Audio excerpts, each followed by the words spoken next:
Welcome to Saturday here at Taif. My name is Callum Helliwell. I am joined by the man on my right, a man who has been by my side for the last few days, Tom Collins. Firstly, how are you doing? Yeah, I'm really good, Callum. It's quite warm today, 37 degrees, but there's a lot of cloud. It's humid nonetheless. Let's talk about the racing though, because we've got lots of ex-Brits, lots of ex-Irish as well, and a cup racer in the card. Exactly, fantastic card to look forward to. One of the things we have got to look forward to is the 9 races. It's consistent all the way through the week. We've had 9 races, plenty to look forward to here at King Khaled Racecourse. And let's look at some of the horses we're looking forward to seeing the most. But also, we're live on YouTube and we've got plenty of comments already. The horse we want to look at first is Oh Sheik. This horse is making its second start in Saudi Arabia, having come here from the US of A and bolted up on debut. Camilla Ospina will be in the saddle and Connections will be hoping it can win again. Infrared, seen here in the pink colours, runs in our 4th race, a fascinating contender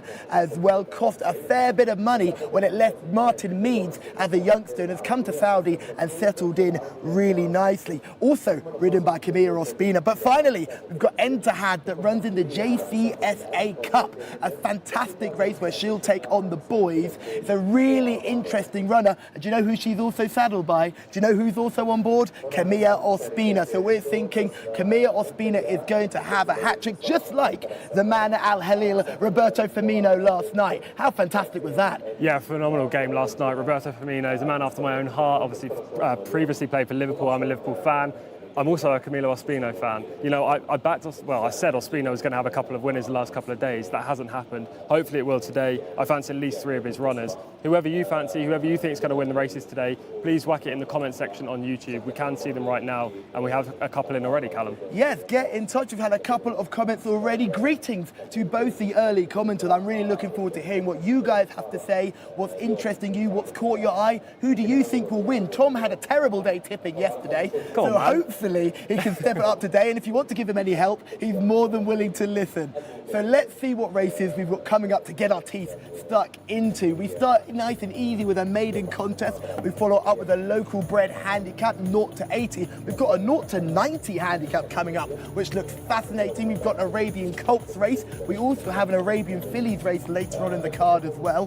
Looking forward to both of those. But those local bred handicaps are really tricky, Tom. A 0 to 80 will be tough to get our hands on. But there's also, we mentioned, this Arabian Fillies contest, the local bred Fillies maiden, and we ramp up to the really quality action with the Jcsa Award over a really short trip, and then the Ashafa Cup over an extended trip, the longest race we've seen here at Taif so far in the week we've been here. And what's fascinating is that there's so many ex-British and Irish runners taking part in that contest. Yeah, that race is going to be run over 1.5 miles. You know, we haven't seen one of those so far at Taif this week where we've been here. Lots of ex-Brits, lots of ex-Irish horses. We'll get into that race deep later on, but yeah, there's lots of good races today. That's not the only highlight. That is for sure, but it's not just me and Tom guiding you through the coverage today. There's also Shamila down in the paddock, down in the winner's enclosure. What have you got for us today, Shamila? We have a super competitive card today, as we do every Saturday, and the race I'm looking forward to the most, as we all are, is the 9th race worth a whopping 150,000 reals. And I've got my eye on the second reserve, who's now in Mutanather, for Pat Cosgrave. It was Pat's first ever ride, so it could be his first ever winner. The horse has been second his last 3 starts, so today's the day, surely. Hopefully it will be the day for Pat, still looking for his first winner. He was pretty unlucky on Thursday, struggled a little bit on Friday. Hopefully he'll have a bounce back today on Saturday. Yeah, I think he's had 9 rides so far at Taif. Unfortunately, no winners, but it's only a matter of time. Pat Cosgrave's a phenomenal rider, has racked up numerous group and graded successes across the globe in his career so far. You know, it's just acclimatising to Saudi, like we talked about with the horses. You know, sometimes horses and jockeys need a few rides, a few runs to get used to the conditions, used to how the track is riding. And Pat Cosgrave is one of the best here, so I'm sure he's going to win today. I don't like that horse in the last, though, I have to say. I'm against Shamila. Interesting, taking on Shamila. Now, remember the last time you took on Shamila, it didn't go so well, so you're a brave man doing it again. Interestingly, you talk about horses and jockeys taking time to adapt. If those who didn't watch on Thursday, tell us about the horses. You give the same rule here as you do to horses that go to America. Yeah, exactly. I like to see one run in this climate, you know, especially whether they've come from UK or Ireland, because the conditions are completely different. In the UK, away, cold weather, generally been running on turf and not the dirt like we see today. So sometimes horses need that experience, that one start on the ground, just to get used to the conditions, how to race around Taif. And yeah, I think after one start, then I'm more interested in supporting them and thinking they're the most logical winners of races. Saying that, there are a couple of first-time starters here that have shipped across from Europe I am interested in today. We had a really interesting first-time starter in our first race yesterday. Yeah. Absolutely bolting up for connections. It was a son of Bobby's Kitten, and it was a fascinating horse, actually part of a double for Bobby's Kitten yesterday, and they'll have plenty more chances, the Landway Stud Stallion, today. But again, we've not talked to you about everyone in our team, because we have one more man from above, a voice from the sky, a man not to be messed with in the commentary ranks. It's John Blance. Thanks, chaps. Yeah, looking forward to our first race on the card. It's a 1,200-metre fillies maiden. Lac Altair is the first one there. Rayan Alto Arsh is aboard. Collegiana is next. That's Nawef Al-Mudiani's mount. Horse number 3 is Moaz. Still waiting for confirmation of a jockey on that one, actually. Nuggle is next in the hands of Ali Al-Mimoni. Horse number 5 is Chasing the Flag, who's ridden by Adel Al-Farouedi, who is the top-performing jockey at the moment. Inze is horse number 6. That's the mount of Mohammed Al-Daham. Bellissimo is next. That's horse number 7. Mohammed Al-Shamari rides that one. And horse number 9 is Reef Al-Kalawi. 8 doesn't go. 8's a non-runner. So 9 Reef Al-Kalawi is the mount of Fahed Al-Farouedi. Horse number 10 is Time Najd. And then horse number 11 is Mota Rakia. Camilo Ospina rides that one in the colours of King Abdullah bin Aziz and Sons. Horse number 12 is Day Member. Number 13 is Tata Kem. That's the mount of Abdullah Al-Kradis. Horse number 14 is Bint Al-Karem. That's the mount of Ali Al-Fayrouz. Horse number 15 is Ataj. That's Wigberto Ramos's mount. 16 is Rosam Fawas Wanas rides. And horse number 17 is Al-Modajal. That's the mount of Alexis Moreno. And there are a couple more as well. Horse number 18 is Abu Dujana. Horse number 18, Abu Dujana, in the hands of Asil Al-Sahari. And horse number 19, Mojazale, does run. The other 2 reserves not required. Abdulaziz Al-Musa will be riding that one. So that's the full roll call for our first race here at Taif this afternoon. The horses are now in the parade ring, and we can hand back to the lads in the studio. Thanks, John. It's Tacticam we can see in picture there, Tom. No wins from 5 starts. Yeah, 3-year-old filly. She's bred in the USA. She's coming over here. Only 1 start this year. Finished 11th back in meeting 17. Bint Al-Karam is an interesting runner as well. It's, again, no wins from 7 starts, but seems to be trending in the wrong direction. Again, ran at meeting 17 and finished 11th. Very similar form line, but has had 4 starts this year. As you've touched on, trending the wrong way and needs to improve. Ataj is the next horse for looking at, number 15, maiden, first time up. Yeah, interesting runner here. Wigberto Ramos, Prince Faisal bin Khaled and James Jerkins as well. Former ex-William Haggis trainee, was rated 81 in Britain. Interesting horse. He's by Caravaggio. We've not seen many of those running. And this is 16, Rosam, who has had no wins from 2 starts. Yeah, lightly raced colt, hasn't got a mark as of yet. We don't really know what to expect from him, but he breaks from a wide stall and needs to improve on his 2 two-year-old efforts.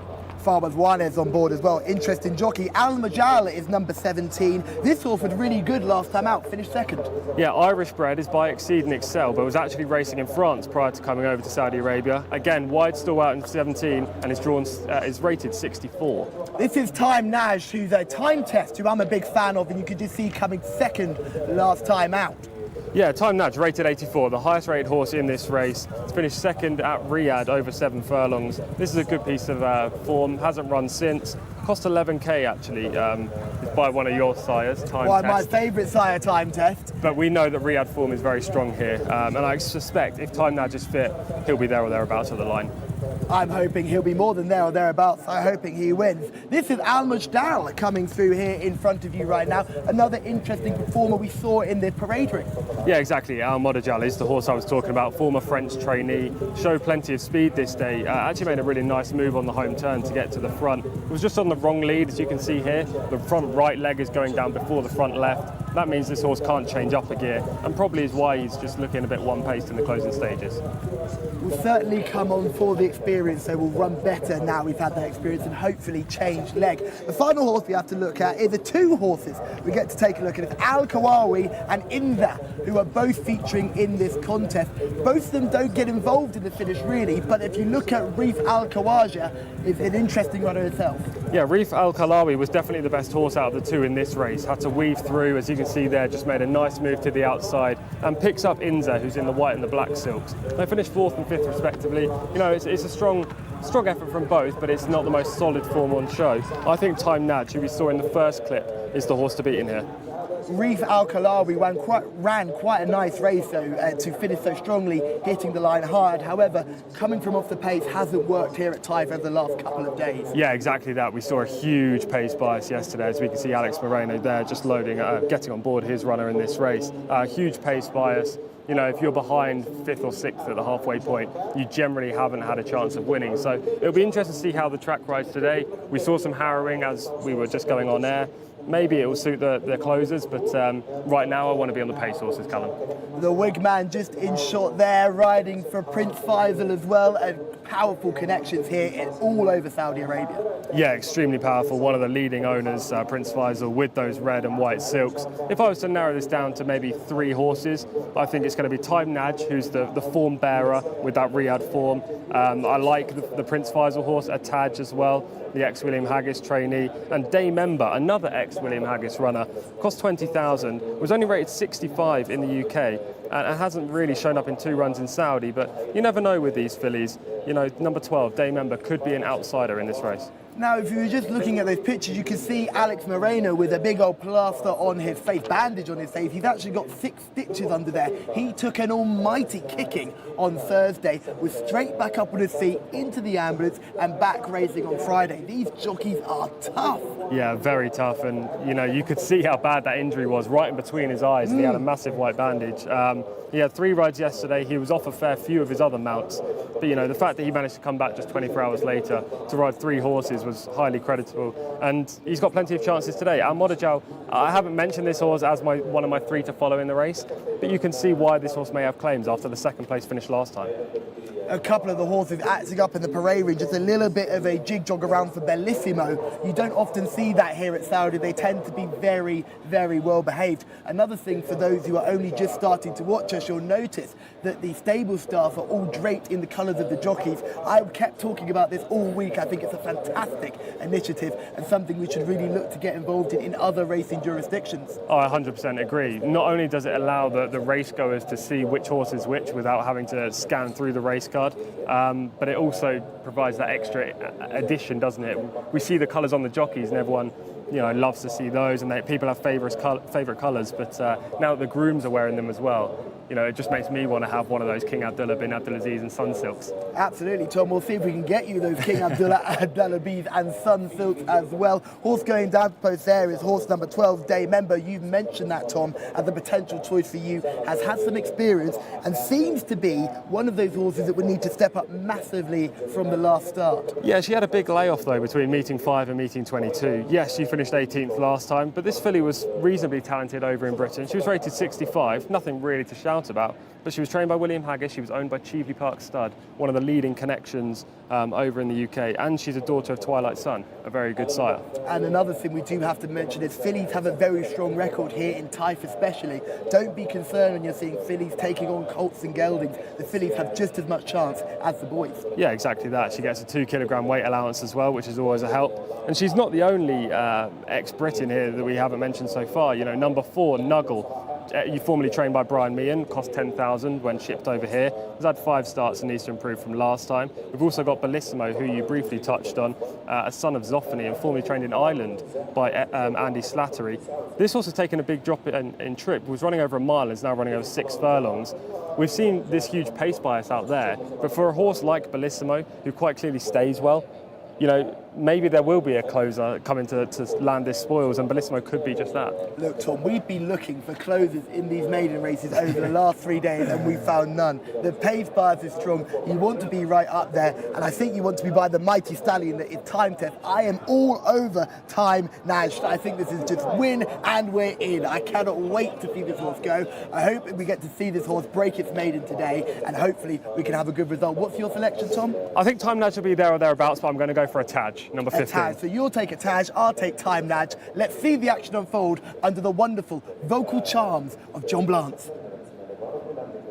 How could I possibly live up to that? Well, we'll see. Hopefully going to be loading them very shortly. Yeah, it's an interesting race, this. Certainly everything that Tom said about the preponderance of early pace being a big thing to take into account.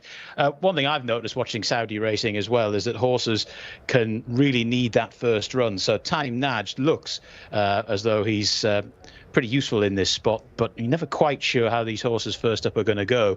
And I would always like to have a little bit of form from this season on my side until I really got to know how some of these horses are prepared, because I've seen it happen quite a bit already in the time that we've been covering Saudi Arabian racing for this groundbreaking English-speaking channel. Of course, there's Wigberto Ramos, a man who's been in Saudi for a very long time, the Panamanian jockey, of course. He's on Attaj. There's horse number 17 in Shot Al Modajal. He'll definitely go forward. And there's 7 Bellissimo, who was quite disappointing on first start this season, but may well be able to improve quite considerably on that. So 1,200 metres here. They'll be loading very shortly. Again, regular watchers of the Saudi show will know they are very, very efficient at getting them loaded, which is a breath of fresh air, really. As we can see Alexis Moreno, the very brave Alexis Moreno, all patched up and raring to go again. Little colony here of Latin American jockeys, or 1 or 2 other expat jockeys as well. But as with a lot of countries around the world, you're never too far away for some very, very good Latino jockeys. And, well, Wigberto Ramos is testament to that, and plenty of others as well. And, of course, Camilo Ospina, just completely full statistical flesh on the bones of what Tom was saying. But I was here a couple of weeks ago and he rode a 4-timer, and he does seem to be able to get horses into very good prominent positions, even from rather tricky draws. Well, you might need a little bit of that today with Motarakia from stall number 11. Spot that one, of course, in those ubiquitous King Abdullah bin Aziz colours. There's number 17 in Shot Al Modajal. There's no obvious colour clashes to alert you to here in this race. Believe you me, if I find them, I'll alert you to them. Lak Al Tahayar is to go in. There's horse number 1. And just to confirm as well, this being a maiden race, I've said this before, but I'll say it again, the saddle cloths correspond to the draw, but in the handicaps they don't, so always bear that in mind. But in these maidens or non-handicap races, they always are put in race card order, drawn in race card order. There's Lak Al Tahar in stall 1. This is horse number 5, Chasing the Flag, going forward by US Navy flag in the hands of Adel Al Fruedi, who is the top performing jockey this season. Quite a few of those in sort of white and grey colours. That might keep me on my toes a little bit. This is horse number 12 going forward, Day Member. A couple of runs so far this campaign, neither particularly impressive. Day Member, she's a filly. She goes into stall 12. Here goes Motarakia to come forward. Then Bellissimo to go in those maroon and yellow colours. There's Time Naj, the horse that both Callum and Tom were talking about positively. How will that one go on seasonal debut? Collegiana will be the next to come forward. Green colours there of Mojazale. That's the reserve that's got in. Just bear that one in mind. And there's Inze, who ran all right for a while on seasonal debut. May well be able to come on from that. We will see in the next few minutes if he has. Inze going in, still to come forwards. This is Al Mojadal, sheepskin noseband for that one to further aid identification. It's Al Mojadal going in. Still got Abu Dujana to go forward. This is Rosam coming in as well. Green colours of Reef Al Kalawi. That one could well be staying on while quite a few have cried enough here. Tata Kem to come forward. 3 left to move forward in our opener. Tata Kem, the yellow and blue colours. Abdullah Al Kredis takes them out. 2 to go. Once again, a very efficient loading process. Attaj and Wigberto Ramos and Abu Dujana. Asil Al Sahani rides that one. Wiggy's going to be the last in here, I reckon. Former Saudi Cup winning jockey as well. Wigberto Ramos. He's been in Saudi for 22 years, I think I heard him say, so he's very, very well experienced. Anyway, we're ready for the opener. Stand by. 1,200 metres, 3-year-old maiden race. Waiting patiently, still yet to get the flag in the air. 7 horses awkward in the gate there. Bellissimo needs to be facing the right direction. Starter still not entirely happy with something. Motarakia now getting rather agitated in stall 11. Flag is up now, though. Stand by there, off and racing for the opener. Very slowly away was Reef Al-Khalawi. Often is, though. Nice start from Bellissimo. Also a good start there from Morjazale, the 19 who goes forward. Attaj is also prominent, the red colours. Towards the outside, Abu Dujana, that's your leading trio. Al-Modajal, who often likes to go forward and just pokes that sheepskin's nose-banded head into a prominent posse as well. They're then followed by Taif Najd in the light blue colours, followed then up the inside rail by Lak Al Tahiyah as they go through the first 424.86, which is no slouching around here at Taif. And it's Wigberto Ramos aboard Attaj, just about the leader, to Al-Modajal around the outer in second, then up the inside in third, the reserve Morjazale. They're then followed by Motokaria, followed by Abu Dujana, sheepskin noseband, who's wide on the track. Then the light blue colours of Taif Najd trying to get involved is Lak Al Tahiyah. The rest are really struggling. Back marker is Tatakem, swinging for home, just under 350 metres left to go. And it's Morjazale that leads to a weakening Attaj, who's not finding a great deal at the moment. They're then followed in third by Al-Modajal. Down the centre of the track comes the closer, Taif Najd, who's now getting into gear. Inside the final 200 metres they go. Morjazale the far side, Taif Najd the near. Motokaria staying on from the back as well. Inside the final 100, Attaj still on the scene too, but racing up towards the line. Morjazale the 19 hangs on, beats Motokaria into second. Third horse home was Attaj. That was your 1, 2, 3. Good performance by the 19, who's got in at the last minute. Morjazale to score. Nothing from 4 starts prior to today. Abdulaziz Al Musa doing the steering on this one. And, well, got in from stall 8, of course, because he was replacing the original stall 8 horse, which was Hadame. And he's made good use of that. It's not a bad draw in a 19-runner race or an 18-runner race here at Taif. And he's managed to get into a good posse on the rail pretty early and has gone on to win nicely in the end. Saved all the ground. 1 or 2 flattered to deceive. 1 or 2 tried to keep up with him in the closing stages. Weren't quite able to do so. It was a good run from Taif Najd, who stayed on there. He's finished in 4th in the end on seasonal debut. Second, though, was Motokaria. Third horse home was Attaj. And Taif Najd has finished in 4th. That was the 1, 2, 3, 4, 3/4 of a length, the winning distance in the opener. First of 9 races here at Taif this afternoon. And, well, again, not many from the back got into that at all.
Well, if you like your reserve, you'll be very, very happy as Morjazale comes in and takes our opener and produces a bit of a shock there, Tom. Yeah, a real shock. But again, we've seen the pace hold up today. This horse showed early speed, managed to get into a nice draw, given the 8 was a non-runner. This horse came in as a reserve, broke from stall 8, managed to get onto the rail when Wigberto Ramos opted to go wide, which a bit questionable, but we'll see that in the full replay. And then held off the 3 late closers, which included Motorakia and Taif Najd. I think we have to talk about Motorakia because that horse is a real eye-catcher for me, making its debut today. Comes on strongly, looks like it's beaten at one point. Camille Ospina obviously wants to get to the rail, get out hard, get out early. Gets there, looks to be fading, finds the second win. I wouldn't be surprised if that horse changed its leg halfway down the straight. No, exactly that. And, you know, this is just a warm-up for Camilo Ospina today. He's got numerous great rides. We've seen that all of these King Abdullah bin Abdulaziz and Sons runners are just horses that you've got to take notice of, even if it's in a 3-year-old maiden, if they're in handicaps, if they're in cup races. So it's no surprise to see the 11B bang there. But the fact that Taif Najd is rated 84, finished 4th, suggests the first 3 home are all pretty decent. Yes, exactly. The first 4 home are all going to be good horses. I imagine the 2nd, 3rd and 4th will all win again. Connections really happy as well, as you can see, because at the end of the day, you didn't think you were going to get a run as a result. reserve, and now you get a run, you get a plum draw of 8, you get across to the rail, you say catch me if you can, and they couldn't get close. No, they couldn't get close. It did look like all three of the challengers were going to reel back in the 19 late on, but it wasn't to be. The time was 1:18.3, which is, you know, pretty slow, 6 seconds slower than standard, but at the same time we've been seeing this for the last 3 days. You know, it's around what we've seen in the other maiden races.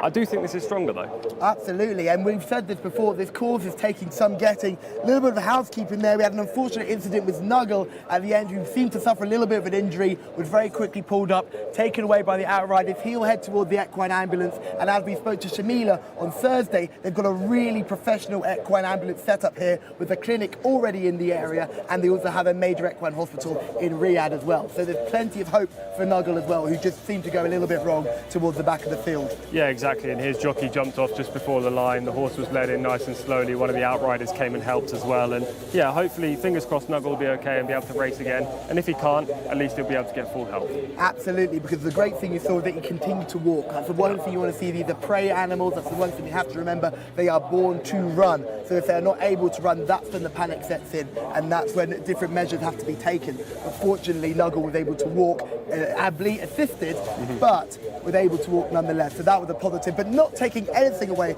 from the winner of our opener, which was Moa Jazale, who was a really impressive winner. Obviously, we're going to talk about the pace, and I can't wait to watch the rerun, because breaking from 8, despite having the number cloth 19, will probably give it all away. Pinned to that rail already. Yeah, at this point it was quite a clean move by the jockey. You know, Roberto Ramos was on a Taj, number 15 in the red silks, and he could have easily moved across there if the eventual winning rider didn't manage to burrow up the inside. That was probably the winning move in the race, Callum. You know, we've seen the inside prove very profitable in the last couple of days.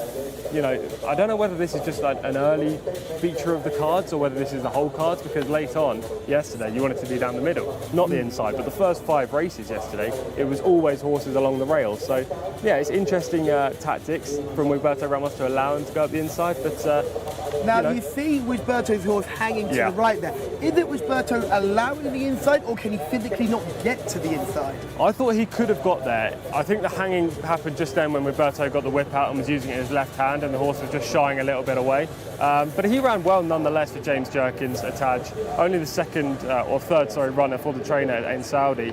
And the second, I think, is the horse for the tracker, Motarakaya. I'll definitely be supporting that one next time over 7 furlongs. Motarakaya, indeed, certainly the eye catcher there from that beautiful drone shot. We'll see them jump out here. It's a pretty level break, as you can see, which is a rarity for some of these maiden contests. Often you'll see a few horses struggle. Number 9, that's Chung, who breaks next to horse number, who will break next to horse number 19, who wins the race. That's Reese Al-Kawari. This is an interesting runner itself, because we knew he's going to come from off the pace. So interestingly, they were not too content to break quickly, but they've probably broken it a little bit too slowly today. Yeah, exactly. That just never involved after that slow start. I'm not sure that Connections would have wanted that much of a slow start, to be fair. You kind of want to be at least in the pack. We can also see a jockey having a bit of issues there. That looks like Abdullah Al-Qadis on the 13, Tartakem, who just looks to have lost his irons in the opening stages. It was a race not without incident, but I think it's a good piece of form for a maiden. And as we said it before, and we'll say it again, those who are front runners, those who are front ranked, are really having the say here in these 1,200 metre contests. They're coming home in the order that they're almost turning into the back straight in. So it's clearly you want to be up there. I cannot wait to see the full rerun, because we'll see whether Wisberto Ramos could get across the rail or not. Unfortunately, he's given a lot of room there. There's 2 horse whips he's able to close there, and just isn't able to, because maybe the horse is hanging, maybe just tactically misjudged it. We'll never really know. But the winner snuck up the rail and got that golden highway. Yeah, right on the golden passage up the inside. These are lovely shots, aren't they? We can just see gorgeous shots. Just see the riders really asking for everything from their horses. A Taj there in the red silks, not looking the most helpful to Roberto Ramos. Not the easiest of conveyancing, is he? No, head to one side, and Roberto's just changing the reins and trying to get a little bit more out of this horse. To be fair, he does rally late on. I wonder whether that's because he was running over further for William Haggis over in the UK. He looked like he hit a flat spot and then really carried on in the closing stages. Take nothing away from Time Nudge in 4th as well. You know, that horse came from off the speed and nothing else did. Yes, Time Naj ran a really promising race for me. I was a big fan of his performance. As we break away here, you want to see Stool 8 with the noseband. Takes advantage of the slow break from the horse on his outside in Stool 9, and straightaway is already front rank, and is in fact leading the way and getting that nice clean run to the rail, that which Berto Ramos is probably hoping for as well. Yeah, right now though, Ramos and actually the front four are all around half a length to a length up on the eventual winner. I wonder whether right now with Berto, when he does gain that advantage, he could have definitely come across there at Do you think he's concerned about Camille Ospina, who's actually on his inside, and he just wanting to make sure he doesn't cut up Ospina, who then gets actually nudged out of position? Look where Time Naj is, right off the speed there, probably in about 7th position at this point and 3 wide on the turn, but your winner is swinging along on the rail and is probably travelling best here. Yeah, definitely travelling best up the inside. I thought Taj was coming to win this race actually. At this point I was cheering for him. It wasn't to be. Time Naj again hit a bit of a flat spot at this point of the race. He's on the wrong lead. When he switches lead, he really picks up right now, and it looks like Time Naj is actually coming with a wet sail, but again he hits a bit of a flat spot as well. Still on the wrong lead there, the horse on the outside.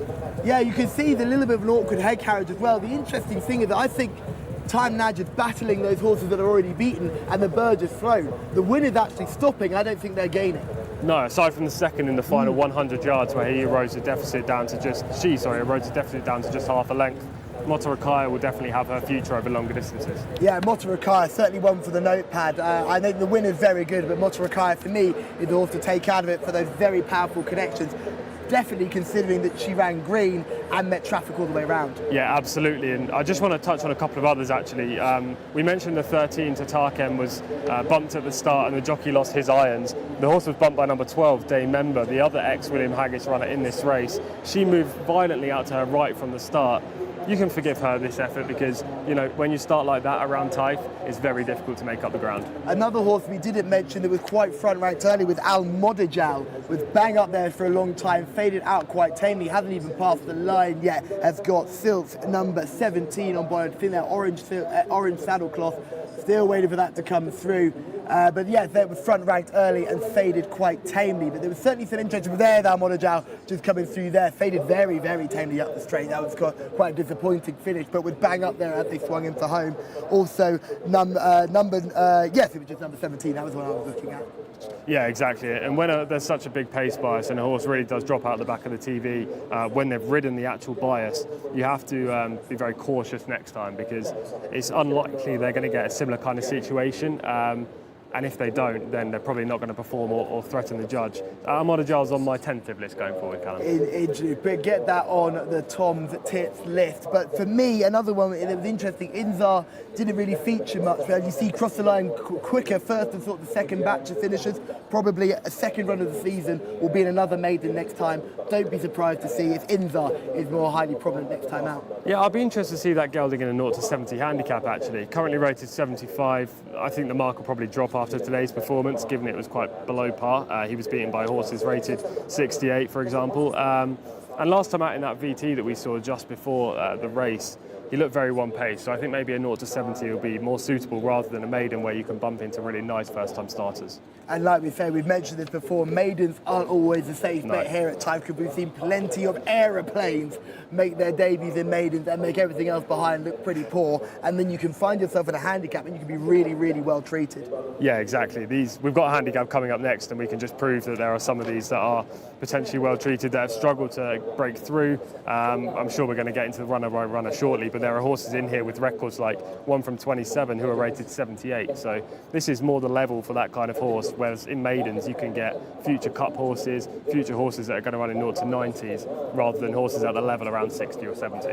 Fascinating contest is because this isn't limited to horses with a certain amount of wins. So we later in the cover got a 0 to 2 wins, which you and I have looked at earlier on, and have said it's been a really fascinating race on paper. These horses can have as many wins as they want. We've got horses with lots of experience. We've got horses with very little experience. Al Mark is making his 79th start, which is fascinating. Yeah, he's had 8 wins already, which actually is the winningmost horse we've seen so far at Taif. He's very prolific, but he is breaking from 17. Nevertheless, he's top weight and must have a chance. John Blance is with us, and he'll take us through the runners and riders for race 2 here at Taif. Yeah, thanks, lads. Yeah, it was a good first race, wasn't it? And 8 still to go. First, his horse number 1, Al Mark. That's in the hands of Hamza Saad. Horse number 2 is Tomu Al Thuraya, the mount of Mohammed Suleiman. Horse number 3 is Melawa. It's the mount of Wigberto Ramos. 4 is Bawa de Care, in the hands of Camilo Ospina. Albachet, horse number 5. Khalid Al Mimoni gets the leg up on that one. Horse number 6 is Al Azra. Youssef Al Hussein is aboard. Horse number 7 is Mayaf for Naif Al Anazi. Horse number 8, a non-runner. Horse number 9, Alexis Moreno's mount, Motakar. Go forward from stall 2. I think that one will go pretty well. Horse number 10 is your Hedney. That one is in the purple saddle cloth. Horse number 11 is In Bahar. Fawas Wanas is aboard that one. Horse number 12 is Jasmine. Rahid Al Fayroz rides. Kanajer is number 13, a filly ridden by Yasser Al Bakawi. Horse number 14 is Latin. If you want a closer in this race, and maybe you don't, or certainly maybe not on a win line, but maybe on a place line, Latin could well be the way to go. Thought this one ran a very good race last time. Nawef Al Mudiani is aboard. Nasima is horse number 15, the mount of Ali Al Mimoni. Horse number 16 is defender Luis Morales is aboard that one. And horse number 8, Ibn Habdan, is a non-runner. So a field of 15 in all go to post for race number 2. It's for local bred horses. It's a 0 to 80 handicap, 3-year-olds and upwards. And they're in the parade ring, or the pre-parade ring now. Get back to the gentleman in the studio. Thanks, John. Really appreciate that from you there. 120,000 rail up for grabs here, so certainly a race worth winning. 60,000 rail for the winner. Fascinating contest, Tom. Yeah, really nice contest. Fillies and colts for 3-year-olds and older horses. It's an interesting race because you've got those prolific runners like Al Mark, who we were touching on just before we went to John there, and we've got horses like Al Azra, who we'll show a clip of in the near future, who's only had 1 win compared to Al Mark's 8. So there's a whole different range of horses, including a 3-year-old in Motakar, who's actually rated 80, but is getting 2 kilograms off horses rated the same at 80. Al Azra, talk to me why you're such a fan, because if you look at the last start, finished down in 18th. Yeah, it's interesting. I'm not actually a fan, I have to say, but it's an interesting runner in this race, given that he's won just once from 27 starts against these more prolific horses. Prior to that effort last time, he was super consistent. He finished second, third, second, third. You know, this is a horse that had been running around the top level in these kind of contests in recent years, in recent months. However, last time, only 18th, looked like this horse didn't really stretch out. I wondered if there was an issue there, but he only ran 3 meetings ago, so he's come back quickly. There mustn't have been a problem at all. Well, you mentioned issues. We were actually very lucky to speak to a few trainers yesterday. Shamina did a great job getting some fantastic information as the horses enter the parade ring, and trainers and connections are very open when saying horses had issues. And I think that's a fantastic element of what we've got here at Taif. Yeah, well, we need to know, you know, it's not written in the race card. All we can see right now is the horse, the rating, the recent performances, the trainers, the breeding and the draw, etc. But we don't know the ins and outs, what happens behind the scenes, whether the horse has been training well, whether the horse has been training poorly, whether there's been an injury or a horse has had a clean preparation. They're the little bits of information that are so crucial when you're trying to find the most logical winner of a race. There's also information available in these early morning gallops. The only issue is for you, Tom, it means a 2 a.m. or 3 a.m. start. I'm not sure how you feel about doing a 2 a.m. or 3 a.m. start. You know what, I actually feel fantastic about it, and I need to do it next week. I'm more of a late night man rather than early morning. I'm counting this as late night rather than early morning, I have Absolutely. to say. Late owl catches the worm, is that? We'll go with that, we'll go with it. Absolutely. No, it's an interesting contest. The horse that we have mentioned before already, Motaka, is an interesting horse when you look at just the way his rating is. We've seen a handicap like this similarly yesterday, where a horse with an obscenely high rating finds itself involved and absolutely bolted up. This has a rating of 80 in front of me right now. Surely has a chance. Yeah, definitely. He gets the 2 kilograms off his older runners. I think that's a big advantage. I don't think the 3-year-olds are necessarily disadvantaged over in Saudi. Now, obviously, they're not as streetwise, they're not as experienced as these older horses, like Al Mark, who's 7, for example. But at the same time, you're getting a hefty weight allowance. This horse ran 4th last time at meeting 22. He's rated 80. Alex Moreno takes the ride, and you know what? He's due a winner after what happened a couple of days ago. He is due a winner, and I just can't believe he's still taking these rides. Torma Al Freya is horse number 2 on your race card, another rated 80. 3 wins from 8 runs, rather prolific, but came back to this season and looked poor. Yeah, finished 10th at meeting 19, but that was his only run this term. Maybe he needed it. You know, he hadn't been seen so far this season, was last seen in Riyadh. It's a long time since then. I expect the fitness to definitely have upped coming into this race today, and just creeps in at the top of handicap rated 80, so you can't write him off. You can see the three musketeers leading the horses in. Those are outriders and also the coolest dudes in Taif right now, which is exciting to see them. They always look like they know exactly what they're doing. They'll give us a wave as they come by every time. Seem like a really good bunch of guys. They're all riding ex-race horses as well, which is wonderful to see when you've got a second career for some of these ex-race horses. And look, sunglasses in the middle, I reckon he's in charge. He looks like a man that's in charge, so I reckon they follow his lead and see what happens. Yeah, absolutely. Those of you at home who've got bingo cards of what Callum's going to say, three musketeers can now be ticked off. Absolutely. If you've got a bingo card, fantastic. We'll definitely be ticked off very early as well. But as you can just see, runners coming forward here in the colours as well, as we've mentioned earlier on. The horse number 7 is coming into shot there. That's Mayaf. Interesting runner. Poor run last time, but a definite potential on the penultimate start. Yeah, finished third back in meeting 10. It's rated 77 now after finishing 18th at meeting 14. Naif Al-Anazi, who hasn't had the success I was expecting him to have in his first week that we've been here down in Taif, he takes the ride.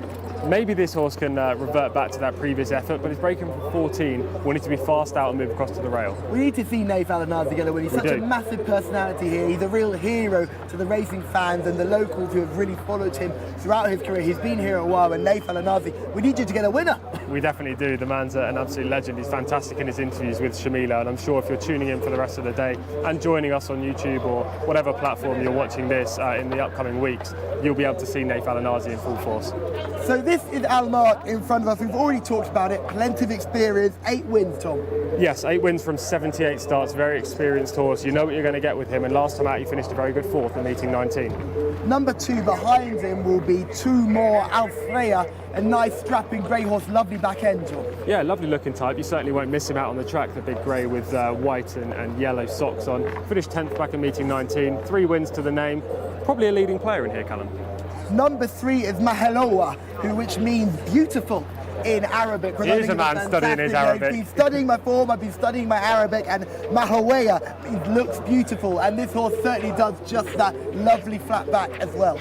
Yeah, she's a 4-year-old chestnut filly, lovely looking type. She's 2 from 16 in her career. Roberto Ramos takes the ride, and it's got the plumb inside draw, but she hasn't run so far this season and might lack fitness. Number 4 is Bawalda Hare. Interesting runner, much more short coupled than what we've seen before. Yes, but he's had 5 starts this term, finished second 2 times, finished 7th last time out. Maybe on the downturn, and a mark of 78 is falling right now, but she's drawn an 8, and she's an experienced 5-year-old filly. Al-Bashet is number 5. I quite like this horse. 2 wins from 19 runs, knows how to get the head in front. Yeah, 4-year-old colt, and he's right on his toes. He knows what his job is about today. He just wants to get on that racetrack and really strut his stuff. He's rated 77, finished 14th last time at meeting 25. Or if you go all the way back to meeting 2, he won.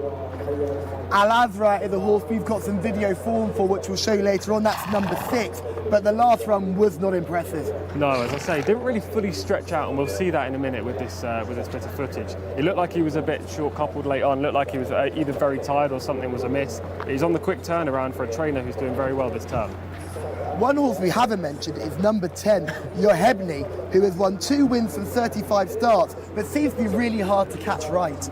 Yeah, it's by an Irish-bred stallion called Wathab. It's a horse I've not heard of, I don't know if you have, but last time out finished 14th in meeting 23. It's just 2 from 35 in the career, not for me, Yohebni, number 10. That was Mayev, who we've spoken about earlier, horse number 7, smaller and probably not as imposing as others I've seen. Number 9 is Motaka.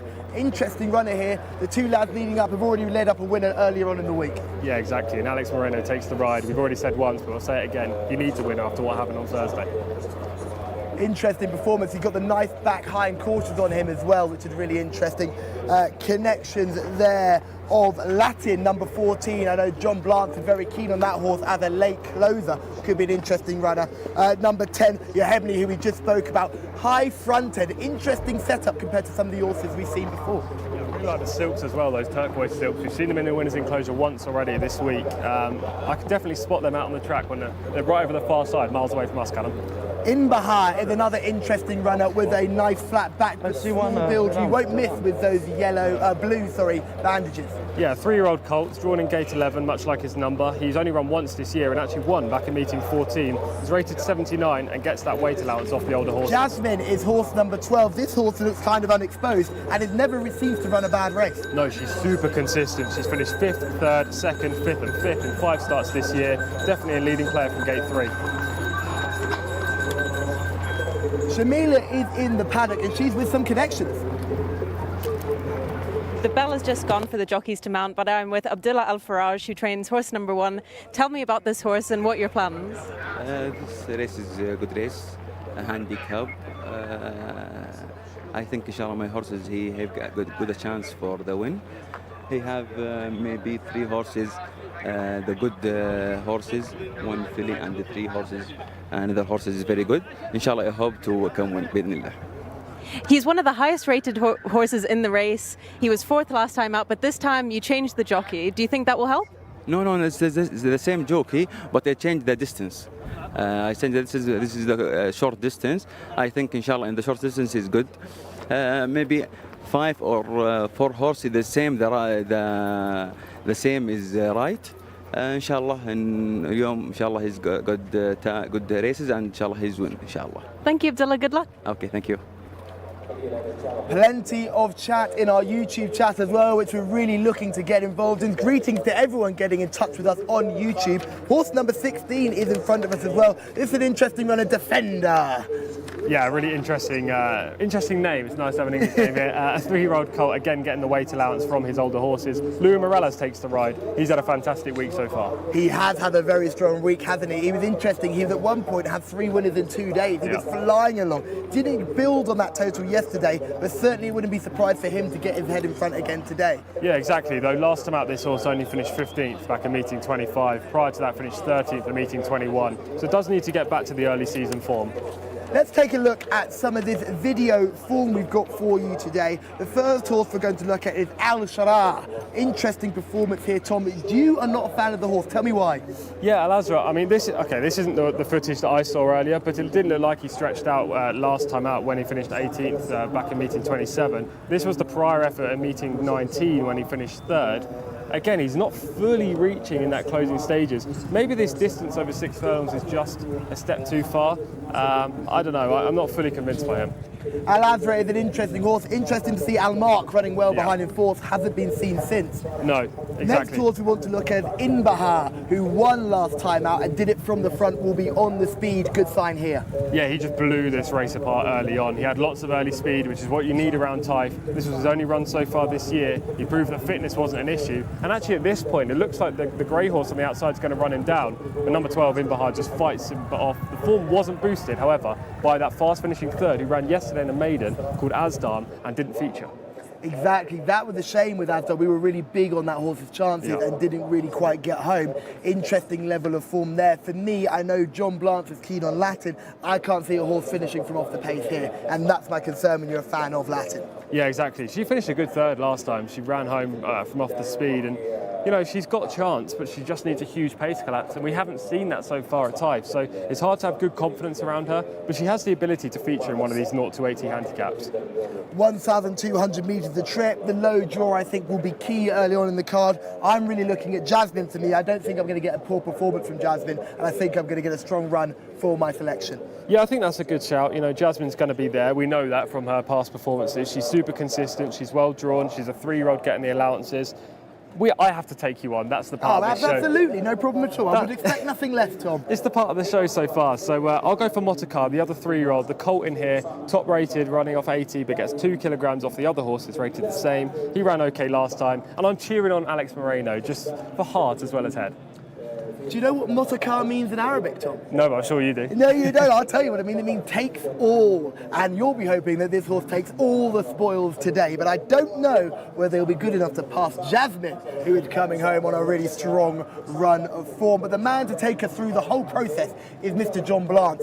Take it away, John. Thanks, lads. Yeah, I don't want to overly worry Tom, but I do like Motorcar in this spot as well. I think those would be the two for me. Motorcar has got that good draw this time round, had to work from a wide gate last time and shouldn't have to do that this time. No real speed on the inner either, so Alexis Moreno should be able to take up the position he wants without any problems. And I do like Latin, like I said, not necessarily for win purposes, because as we've seen, it's difficult to get involved, but it was an eye-catching run. It was a big improvement on what had gone before. And again, that's something that sort of reasonably regular watching of Saudi racing over the last few weeks has taught me that horses do tend to improve sort of second, third, fourth up, and well, Latin did that last time. And I think with Nawef Al Mudiani, who's not a particularly high percentage jockey up, I think just leaving that one off the pace and maybe staying on to nick something as far as places are concerned could be the way to go here. But we will see. The horses jig-jogging around. They're going to be loading very shortly. 15 runners got a post without the 8 horse here. There's Mayaf in shot. Naif Al-Anazi aboard. He rode a 4-timer on the first ever English broadcast from the Saudi Jockey Club. And he's still going pretty well in the overall rankings. He's on 15 winners for the campaign. Adel Al-Furaidi is at the top at the moment, and Camilo Aspina and Wigberto Ramos very much there as well. So it's a nice mix of Saudi and expat jockeys. This is Melawar, who's about to go in. Excellent Arabic knowledge as well from Callum there in the studio. And Wigberto, I'm sure Wigberto knows plenty of Arabic all the time he's been out here. This one from stall 1 should be able to get into a nice posse. Horse number 15 is Nasima. 2 wins from 11 starts for this one. Ali Al-Mamoni is aboard. Horse get a nice atmospheric shot or two. Looks a little bit on the dull side. There's 1 or 2 clouds around, as Tom was saying earlier on, so not absolutely blazing sunshine. There is Latin in behind. 48 starts for Latin, so it's not as if the handicapper is finding her a bit of a mystery, but like I say, it was a marked improved performance last time out, and maybe she can just build on that. There's horse number 12, Jasmine. Rahid Al Fayroz rides, 1 win from 10 starts. Now, once again, is Alexis Moreno with his face plaster. And he's got a good chance here. I think he'd have been quite keen to have got the leg up on this horse. Motorcar, as they are about to put them in. Second race of the day, or over 1,200 metres again.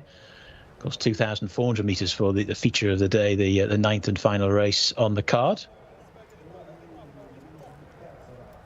And it looks like they're going to be asked to come in very shortly. You can see the blue colours there of Yohebni, 2 wins from 35. There are 1 or 2 of these with some quite, shall we say, not brilliant wins to runs ratio.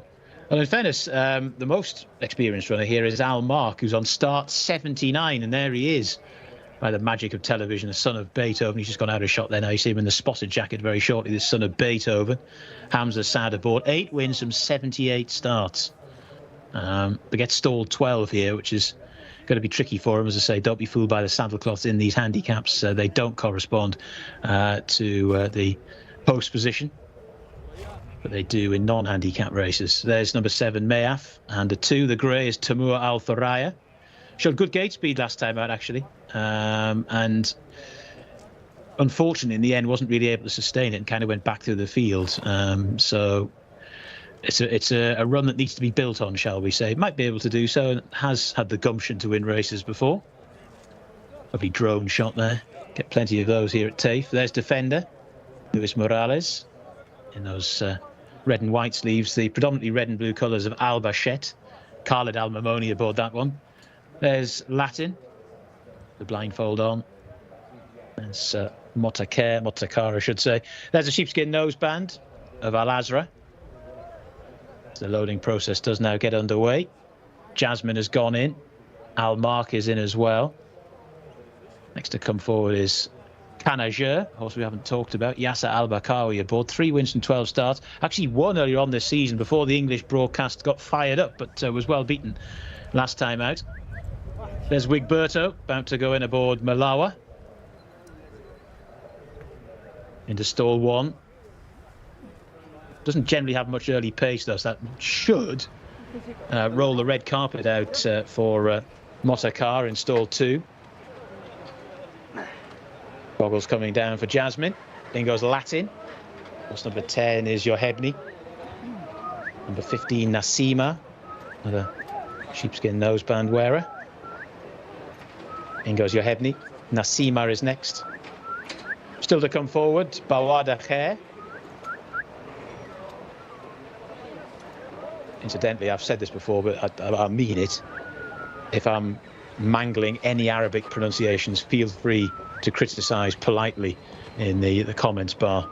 Happy to take any criticism as far as that's concerned. Try and get this as right as possible. It's not always easy for non-Arabic speakers. Hopefully it'll improve as the channel continues. There's Motakar to go in. That was Inbahir going in. This is the 6, Al Azra, followed by Meaf. Sheepskin nose-banded head there of Bawada Khair. Meaf to stall 14 for Naif Al-Anazi. Tricky draw for him to overcome there. Horse number 16 is Defender. Looks like we're just about ready here. Present and correct.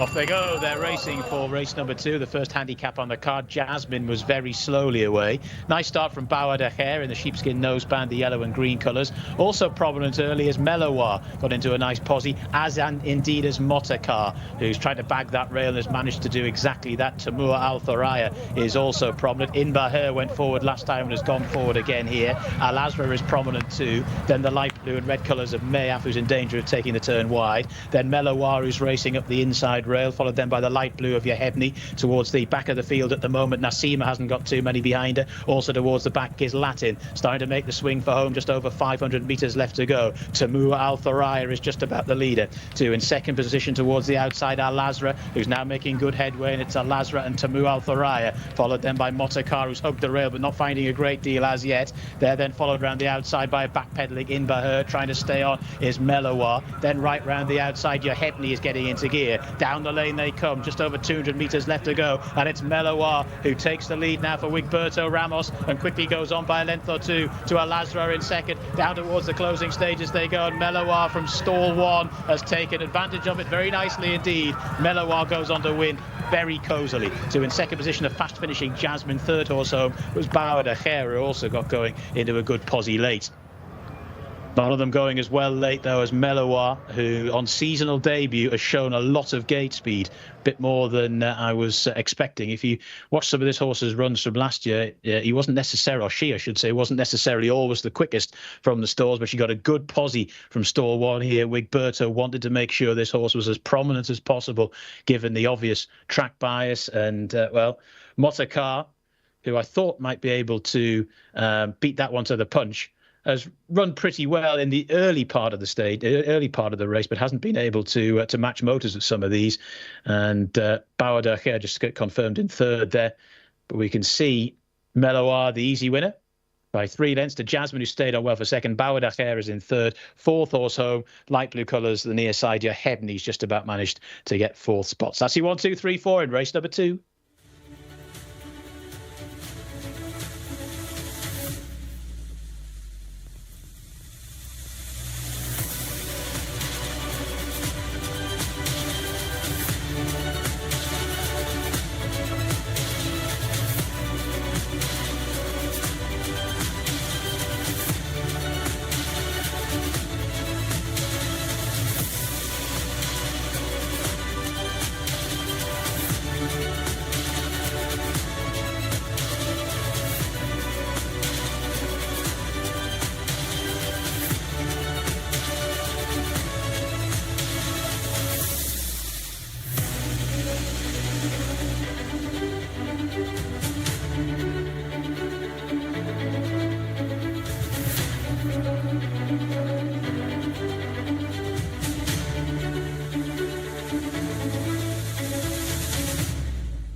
in Arabic, Mahelowa means looks beautiful, and Mahelowa looked beautiful today, winning our second race on the card impressively, Tom. Yeah, I'm going to say it because you haven't. Wiggle, wiggle, wiggle from the Wigman. Yeah, great ride. Yeah, this horse made a big move into the home straight. She's not raced so far this year, but she had that important Riyadh form from last season. Now a 4-year-old filly looks like she's just improving. And actually she won that very decisively at the line. She really did. And talking about fillies in first, second and third, Tom, you mentioned it earlier, they always seem to run well here at Taif. Yeah, generally across the world you'd say that the colts, if it's an intersex kind of race, the colts have a great chance of beating the fillies. But over here it seems the fillies are equally strong, if not stronger. Yes, first, second, third with Maloa, Jasmine and Bawadeh Kia finishing in the first three positions. We had a colt back and forth in Yehebni, but nothing else. Do you think that could be a reason there's so few horses gelded here? Yeah. Could be colts with mind on other jobs. They've got their minds on other things, and that's not really focusing them entirely on racing. I'm surprised to see so many 5, 6, 7-year-old colts running here at King Khalid Racecourse. Yeah, it's strange, isn't it? We're not used to seeing that all too often. Generally, horses that are 4 or 5 and not at the top level are always gelded over in the UK and Ireland. So it's strange to see these older colts. I don't know whether they're not as good as the fillies because they're still colts and not geldings, but at the same time, let's just praise these fillies because they're quite clearly very talented. And let's also praise Gilberto Ramos, who has given this horse a really positive ride. Front ranked early and did all the business on the home turn, made that home turn clear, and then looked quite comfortable from there on out, looked to win with plenty in the tank. Yeah, exactly. And I was actually anticipating this filly potentially blowing up a little late on because she hadn't run so far this season. We've seen it in the past 3 days that horses that are coming back off long layoffs generally need the run because this track is quite deep, it's running slow out there. Look at the wiggle from the Wigman. There it is! Give us the wiggle, Wigberto! Wiggle, wiggle, wiggle, wiggle. You love to see it. A very happy man who's been here for such a long time, part of the furniture of Saudi Arabian racing. Yeah, been here for 25 years, but quite clearly the fire still burns bright inside the Wigman. Ramos used to be riding in South America and in the US. He's found a home in Saudi Arabia and he's very successful over here, quite clearly. I remember an interview with him earlier on where he said he'd actually ridden for certain trainers' fathers over in the US, and that shows how long he's been involved in the game. And you can see his experience coming to the fore here, just kicking clear nicely and sending them all, catch me if you can. Yeah, Gilberto's not the tallest of riders by any means, but he's very powerful. He's got lots of power behind the saddle. He rides very on top of the horse, and he looks professional as well. Shamila's in the winner's enclosure. Shamila, what do you have for us? I am with Gilberto Ramos, who has just won on Mahalwa in the second race. Really good ride, Wiggy, and what a nice filly. Yeah, really, she's a nice filly. She got a lot of nice races in the past. The trainer got a lot of confidence on her. She told me how she acting. She can be in the front and she can be sit behind. She really took advantage of being in stall one. Talk us through the race, how you rode it. Well, like I said, she got nice natural speed. Today she broke in front, but I don't want to ask him too much, so I saving because I saw other horses they got more speed than me. And come to the 500, I found my weight and she scored. She's a really talented sprinter, so it would make sense to keep her at 6 furlongs, wouldn't it? She's a sprinter. She's a natural sprinter. They better keep in there. 1,200 and 1,400 the most. Thanks very much, Wiggy. Thanks. Focus on stool 1, 2 and 3 here. One is struggled out the gate, but the interesting horse coming out of there was Yasmin out of stall 3, who fell out and is really out the back of the picture, Tom. Yeah, well, Malawa broke nicely from stall 1, moved out slightly from the rail, allowing the horse who broke from stall 2, which was my selection, Wataka, to go forward. Now, he briefly missed the kick, and he's a forward-going type. You can see there with the yellow blinkers and the orange silks out in front. That allowed Gilberto Ramos just to stalk in behind. Meanwhile, your selection, Jasmine, who ended up finishing second, somehow, from that horrible position early on, has flown through the race and is definitely the eye-catcher, Callum. Absolutely, she always runs a positive race. You see she's still in dead last here, turning right out the back of your shot. She has come from the clouds. It was just a really impressive performance. I don't think I've seen one horse at Taif so far this meet that we've been here closed from so far off the speed.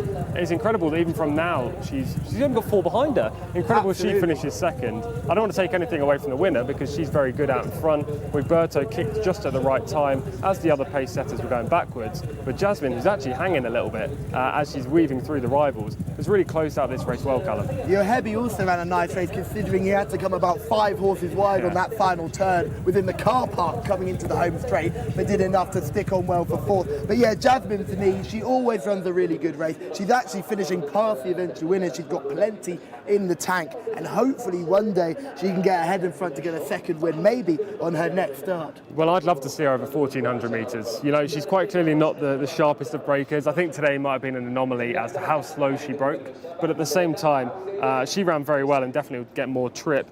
That time of that race was 1:18.05 seconds. In the first race, which was a maiden, it was 1:18.3, so slightly quicker for the 0 to 80 handicap, but not much splits them. We'll probably explain that pace collapse which allowed Jasmine to come through. I know she's making lots of ground herself, but it was probably because the horses in front of her were fading away. Your Selection, prime example, had to get rushed up to try and make the early running. Didn't quite get home. Well, it was game over after 2 steps from Ataka because he needs to be right forward, and unfortunately Alex Moreno had to burn so much energy just to get into that initial position that when it turned into the straight he quite clearly had nothing left. But the fact that he had to burn so much energy to get forward suggests others also had to use quite a lot of their early speed, again causing a pace collapse, allowing Roberto and the eventual winner Malawa just to stalk, use the energy conservatively and at the right time, and then Jasmine was passing beaten foes. Alazra, another horse that struggled last time out but ran a much better race today, finished 5th. Really impressive performance in the yellow cap, always front ranked and always up there. And you see this lovely drone shot where you can see all the action. Jasmine, I don't even know whether it's in the shot yet. It'll be great to see Jasmine come through. It's like we're playing a video game, Tom. Yeah, right now Alazra's just hit the front. Actually made a nice move around that bend. Of the front runners, Alazra ran by far the best race. Roberto just sighed through. There was a gap there between fading front runners, and Alazra just moved to the outside. And look how this eventual winner picks up. And you're right, Jasmine's definitely not on screen right now. And that's the thing, Roberto Ramos has ridden such a brilliant race here because he's almost slipstreamed the horses in front, pulled that wide, made sure he's got the space to do so, and it just shot away to win really nicely with plenty in hand. We didn't even see Jasmine in the shot, which is unfortunate, but certainly a nice race. You can see Roberto here, this is just before he makes his strike move coming off the turn with Alazra still in front. Yeah, Roberto in the white cap, just in 3rd at this stage. At this point of the race, when we were watching it live, I thought Alazra was going the best, but we had seen in previous VTs, as well as the fact that his form suggests that he places quite a lot rather than wins, that he's not the strongest of finishers, so he was vulnerable to those who potentially run the 6 furlongs a lot stronger than him. Tomor Althrea is the grey horse on the inside there, another one of the front runners that boosted the effort of Alazra because that horse faded out quite tamely. Yeah, again, much like Mutaka, who's actually right at the back of the TV right now, those who are right on the speed, right at the front end in the early part of the race, just haven't sustained their efforts. Alazra is definitely the horse to mark up when you're talking about pace in this race, but if we're talking about efficient riding, Roberto Ramos is the man. He's an experienced jockey and he's shown all his experience to win now. And we've got these lovely slow motion shots of a horse whose name when translated to Arabic is looks beautiful, looking absolutely divine here in our 2nd race at King Khalid Racecourse. Well done the Wig Man, well done Connections, and congratulations if you chose our eventual winner here of our 2nd race. One of the other aspects we all love to talk about is the start here because you'll see there's so much going on right in front of your screen now. Watch Jasmine completely miss the kick. Doesn't just miss it once, misses it twice, 3 times, 4 times, is now out of shots, will never appear in camera shot again. Yeah, that's a phenomenal bit of camera work there because we saw Jasmine miss the start completely from stall 3. We also saw Mutaka miss the start there in the orange silks and had to be rushed up the inside to try and get to the front, which we're about to see now. Our eventual winner is in 1st place.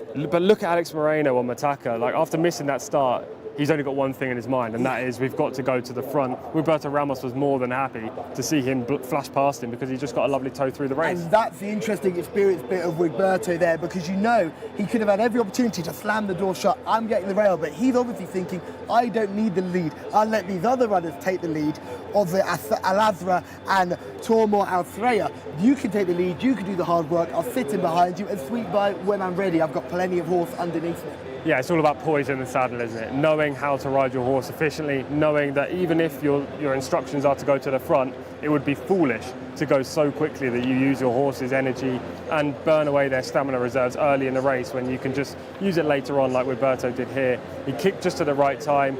It was the perfect ride, you know, A+ is how I describe it, Callum. Yeah, and Wigberto is pulled out here in this shot, as you can see, and this is when he goes into overdrive and starts driving his horse to the front in really impressive fashion. Nice ride, very compact ride. You mentioned small, but he maintains all the energy in one place. We saw a couple of riders yesterday with sticks out to the side, looking a little bit agricultural. That's not something you can say for Wigberto. No, exactly that. We've got plenty of small riders over in the UK. There are small riders in the US, but Holly Doyle is one who comes to mind in the UK. She's very similar insofar as she's compact and small in stature, but what she doesn't lack is power and also the ability to ride a horse efficiently and just be a horseman and a horsewoman as well. So I think that's key here. It's not all about size. I know you love height. I do love height. It's not all about height. It's about power and how they ride a horse. And it's about using that power without wasting any energy, because you could have easily started flapping away and you waste bundles of energy there. But Wigberto has done this plenty of times before. No need to punch the air for him, because he already knows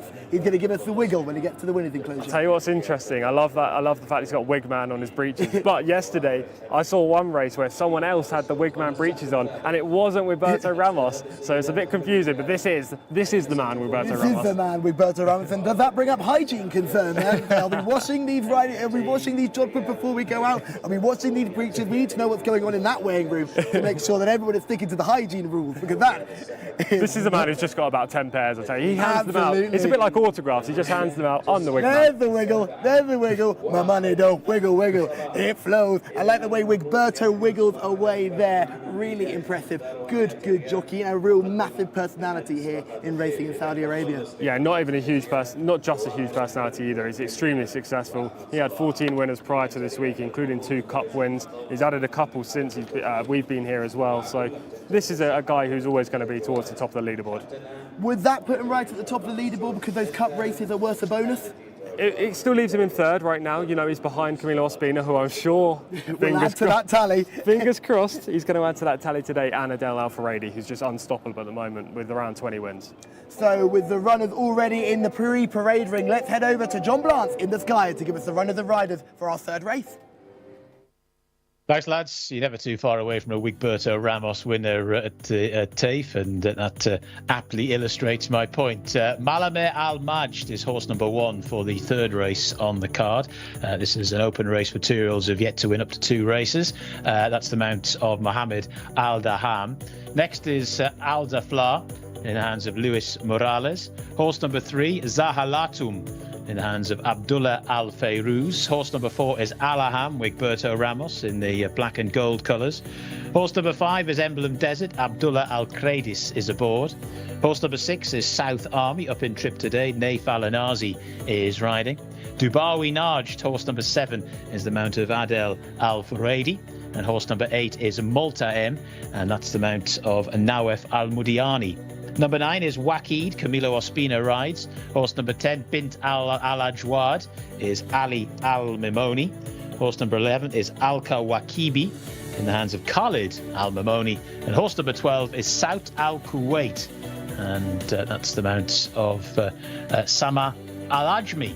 So those are your 12 runners for race number 3 over the 1400 metres, our first 1400 metres race of the day. And we can get back to Tom and Callum in the studio.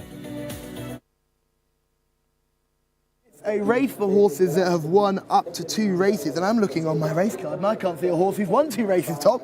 No, it's incredible, isn't it? We've got a selection of horses that have run either once or 0 times in their career. They're only 2-year-olds. This is just early in their racing life, you know, and we've got some interesting bred horses. This is for fillies and colts, local and imported runners.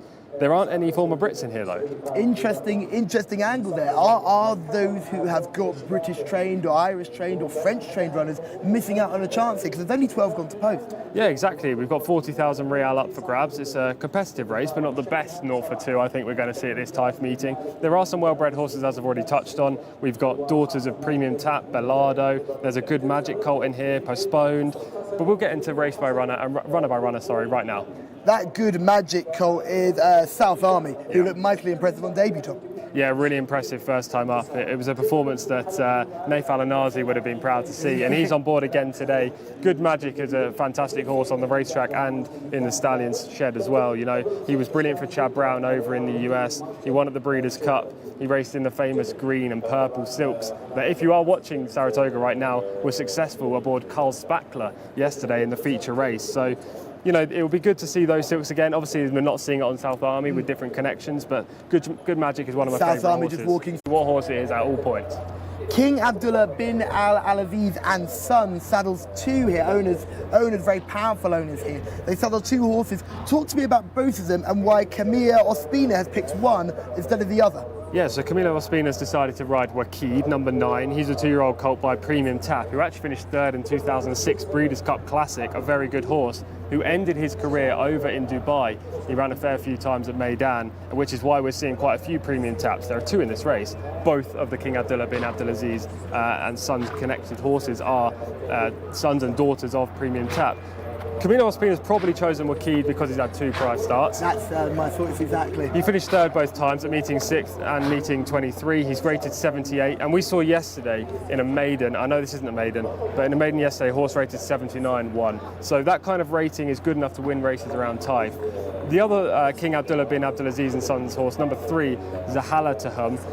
Interesting horse on pedigree. I don't know what to expect though. She's a filly, Wakid is a colt. Maybe that's their number 1 strength. Horse in front of us is Malaim and Majid, number 1 on your race card. Tom, what do you make of it? Yeah, she's another filly in this race. She's had 2 starts. She won first time up at meeting 4, finished 11th last time at meeting 16. Al Daflar, 2nd last time out. Exciting horse. Yeah, the horse to beat in here. We have footage of this horse coming in the next couple of minutes. Won at meeting 11, finished 2nd at meeting 18, is rated 91. We've already spoken about horse number 3, so I'd like to talk about Al Daham, which came 5th on only start. And the horse's name translated in Arabic means most important. Interesting. Is a son of Bellardo, who we saw over in the UK. Cost 24,000 at the UK sales. Guess who rides Al Daham? Wigberto Ramos. Wigberto Ramos looking for the quick double. That is horse number 3 in your picture now. Certainly a nice looking type. That is Al Taham also in your shot here. Al Taham, smaller type. Interesting position, but Wigberto is in form. Yeah, in form. We've just seen him ride a win of the last race. He's obviously on cloud 9 right now. And another horse there with a smaller and shorter tail. We seem to have seen that with quite a few of these horses over I here. wouldn't be surprised if that's something to do with flies and insects in an increasingly hot climate over here. That wouldn't surprise me. You've seen it a lot with agriculture, shorter tails in this sort of situation. Eblem Desert, number 5, interesting runner as well, 1 penultimate start. Yeah, already a gelded 2-year-old, but we saw a gelded 2-year-old win yesterday at Motorhead in the first race. It's the one I really like, South Army. Just a bit jig-jogging in the parade ring, Tom? Yeah, ready to go by the looks of things. He's the son of Good Magic, the fantastic Chad Brown trainee. Won his only start back in meeting 13. And they're just keeping on him here. You can just see this is Dabari Najd. It's a much more eye-filling type. Really interesting runner, strides out quite nicely, fills the eye, looks well built and in proportion, Tom. Yeah, he's 0 from 2 so far. He's a son of Postponed, and he actually cost 3.8k over in a UK sale. Finished 2nd on both starts. I'm just looking over my left shoulder right now, Callum, and I can see that the 2 grooms of South Army, who we just saw jig-jogging around, have moved him out of the paddock and into near where the winner's enclosure, the unsaddling section is. So they're just trying to cool him down, calm him down, get ready for this race. Horse number 8 is Multalhem, is an interesting runner as well, 2nd on last 2 starts. Yes, an interesting runner, 0 from 4 so far, but 2nd from the last 2, as you've touched on there. The 2-year-old colt by Flo. We're going to miss Wakid and go straight to Bint Al-Ojwad. Interesting runner, another eye-catching horse, but quite cocked in behind. Yeah, exactly. I can't believe we've missed Wakid, the horse I really wanted to talk about. Bin Al-Ajwad, yeah, had 2 starts, 1 last time at meeting 20. Prior to that was green on debut back at meeting 11. Al-Kawakabi is a really interesting horse as well. This one last time out, 4th from penultimate start, seems to be trending in the right direction, but another jig-jogging around. Yeah, again, these are 2-year-olds. They're still very green and inexperienced. He won last time at meeting 21. The debut was impressive as well, finishing 4th back at meeting 12. He's rated 74. Number 2, Al Dafla, is rated 91, so has improvement to do here. Salt Al Kuwait is a final horse we want to look at. Disappointed on debut, the only way is up. Yeah, interesting they're not going down the maiden route here. 0 from 1, finished 12th first time after meeting 23. Rather quick turnaround and it's drawn out wide. We'll need plenty of things to go right to win today. We'll need plenty of things to go right indeed. And there is Wigberto, the wig man, hoping to wiggle again. Other jockeys all in the parade ring looking confident, calm and collected ahead of our third race here at King Khalid Racecourse. Plenty of quality riding we've seen so far throughout these last 3 days, Tom. Yeah, I'm really impressed, I have to say. I came here having not watched too much Saudi racing. Obviously, been a big fan of the Saudi Cup for the last 2 years and the lead up to that down at Riyadh. Been watching races in Meydan for a long time and I wasn't sure what to expect from these local riders and even the likes of Camille Ospina I haven't seen too many times in my lifetime, but I am very impressed. All these local riders seem very neat in the saddle, composed, they have poise as well. The likes of Wigberto and Camille Ospina quite clearly bring the energy to Taif and yeah, I think it's a really good jockey group. I think Naif Al-Anazi is certainly someone you've got to keep an eye on because at some point he is just going to catch fire and start firing in the winners again, isn't he? Well, we just want to see it. We're waiting for it, Callum. You know, we've seen winners for Lua Morelas, Camilo Ospina, Wigberto, Ramos. Here. Al-Dafia is the first horse we're going to look at, and this is a mightily impressive performance, isn't it? Yeah, it's a good effort from Al-Dafla. He finished in second. The King bin Abdulaziz and Sons horse wins this race decisively. I think Al-Dafla's probably bumped into a good one here. Exactly my thoughts. Yeah, this horse out in front's quite clearly not asked for maximum effort, yet still wins by 5 to 6 lengths. Al-Dafla beats the rest by a considerable margin. Lua Morelas on the field. Al-Kawarabi is an interesting runner here, sweeping home, coming home strongly. Yeah, you can just see Al-Kawakabi really moving into this race like a good thing. Just rated 74, but won this race decisively despite hanging to the left-hand side in the closing stages. Maybe he can go close, but I'm worried about that tendency to move left. You'd want to see him at least running against the rail in the final 100 metres. Someone who's always running straight as a dime is Shamila, and she's in the pre-parade ring. South Army is one of the standout colts in the race, trained by Mamdou Al-Ali. Tell me about him. How's he been training in the morning? Last time out, he was super impressive. Thank you. He was good and he's fresh now and ready to race. But, you know, the maiden was lower competitive than that race and we have to put him in that competitive to see, you know, you cannot judge the 2 years old until they race and run and compete each other. And he'll appreciate the step up and trip. Last time out, it was over 6 furlongs, and at the 200-meter mark, he was out the back of the TV, and he came from nowhere to win. Yeah, he have a good turn foot, but I think 7 furlong and 1 mile will be better for him. For what I saw every day in his training and same his pedigree as well. And just in the parade ring, they took him outside of the parade ring because he was getting a little bit worked up. Is he usually like this on the track? He gets a little bit nervous? No, he's not nervous, but he's aggressive a little bit. He's happy, not nervous, aware about the race, or he's just fresh and he like to debut. It'll be interesting to see without Camille Ospina riding. Will the jockey make the same tactics and to hit the lids hard, try and get to the rail, or are they going to try ride it differently just because Ospina is so good at getting those horses front and positive early? It'll be interesting. The race might be won or lost in the first 2 strides on Zahalatum, you know. He's got a good rider on board, though, a rider that's had plenty of success so far this week and is trained by Ahmed Al-Mahmoud, who's one of the leading trainers so far in the standings. So this horse has good connections, despite the fact that Camilo's decided to ride number 9, Wakid. For me, I am a fan of South Army, I must admit. I'm interested. I wasn't put off by that going on in the parade ring. He's only a baby. Nothing really going to concern myself about it.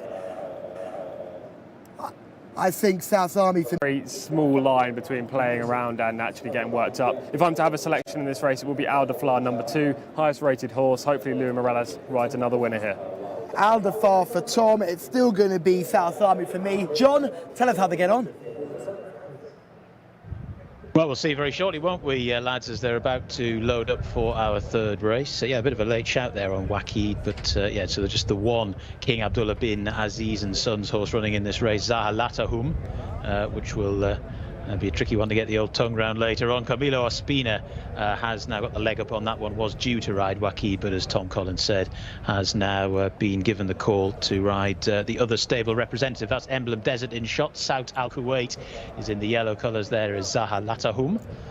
There are some of our colleagues there doing a terrific job on this very cosmopolitan broadcast now from Saudi here in Taif. And of course we continue here until early October and then reconvene in Riyadh, and very much looking forward to that as well. There's Alaham and Wigberto Ramos and Bint Al Ajwad. Ali Al Mimoni aboard. Horse number 2 is Aldafla, the one that Tom likes, the 10 there, Bint Al Ajwad. So they're still circling down at the start. The nod to load will be given very shortly. Emblem Desert is in the hands of Abdullah Al Kradis.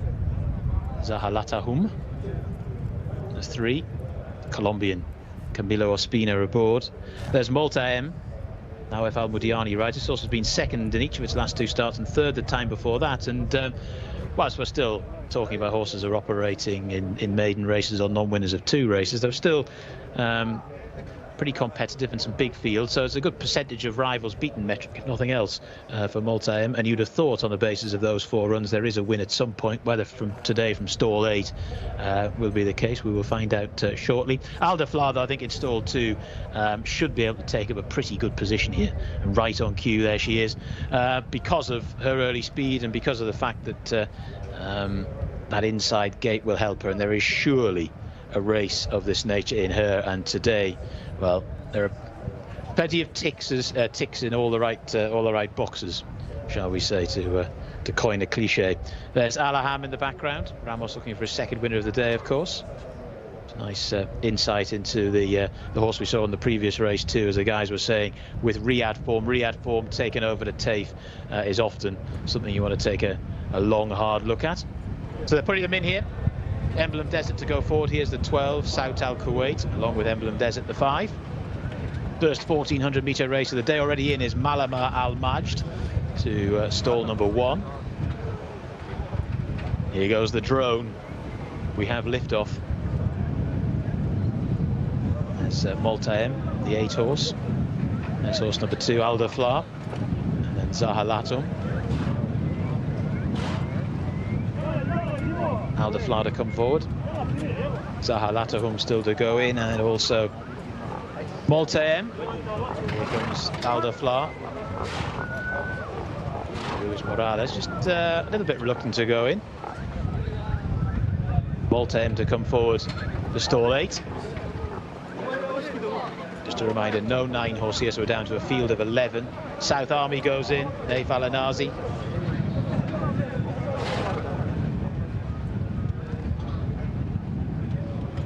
Stalls cam there, seeing Emblem Desert. Horse number 3, Zahalatahum to go in. Malame Al Majd getting very restless in the starting stalls. I think we've got a full complement now, though. 1 or 2 shouts of protestation there from the jockeys, but we're off now. They're off and racing for the 3rd on the card here at Taif this Saturday afternoon. Good start from Bint Al Ajwad, and that one goes forward in the early stages, showing terrific early speed. Emblem Desert is in 2nd. Towards the outside, South Army is also prominent. Also up at the pace is Dubawi Najd in the pale jacket. Then up the inside, Aldafla, who's trying to take up a relatively prominent position there, the lilac cap. Then rather wide on the track is Alka Wakibi, the red noseband. Even wider is Saut Al Kuwait. Towards the rear of the field at the moment, Zahalatahum just being nudged along by Camilo Ospina. Also towards the back is Malta M, and then right at the rear of the field is Malama Al Majd as they make their way inside the final 800 metres. And it's Bint Al Jawad who leads at the moment. To in 2nd position, Dubawi Najd. Then right round the outside, Al Kawakibi now moves into 3rd, followed then in 4th by the blue colours of Emblem Desert. Then right on the outside of that one is a driven along South Army. From the rear of the field, Alaham and Wigberto Ramos trying to get a bit closer, but lots of work to do from there. It's Bint Al Ajwad who leads as they start to make the turn for home. To Dubawi Najd over on the far side in 2nd as they enter the final 400 metres. Al Wakibi is racing in 3rd. They're then followed in 4th by Emblem Desert, who's beginning to get a bit tired. From the back now, Aldafla is staying on, loads to do, but might be able to do it. Down towards the closing stage as they come. Dubawi Najd has now come through to take it up. Bint Al Ajwad is very tired. Al Kawakibi's trying to stay on, not a huge amount from Aldafla. And inside the closing stage as they go, it's Dubawi Najd who's stretching away here for Adel Al Farouedi. Another win for our top jockey here at the moment at Taif. Dubawi Najd the winner. A good performance as well. 2nd was Al Kawakibi, tight for 3rd. We'll confirm that shortly, but no doubt about the winner, Dubawi Najd.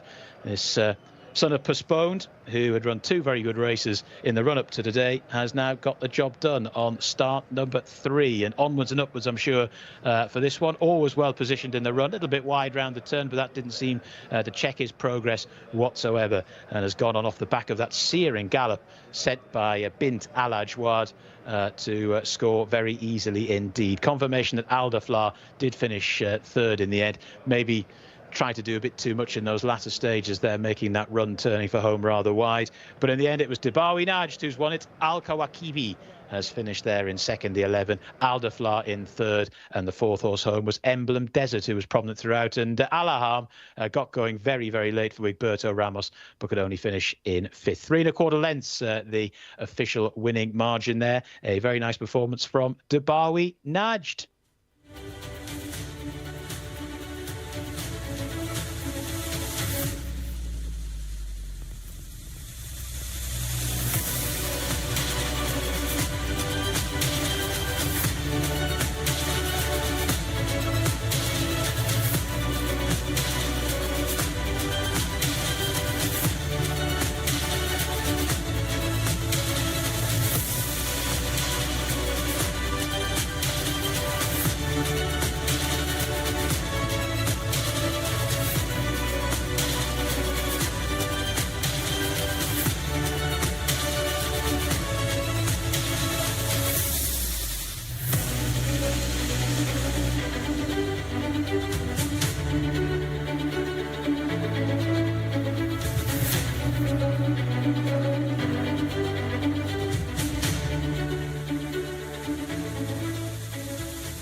He's chuffed a bit for that, and do you know why, Tom? That's 20 winners for Adel Al Faradi in the season. Really impressive, but he won't ride many of these years, that one, will he? No, definitely. This son of Postponed has really stayed this trip well. 7 Furlongs is quite clearly the front end of his stamina. He would easily get a mile. Adel Al Faradi seems to win every single meeting. He's won the title for 4 of the last 5 years as well, so he's not just a Taif specialist. He can do it in Riyadh too. Dubawi Najd is an interesting horse, really filled the eye in the parade ring, 2nd on both starts so far, but really picked up today and won impressively. Yeah, kind of hinting that this horse was ready to win with those 2 second-place finishes. As I say, by Postponed, the pedigree's interesting, but this horse was sold just for £3,800 last year, and he's just won 40,000 Real here, which equates to more than that. Yeah, more than that. Great maths there from Tom. Quick maths. Interesting thing for me is that we talk about these cheap purchases really turning over, making a return on their investment coming over here. You do have to remember it costs an awful lot of money to bring a horse from the UK to Saudi Arabia, from anywhere in Europe to Saudi Arabia. Yeah. But if they do and you can get it successful, this horse is a real eye catcher. Filled the eye in the parade ring. I was concerned that it just was a bit scared of winning, but now he's got his head in front. I wouldn't be surprised to see far more wins from this 2-year-old by Postponed. Well, exactly, and Postponed suggested there's going to be turf pedigree there as well. So when they go to Riyadh, this horse might be a turf horse. I have now actually done the quick maths, and it's £8,000 roughly to the winner here. So double the investment on Dubawi Najd, and just a 2-year-old early in his career can easily rack up a much bigger purse in the future. Didn't look like a 2-year-old in the parade ring, did he? Didn't look 2 at all. Looked big, mature and strong. In behind, Al-Kawabi is an interesting horse in 2nd. Seemed to stick on quite nicely and then defended quite a few late challenges early on. Yeah, Al-Wakabi only rated 74. The winner was rated 73, so ratings aren't necessarily be-all and end-all in these kind of races. You know, Aldaflar finished 3rd, rated 91, so you can't use them legit. But the 3 horses who had all that prior experience, the winning form and the good place form coming into the race have filled the positions.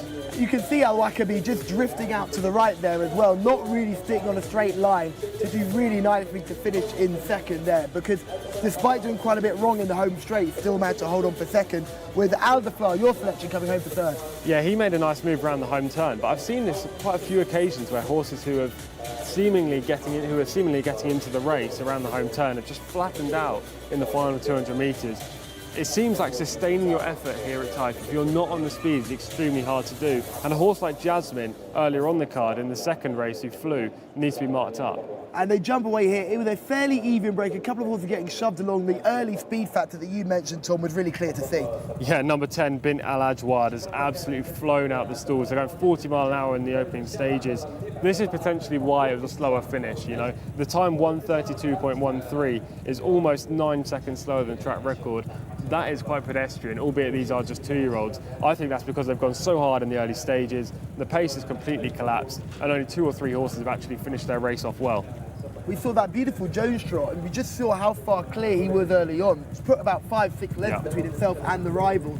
It was interesting that gap closed quite quickly. Was that the jockey trying to give the horse a breather? Yeah, I think so. But, you know, we're talking about how quickly they've gone in the early stages. The winner's currently in second, the horse who finishes second is currently in third, and the third place finisher is just weaving through now into sixth. So it's all of those up on the pace that have contested the finish. Obviously, that the leader at this stage, Bint Al Ajwad, has clearly paid for going 40 mile an hour through the first furlong, but at the same time, you still don't want to be too far behind. Another horse that paid for early excursions was South Army, who did it all probably before the race, had probably run his race before he was even in the stalls. Faded out quite tamely, put a line through that, he'll be better next time out. But it doesn't take anything away from Dubawi Nash, who at this point has just gone clear and continues to find. This is a good thing. Look at the head carriage. Look at the way he powered away. The jockey on board is full of confidence and pulling away nicely indeed. That's a really good performance from Dubawi Nash. Yeah, it really is. And albeit Al Wakabi is actually closing just late on in the final 50 metres, Dubawi Nash had the race won at that point. He had no horse around him. He was only a 2-year-old, as we've touched on numerous times. He's probably looking around at the green winners enclosure and the crowd as well. And I think there's more to come from this horse. I think 7 furlongs to a mile, on turf especially, this horse could develop into a cup horse or at least an open horse.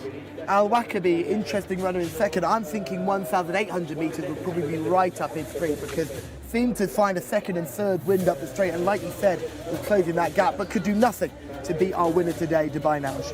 No, he hit a flat spot at a key point, but again, as you've touched on there, he rallied in the closing furlong. Definitely a longer trip for him, but as we've touched on, only had 2 starts. You know, these horses, they're projects. They're not just 2-year-olds.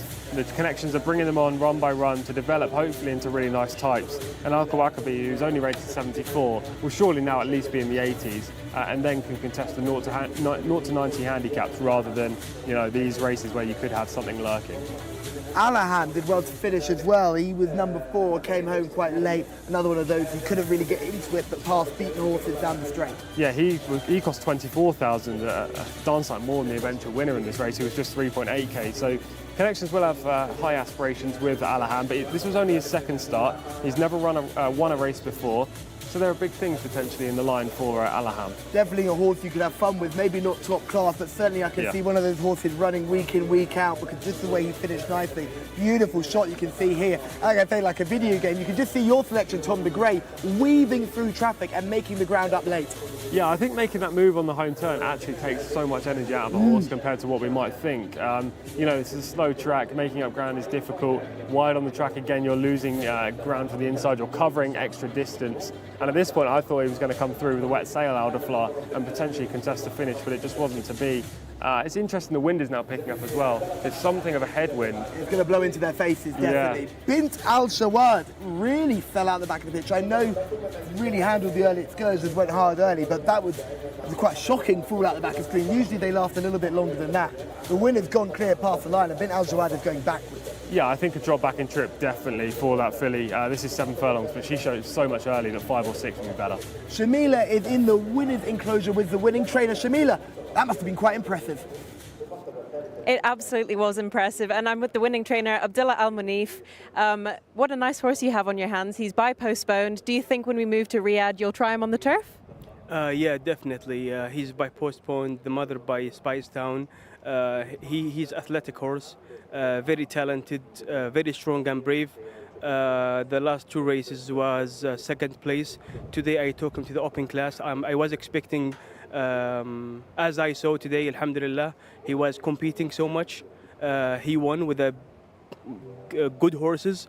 Let's hope to get the best rate, and then we target the good cups, or we keep him for Riyadh. And what's your plan with him? Or do you want to take him to a mile, or are you happy with 7 furlongs? Yeah, definitely. Why not? Postponed. He's a classic horse. Spice Town also. He's a kind of horse. He got a natural speed. At the same time, he has no problem with the distance. He ran 2 times 6 furlong. He was great. Today he was even more comfortable with the 7 furlong. He didn't push himself enough. So much. So he took it easy, and he gave us a stronger last 400. Do you think there's an advantage to buying all of these European-bred horses compared to the local-bred horses? Let's be realistic and honest with ourselves. The European and the American has more advantage than the local breed because they have the technology, they have the very good grass and good water as well. We are still building up here in Saudi. We have good owners, we have good jockeys, good trainers, but still we need to have a better infrastructure for our foals, especially. I always like to buy horses from Ireland and UK. I already have No Nay Never colt, Acclaim, different American and European horses. So let's try to bring them like what we did with the Dubawi today, Dubawi Najd. And how long does it take for these horses to adapt to the climate in Saudi and get used to how the training is done here? Actually, we have to take it step by step in order to get them adapted properly in terms of nutrition, in terms of the track. Here is a little bit harder than back in Newmarket or somewhere else in Europe or even US. So we have to take it step by step with them and race them when they ask us when they ask us to they are ready to race, you know. Thank you so much, Abdullah. Thank you so much. Thank you. Lovely interview there with Abdullah, the winning trainer of Dubawi Najd. A really interesting talk there. Already confident about going onto the turf. Postponed, Speightstown also in the pedigree. Could go even further. Yeah, he's definitely bred for the turf. I'm excited to see him over at Riyadh, I have to say. I'm also very excited by the fact that he said he's got a No Nay Never. I love No Nay Never colt, so I want to see that horse out here in Taif. Big No Nay Never fan in Tom. Exciting horse. Another person we're a fan of is John Blance. He's up in the sky. John, tell us about the next in our fourth race here at King Khalid Racecourse. Yeah, many thanks, Callum. We've got quite a big field for this. Maidanek is the first that we can see. Horse number 1, Mohammed Al Shurimar, is riding. Next is horse number 4, Alta Wahidi, in the hands of Abdullah Al Fayrouz. 5 is Bottle Rocket Man. That's the mount of Asil Al Sahani. Horse number 6 is Kare Hom. Nawef Al Mudiani is aboard. 7 is Infrared, Camilo Ospina. Horse number 8 is Baseman. Al Odib is aboard that one. Antelope Canyon, horse number 9, Alexis Moreno. Horse number 10 is Labib. That's the mount of Mohammed Al Buhail.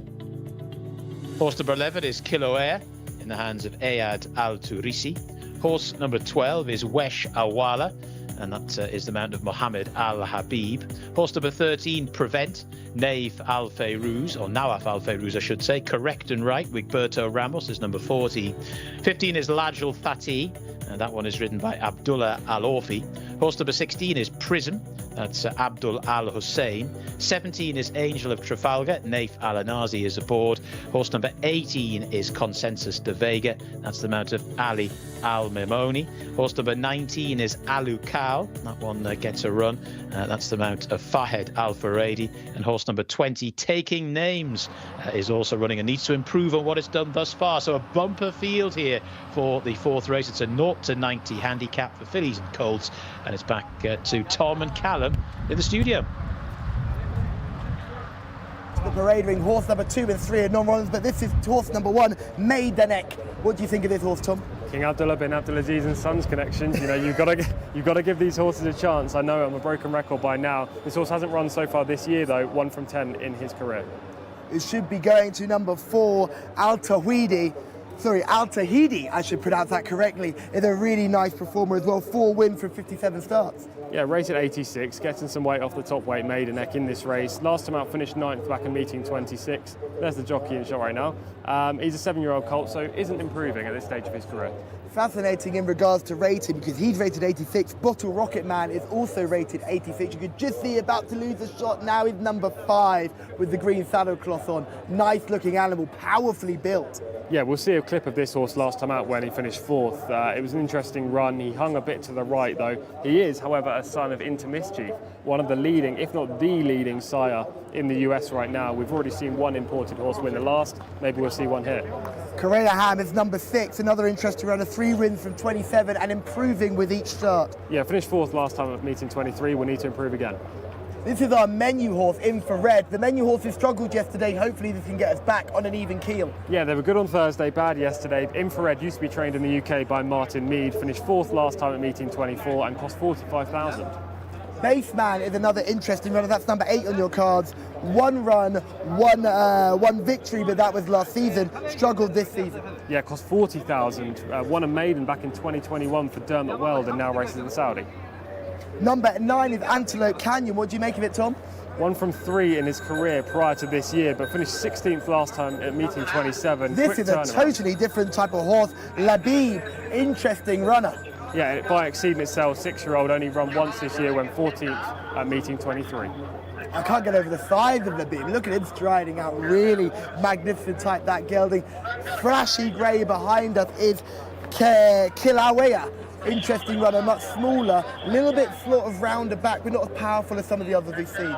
Yeah, finished 7th at meeting 23, 7th at meeting 17, but won his prior start at meeting 1. Only cost 9,000. Horse number 12 is Wesh Awea, a smaller built horse, gone round jockey already on board, not particularly forward going in the paddock. No, but he's trending in the right direction. 13th at meeting 8, 11th at meeting 11, 5th at meeting 24 and 3rd at meeting 27. Prevent is horse number 13, Tom. Formerly trained by Doug Watson over in the UAE and trained by Rafe Beckett over in the UK, so an interesting runner and finished 14th last time up. We hope we are, because 40 is correct and right, something I always aim to be. Yeah, 13k purchase. Roberto Ramos takes the ride. 4th last time at meeting 27. A very consistent performer. La Giltati is this grey that comes behind here. This is a nice looking grey horse, the yellow bandages, can't miss it. Abdullah Al-Alfi won a race yesterday. This horse won on his last start too, back on meeting 23. Prior to that, he finished 2nd on meeting 20 and can't be overlooked.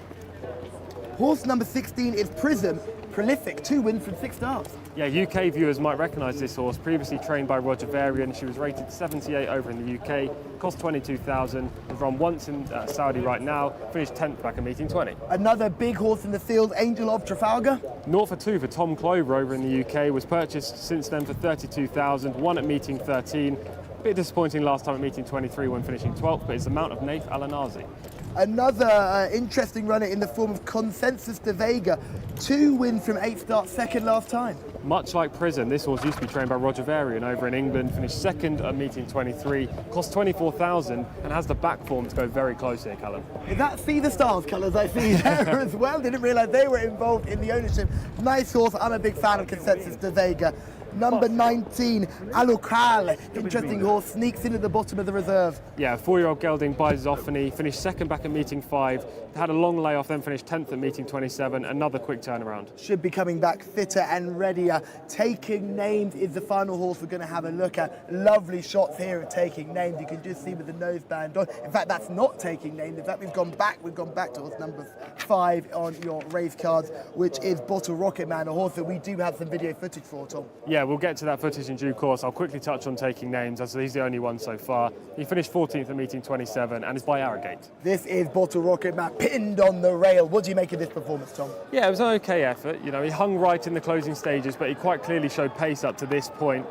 I don't know, it wasn't the strongest finish. You can't ever write off an Into Mischief. We know that by all those great horses that he's produced in the US. And we need to take a big step forward from this effort to contest today. I prefer the Experts, I have to say. Yes, I'm also with you. I do like the Experts. One horse we also got to mention is Correct and Right. This is Wigberto Ramos on board. We know Wigberto's already had a winner today. Yeah, this is a good piece of footage here. Correct and Right was way off the speed in the early stages, completely contrasting to Bottle Rocket Man, who showed that early speed and faded. Correct and Right was picking up close to home. He finished a fair 4th after, he stayed on more than one pace, I'd say. I feel like I say one pace quite a lot in these footages. Bingo cards. Exactly that. But here, I think he was quite powerful in the closing stages rather than just sticking on past beaten rivals. We've said it before and we'll say it again, hit the line hard. That's what you want to see with this racing in King Harled Racecourse, because it's tough going. Yeah, he's a son of Churchill as well, so he'll definitely get further than this mile trip in time. This is Infrared, the horse that we had in our menu. This is the horse I'm really intrigued by, Tom. Yeah, me too. I was struggling to find a selection because I thought so many of these UK horses had a chance. Infrared here, formerly trained by Martin Mead over in the UK and actually ran well in some better races than this.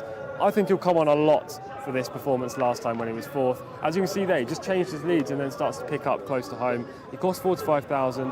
Camilo Ospina takes the mount. He's drawn well in gate 8 and is a 4-year-old going places. Expensive purchase, Camilo Ospina on board. It sounds like a foregone conclusion, but it'll be interesting to see how Camilo rides him because he wasn't from the front on that VT we just saw. No, exactly. And these English horses that have come across to Saudi don't necessarily have that early speed that we just saw in the last race by Bint Al Ajweed, for example. I think Camilo might be a bit more tentative rather than his usual forward-going tactics. I think he'll probably sit in midfield, hopefully towards the rail on Infrared. And from there, this son of Pivotal must have a good chance of winning. There are 2 others in here that are formerly trained over in the UK or Ireland that I think have good chances. Baseman is one, number 8, though he is breaking from stall 16. But he's a son of Kingman. We haven't seen a single Kingman so far at this meeting at Taif. Obviously, he's bred to handle turf, and I imagine that'll be the plan for the future. And the other one is Consensus de Vega, who we've touched on a couple of times. Ex-Roger Varian, cost 24,000 and finished second last time at meeting 23.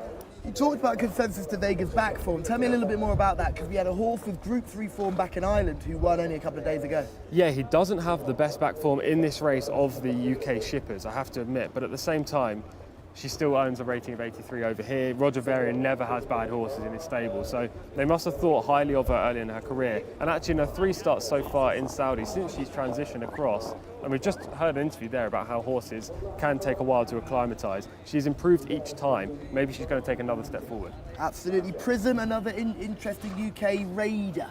What do we make of Prism? Yeah, she was rated higher than Consensus de Vega over in the UK. She was rated 78, but she actually attracted £2,000 less at the sales. She only cost 22,000. She's drawn better in stall 2, but we've seen if you missed a kick from an inside stall already today, you can be put on the back foot, so she will need to break better. It's another contest over 1,600 metres.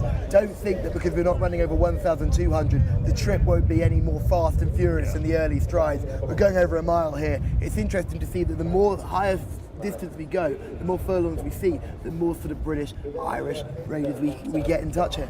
Yeah, I think it's because all of our sires and our dams, for example, are breeding horses that have plenty of stamina. You know, you get these US bred horses who need sprint trips because they show so much early speed. There is a couple of US horses in this race, you know, Into Mischief progeny, Kitten's Joy progeny as well, but the likes of Pivotal, Kingman, Lethal Force, Exceed and Excel, Lope de Vega, Dark Angel, albeit is a sprint stallion back home. These horses have that extra stamina, and we've seen with the slow track, you need to be able to get the trip to win. And you know, over this mile distance, you need horses with plenty of stamina. I was about to say number 11, Kilauea.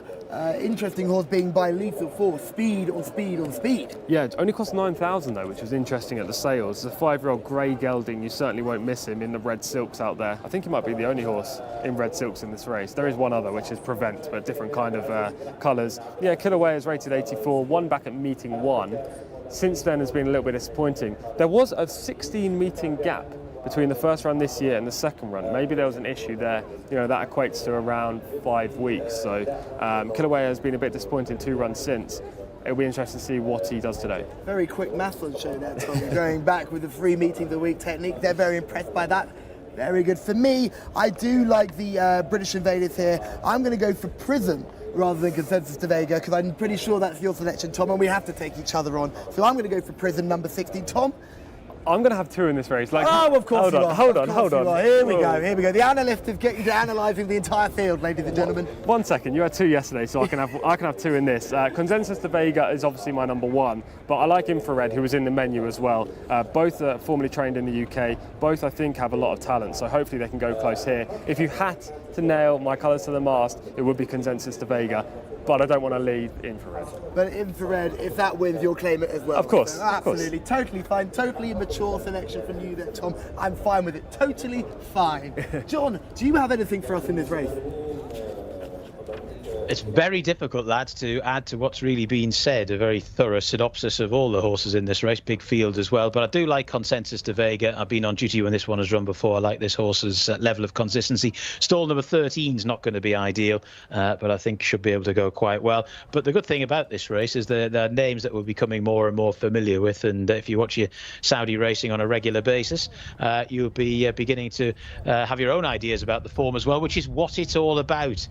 And well, there'll be quite a few possibilities in this race. Bottle Rocket Man isn't totally out of it as well. The upward curve has been pretty noticeable over the last 3 meetings at this campaign. Infrared was definitely coming home very well in that piece of VT that we saw with Camilo Ospina aboard. There's Lajol Thati in the red and yellow colours. There in the blue and yellow is Angel of Trafalgar. There's horse number 1, Maidenek, in the hands of Mohammed Al Shumira. And horse number 5 is Bottle Rocket Man. The 6th there is Kare Hom. Down at the 1600 metre start. So the 1600 metre start is right at the end of the back straight. So they've got the full extent of the back straight to run before they swing for home. And their final, well, just under 2 furlongs. The 2 furlong marker, the 400 metre marker, is just before they level up for home. So that's not a desperately long run in, but one where things can still happen. That's Wesh Awar. If you're working from your Saudi Jockey Club colours, that's a considerably brighter green than that which certainly is printed out for me anyway. So that's just kept me on my toes as the horses are about to go in. Correct and right to load. In goes Kilauea, who's got stall 1. Horse number 11 from stall 1. In goes Correct and Right. Horse number 13 is Prevent to stall number 11. There is Alukal, one of the reserves that got a run, into stall 3. Of course, replacing the original 2 horse who was berthed in 3. There's number 15, Lajol Thati, to go in alongside Prevent. Next to come forward is Alto Weedy. There's Baseman at the back as well, and also Antelope Canyon. 7 is Infrared. There's Wesh Awala to come in as well. Labib could well be the next to be offered up.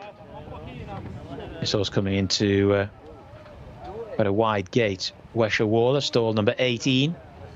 Horse number 20 taking names into stall 12. The 10 is Labib. The 16 is Prism going in. Next to Kilauea. Horse number 1 is Maidenek. Blue and yellow colours there of Angel of Trafalgar. There's Consensus de Vega to come forward as well. Horse number 6 is Karahom. Dark blue colours are the white blinkers. So once again, it's been a very efficient loading process. Antelope Canyon still to go in Infrared as well. This is Antelope Canyon, the green colours. Stall number 5 for that one. There's Infrared to go in. Camilo Ospina. Camilo Ospina is in. Last to come forward, horse number 8, Baseman, into 16. Wide gate for that one to overcome. Standing by then, 1600 metres, the metric mile. Just about ready. Gates back and away they go. Slightly awkward out the gate was Antelope Canyon. Good start though from Infrared in the pink and blue colours. Also prominent, one of the reserves there taking names, the green colours and the sheepskin noseband. Kilauea is also prominent, the grey horse there in the red colours. Wigberto's got a pretty good sit aboard Correct and Right in a 2-tone blue, also prominent. Looking a little bit wider to the left, we can see Angel of Trafalgar, who's quite prominent, so too Baseman. And then right towards the left of picture there is Antelope Canyon. So they're making their way through the first 400 metres or so, and the lead is just in the possession now of Taking Names, who's floated across there to take it up to in second position up the inside, Correct and Right. They're then followed now on the outside by Maidenek, who's got into a good position. Then in 4th position, Infrared in those pink colours. Then Kilauea up the inside. Prism is also prominent now. Consensus de Vega gets a first mention as well as they start to make the turn at the top of the track. Angel of Trafalgar is still pretty prominent. One that's just dropping back through the field now is Wesh Alawa. Trying to stay on a little bit from the back is Alukal, one of the reserves, and towards the back of the field Prevent hasn't got too many behind it, and it's just about the back marker. So they're starting to make the swing for home, and it's Taking Names who leads them as they go inside the final 400 to Infrared in second. Then right round the outside is Correct and Right, driven along now by Ramos. Prism is still very much on the premises. Then Consensus de Vega, who's trying to stay on, followed then by Kilauea and Alukal. Down the lane they come, and it's Correct and Right. Wigberto sets sail for home, goes on by a length to a rather tired Taking Names in second Prism is now pulled out for a run in third, then in for red in fourth. Staying on is Alucal as well. Over on the far side, it's the 14, Correct and Right, now being challenged by Prism as they go to the line. Correct and Right and Prism. Correct and Right finds a bit more for Wiggy. Correct and Right has beaten Prism. Alucal has got up for third. In for red has just about clung on for fourth. Double on the card for Wigberto Ramos. Correct and Right, always prominent. Looked not particularly well berthed as they came wide round the turn there, and it also looked a little bit vulnerable in the closing stages, but has found a bit more when the wily and experienced Panamanian jockey asked for a little bit more. Prism loomed large there for Abdul Al Hussein, but in the end wasn't quite able to get past. But that was a tremendous performance and a time of 1 minute 44.2 seconds as well there for Correct and Right, who's now won 2 from 8, was fourth last time out and has built on that. And there'll be more wiggling in the parade ring after this. Horse number 14, Correct and Right, has scored. We'll see it all now again in super duper slow motion. Correct and Right, Prism, Alucal flying the flag for the reserves there in third. The winning margin there was 3/4 of a length. And just to confirm, the fourth or so in for red, and probably in fifth they're taking names. That's the 1, 2, 3, 4, 5 in race number 4. A double on the card for everyone's favourite Panamanian jockey. It's Wigberto Ramos.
Now, there's a song by Jason Derulo that goes a little bit like this: wiggle, wiggle, wiggle. And that is what the Wigman's done again. He wiggled and got just enough out of Correct and Right, who was Correct and Right today, and landed our fourth contest on the day, just denying a strong finishing Prism in second. Tom, that was a really good race because I think all of our selections were bang up there. Yeah, the son of Churchill comes out on top. The 3-year-olds, it'll be a nice little touch there for Coolmore. He's a spit of his sire as well. Just He is. look at me, the real strapping type. You can see him in the winner's enclosure here. He really fills the eye. We've seen quite a few of these nice-looking European-bred types really dominate the last couple of races. Yeah, and the TV doesn't really do him justice. We're looking at him right now, and he's just looking down for a nip of grass, and he looks lovely, a lovely-looking type. But another good ride by Wigberto Ramos. You know, this horse was bought for just 13,000.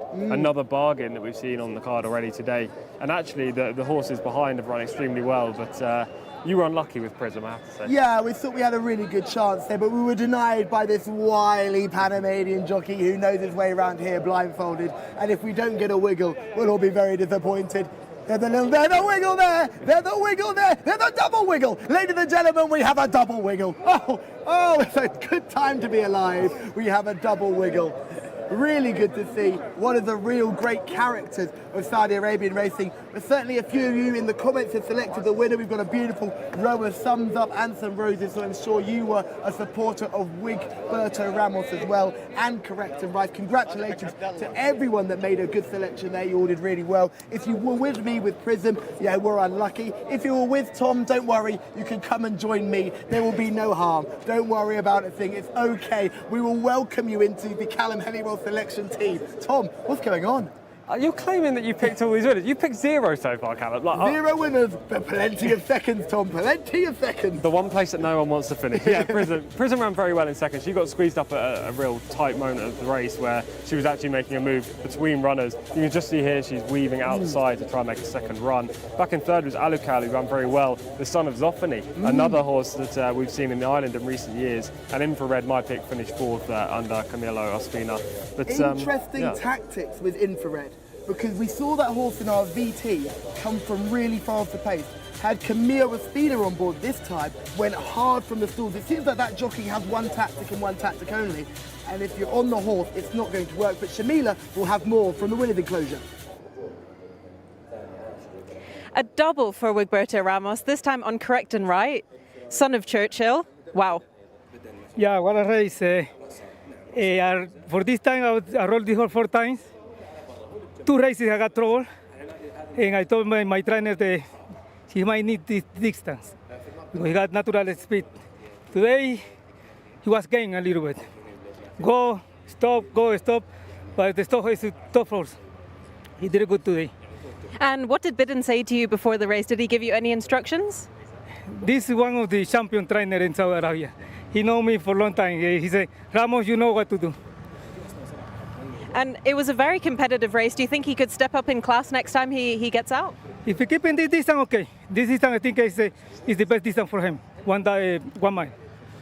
And you have a few more rides today. Do you think you'll have any more winners? Yeah, I got 3 good shots. Maybe I get to dance one or 2, 3 more times. Well, I think a double is enough for a little dance party here for us. So show me some dance moves.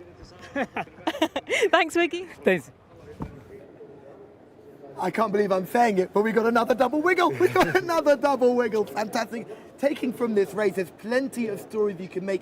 Prism and Kilauea both broke from the inside stalls and did well, but if you keep watching the great Kilauea, he creates problems later on in the race. Yeah, he's the one that actually goes straight to the front. Camilo Ospina was obviously trying to be quite aggressive on Infrared as well in the pink silks with the blue cap.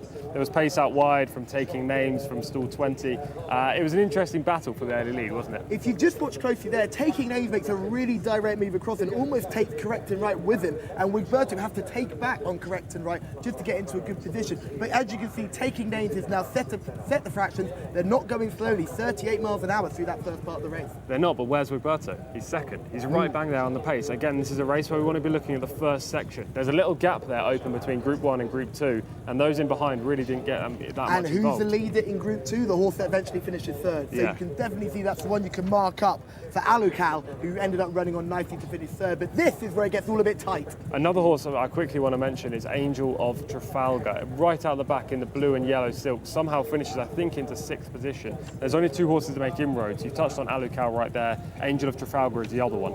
Here you see Prism, there's a gap there. If you're a Prism supporter, we're punching the air in celebration. There's no gap there anymore as Wigberto Ramos swiftly shuts the door.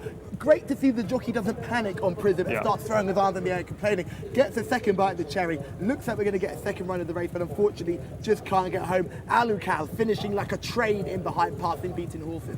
Yeah, Abdullah Al Hussein on Prism would have been a little bit gutted, I'm sure. The stewards would have looked at it just in case there was anything. But she was beaten fair and square. I am taken by that performance of Angel of Trafalgar. Come to Riyadh.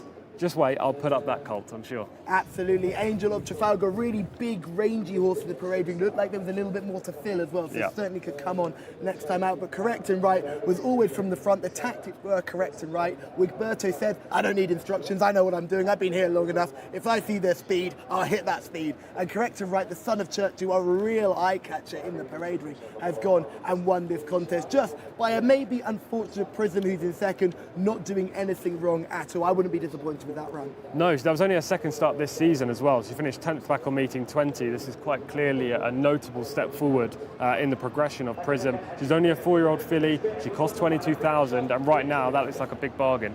Absolutely. Now, Tom, we do need to talk about your selection because I still haven't seen Consensus de Vega. What happened there? Actually, this horse was travelling really nicely going around the home bend, Consensus de Vega. She was just in behind the speed, and I actually thought she was going to play a big part in the finish, number 18. She hasn't come through the shot just yet. She seemed to fade in the last furlong or two. Maybe a drop back in trip to 7. There she is right now in the yellow silks. She travelled one of the best in the race. I just don't think she saw out the trip. 1,400 for her, possibly going forward. Interesting infrared again. I think the tactics cost there. I'm not quite sure what Camilla Ospina was doing there, going so hard early on a horse that's got no previous form, going hard early. Yeah, it takes a brave man to take on Camilla Ospina, I'll tell you that. Absolutely. He's a very good jockey, nonetheless, very talented rider, but still, even the greats get things wrong every so often. No, I do agree. I agree with your point. You know, it seems like he knows you need to be on the speed, but infrared doesn't have that early pace, and forcing a horse to go forward who's actually a closer in a race can be a negative. I'm just looking at these beautiful slow motion shots here. I actually think our winner's got a little bit in hand. It doesn't look like we're all out at the line here. Wigberto seems quite comfortable. There's definitely more distress signs coming from our horse in second, Prism. Wigberto just timed this to perfection, and he's judged the pace. They've gone hard early. They haven't eased off, but I think he's nicked a few lengths when he's just squeezed up Prism there. So the real story of the race is right off the end of the home turn. Yeah, exactly. There are two things that we need to see in races at Taif with winners. You need early pace. Not necessarily need to be at the front, but you need to be near the front, and you need to save ground towards the inside and not go 5 or 6 wide around the bend. They're the two main factors to win a race here, and Wigberto is phenomenal in both. I think we can break this race into 3 parts, and Wigberto does well in all of them. In fact, you can see it here. The first section is when they come out, and our leader here, the reserve, Taking Names, made that early break to the left and almost took correct and right with him. Wigberto then pulls back. Wigberto then gets in a position where he can strike, but leaves a big enough gap for a horse like Prism to sneak through. If you're Prism's jockey here, just look, it's almost like, oh my goodness, all my good days have come at once because I'm going to get this hole here. And you can see that's a big enough gap to go through. But you'll just see Wigberto here. I don't even think he lifts his reins. I think he uses his stick to just squeeze the horse to his right. You'll just see it here. It'll be a fantastic shot here by our camera team who've done a magnificent job. He's actually, the horse is leading. He's pulling on his right reins. He's not trying to deliberately come across. The horse is lugging across. Fascinating camera angle there, where you can really see how these races are won and lost in a matter of strides. Yeah, it's a brilliant shot. Taking Names was actually hanging out to his right as well, just as he was losing, his stamina was ebbing away. Meanwhile, actually, going around the bend right at the start of that clip, Wigberto was quite clearly shifting his weight to the right to try and stop the eventual winner shifting left. He does actually hang a tiny bit into the path of Prism. I don't think it cost her the race. No. She could have moved through and really challenged the eventual winner.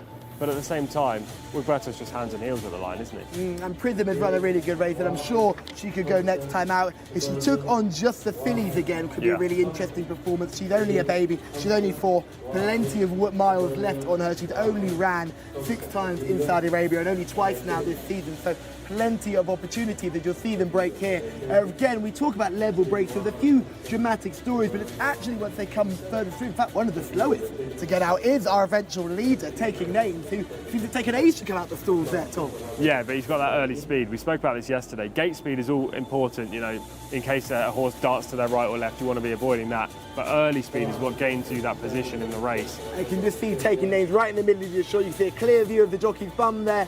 Beautiful shot, as we can see, right down there, and already getting to the front and going to set those really strong fractions. But not crazy fractions, because there wasn't a pace collapse. No, there wasn't a major pace collapse. It's interesting that horse managed to get in the field. You know, he was a reserve, number 20, so without him, this race could have had a completely different look about it. But the fact he was in the field, he set the pace, he allowed Wigberto to track through, he allowed Prism to get that perfect toe around the bend as well. He was an interesting inclusion into a really red-hot race for the grade.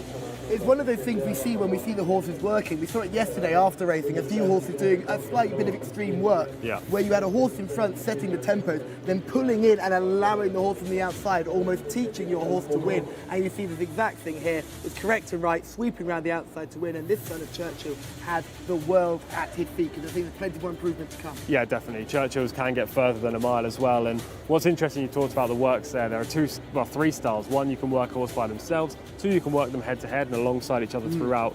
3, you can work with a pace setter. I think a horse like this has clearly worked with a pace setter in the mornings because he knew exactly how to move up alongside, not waste much energy. And with Berto Ramos, he's so experienced, you never doubt what he does in the saddle. And the ears were never flashing either. That's the other thing. The ears were never going back and forth, straight as a dive. You just see the cross of the line, and that's when they begin to flick. The horse like, oh, what do we do now? I've stopped being pushed. So it's a really lovely shot, and you can see with Berto again, doesn't need to punch the air. He's going to give us not a single wiggle, a double wiggle. If he rides the treble, will we get a treble wiggle? It would be some kind of scenes, Callum. It would be a wonder of the world, in my opinion. The Great Pyramids of Giza. You're going to have to get down there. The temples of Babylon. The triple Wigberto wiggle. I'd be all up for seeing it. Best of luck to Wigberto Ramos and all his supporters as they move on to the next race. We are already moving on to the next race. We're on to race 5, Tom. Tell us a little bit about this. This is over 1,600 metres. Yeah, it's an Arabian Open for the colts. We haven't had an Arabian horse race so far tonight, so it's interesting that we've got one now. We've got one in the next race as well. This is for the colts. The track record is 152.29. There are some interesting horses in here, but also a lot of horses that have never won before. Well, John Blance will take us through them runner by runner. Thanks, lads. Still, enjoying the double wiggle there with Shamila is there and Wigberto Ramos. Great scenes in the winner's enclosure. Right, this is this Arabian Open race for colts. There's a slightly smaller field here. Horse number 1 is Abar Al-Siham in the hands of Nawaf Al-Fayrouz. 2 is Bayrak Al-Izam, who ran pretty well last time in the hands of Naif Al-Anazi. Horse number 3 doesn't go. 4 is Vizier, a last start winner, Asil Al-Sahani. Horse number 5 is MJ Taj, Ali Al-Memoni. Horse number 6 is Fuda Pine, Alexis Moreno. Horse number 7 is Gadban and Turki Alofi. Horse number 8 is Tara, F. Al-Zaman is aboard that one. Saif Ali Abra is horse number 9. That's Abdullah Al-Hussein who rides. Horse number 10 is Kaylan Aldum, Eyad Al-Turisi. Horse number 11 is Aldafia Jordar. That's the man of Naif Al-Mudiani. Horse number 12 is Shibul Gudar, Adel Al-Farazi, Abdullah Al-Faraiz rides that one. And then horse number 13 is Nadem Al-Kaladir, Adel Al-Farouedi rides that one. So those are the runners and riders for our 5th race on the card, as the lads correctly say as well. Our first purebred Arabian race of the night. It's 5th of 9. Stand by, of course, for the big cup race, the 9th and final race on the card. But with the horses in the pre-parade ring, it's back to Callum and Tom. Thank you very much, Blancy. Always appreciate your insights. And yes, this is an Arabian race, only for the colts here. We've got a fillies equivalent just coming up afterwards. What do you make of these runners? It's a really tough little contest. It is a tough contest, but we've got some good horses in here. The likes of number 4, Viz here, is rated 95. We've got an 83 rated runner, number 11, Al Daif Jorda. And we've also got number 13, who's perhaps the most interesting horse in the race. And we will show a clip of his last time out success, but Nadam Al-Mouk Al-Kaladia comes in here with just 1 run and 1 win. So yeah, it's an interesting race. We've also got a first-time starter, 2 of them in fact, numbers 5 and 7. So yeah, I'm looking forward to it as the 3 Musketeers walk the horses into the paddock. There you go. I told you the 3 Musketeers were catching the coolest men on the race course. They're leading the horses into the parade ring. I'm quite interested by this Nadam Al-Mouk Al-Kaladia horse. Now, we saw an Al-Kaladia runner with a lot of hype make its debut on Thursday and really flattered to deceive, ran an absolute stinker. Hopefully this horse, Nadam Al-Mouk Al-Kaladia, who was born at the same yard, so born at the same stud, that's where these Al-Kaladia names come from, just for those who don't know. It'll be interesting to see how this horse gets on second time up. But there are other horses with more streetwise and more experience. Exactly. Nadam Al-Mouk Al-Kaladia is a very interesting runner, as you've already touched on. Obviously, it's the Al-Kaladia bloodline. Laith Al-Kaladia is the sire, and the dam is Nahila Al-Kaladia. This horse doesn't carry the Al-Kaladia stable silks, which are the white with the inverted black chevron, but it carries the white with the chevron the other way around, which is interesting. When we watch this VT in a few minutes' time, I'm sure that people watching will be interested to see how this horse has actually won, because I won't spoil it, but the horse hangs badly off the rail and still manages to keep going and win decisively.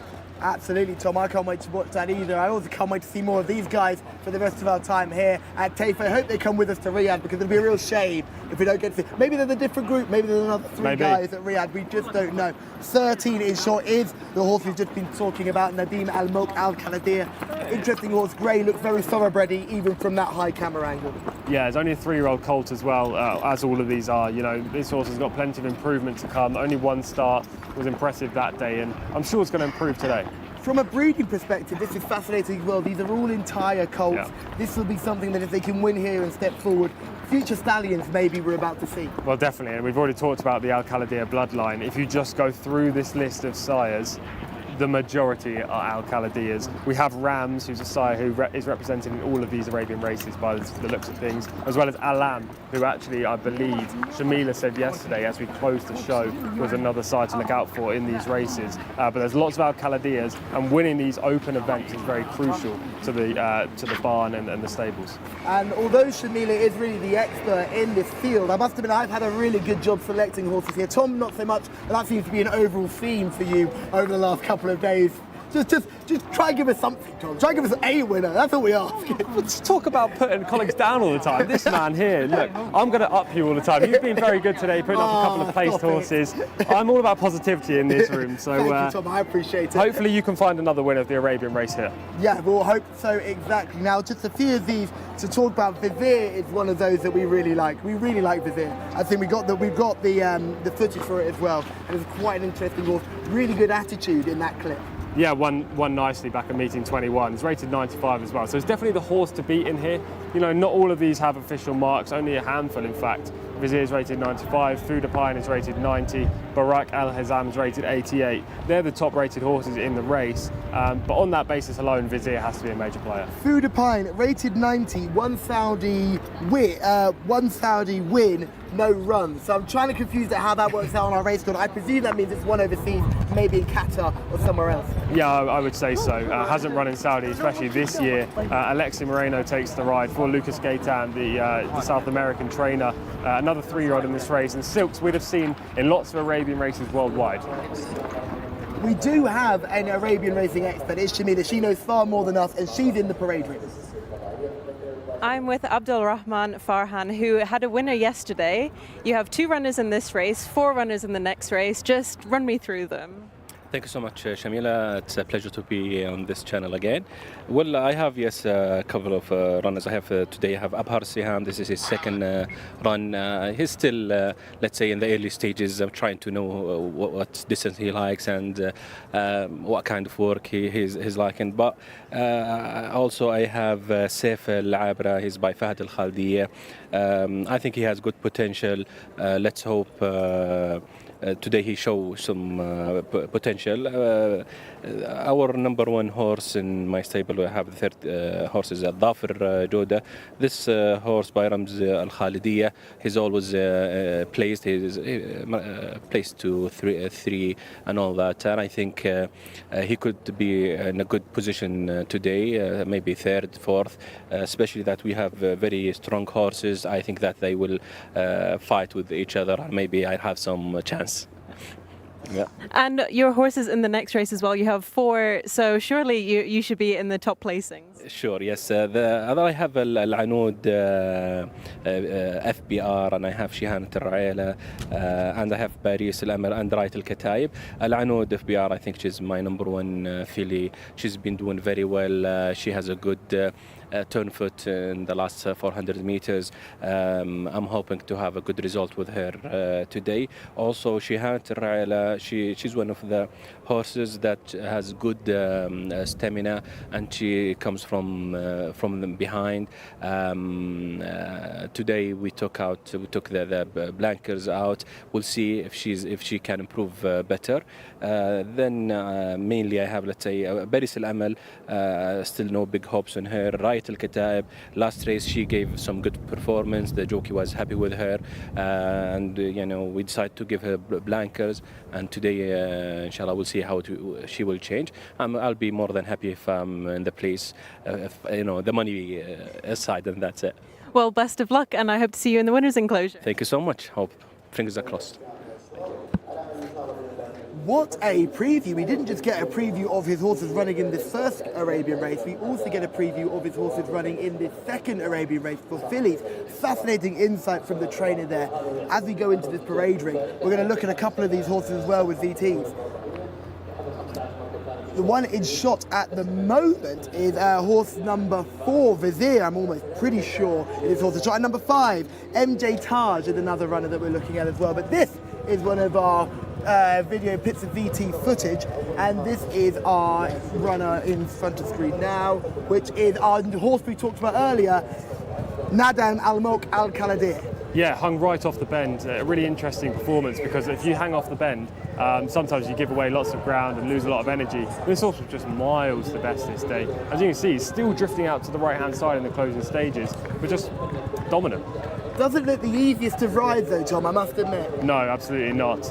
Most of these Arabian horses aren't, but you have to say, Callum. Yes. If everyone else is difficult to ride, you'll be absolutely fine. Behind it, this is Vizier. This is the horse I really like, because I like the attitude that Vizier shows despite getting beaten here. Yeah, he has displayed action though. Like, you'll see his front two legs, they're wide apart. Look, they don't you'll look see like... it here. Yeah, the front right goes out as he gallops through. It's a weird looking action, but it doesn't stop him from running.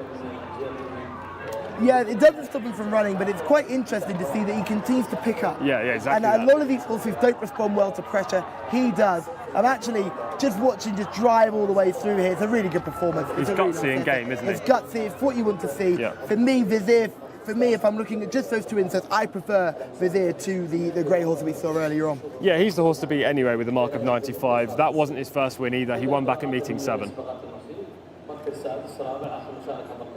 Number 10 is Khalidan Aldim. Is a really interesting runner as well. 0 from 3 this season, but has been running consistently. Yeah, ran back at meeting 1, finished 6th. In meeting 4, finished 4th, and then last time up was disappointing in 14th, only rated 65. This is still number 10. This is number 11, Al Dafa Jorda. Interesting runner, striking grey type. Yeah, really consistent. Finished 3rd at meeting 1, 2nd at meeting 7, 4th at meeting 15, 5th at meeting 21, and 5th at meeting 25. Shabil Gouda looks like a light type, Tom. Yeah, a winner back at meeting 1 again, then a long layoff before meeting 21 when finishing 9th.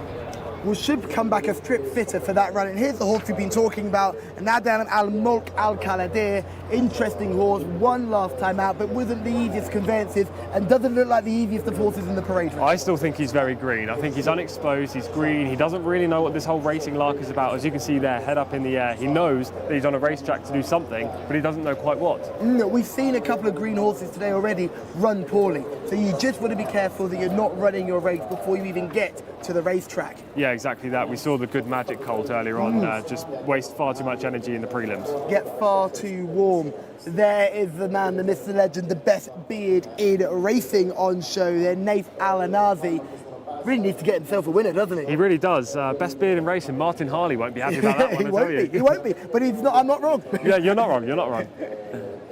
What do you reckon of Naif's chances here? He's, again, this horse that came 3rd last time out. Yeah, finished 3rd at meeting 15. He's only had 1 start this year, so you would expect this horse to come on leaps and bounds for that effort. He's rated 88, so he's quite clearly a talented horse. Was better as a 2-year-old than we've seen so far at 3, though. That's number 2 on your race card, the Birak Al-Hidam. Sorry about that. That's number 2 on your race cards. Interesting horses that's coming here with what I can't really understand the form-wise on Food de Pine, but the rating just keeps me interested. A rating of 90, that can't have come from nowhere. No, I'm pretty sure this horse ran overseas. I don't know quite where. Unfortunately, I couldn't find the records, but this horse has a rating of 90, is a one-time winner. Lucas Gaetan is the trainer, South America.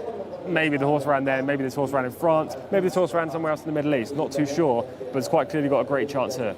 I think it just explains the length and breadth of Arabian horse racing all over the world. We discussed it briefly yesterday. Again, an increased program this season. This is the first time they've had 2 Arabian races on each of the days racing here in Taif. Interesting to see how they got on. We've seen a couple of riders going down long stirrups here just to try and keep the horses as calm as possible. One of the other factors that we do have to see is these outriders that are going out. Some outriders are leading the horses, other outriders aren't leading any horses. And this is purely due to jockey decision. The jockeys and trainers can make the decision whether they want to come out led or not. If you're on horse number 10, Khalil Al-Dum, that you'll be really concerned that you've just gone flying down the post there in a quite extreme trotting manner. Probably not the best for conserving energy. No, I like to see a horse go down nice and gently, nice and sweetly, not losing too much energy. Save that for the race. Just like number 5 here, MJ Taj. never run before, but you wouldn't know by the demeanour on the track. Absolutely, MJ Taj has handled all the proceedings really well today. Nothing to be concerned about, but again, greenness is a concern, and coming up against some hardened rivals would be something to worry about. Yeah, 2 first-time starters. MJ Taj is one, and the other is number 7, Gadban. Never run before, but it's ridden by Turkey Alofi, who had a hat-trick just a couple of weeks ago. It's an interesting runner. I don't know anything about this horse, but again, 3-year-old colt. And remember, all of these horses are breaking from the same number as on their saddle cloths. Plenty of people getting involved in the chat on YouTube as well, which is fantastic. Please keep your messages coming. We cannot wait to hear more from you. Thank you for getting involved in our coverage here from King Khalid Racecourse at Taif on Super Saturday, Tom. Yeah, it's been a phenomenal day so far. The clouds are out, and it's not actually as warm as the last 2 days, which I am loving, I have to say. You are absolutely loving this. I'm in my element right now. It's lovely out here. We've got the best races still to come on the card, a couple of cup races. I'm really looking forward to them. Hopefully the winners will start flowing as well, Callum. Hopefully the winners will start flowing, or Tom's job security will start dropping, that's for sure.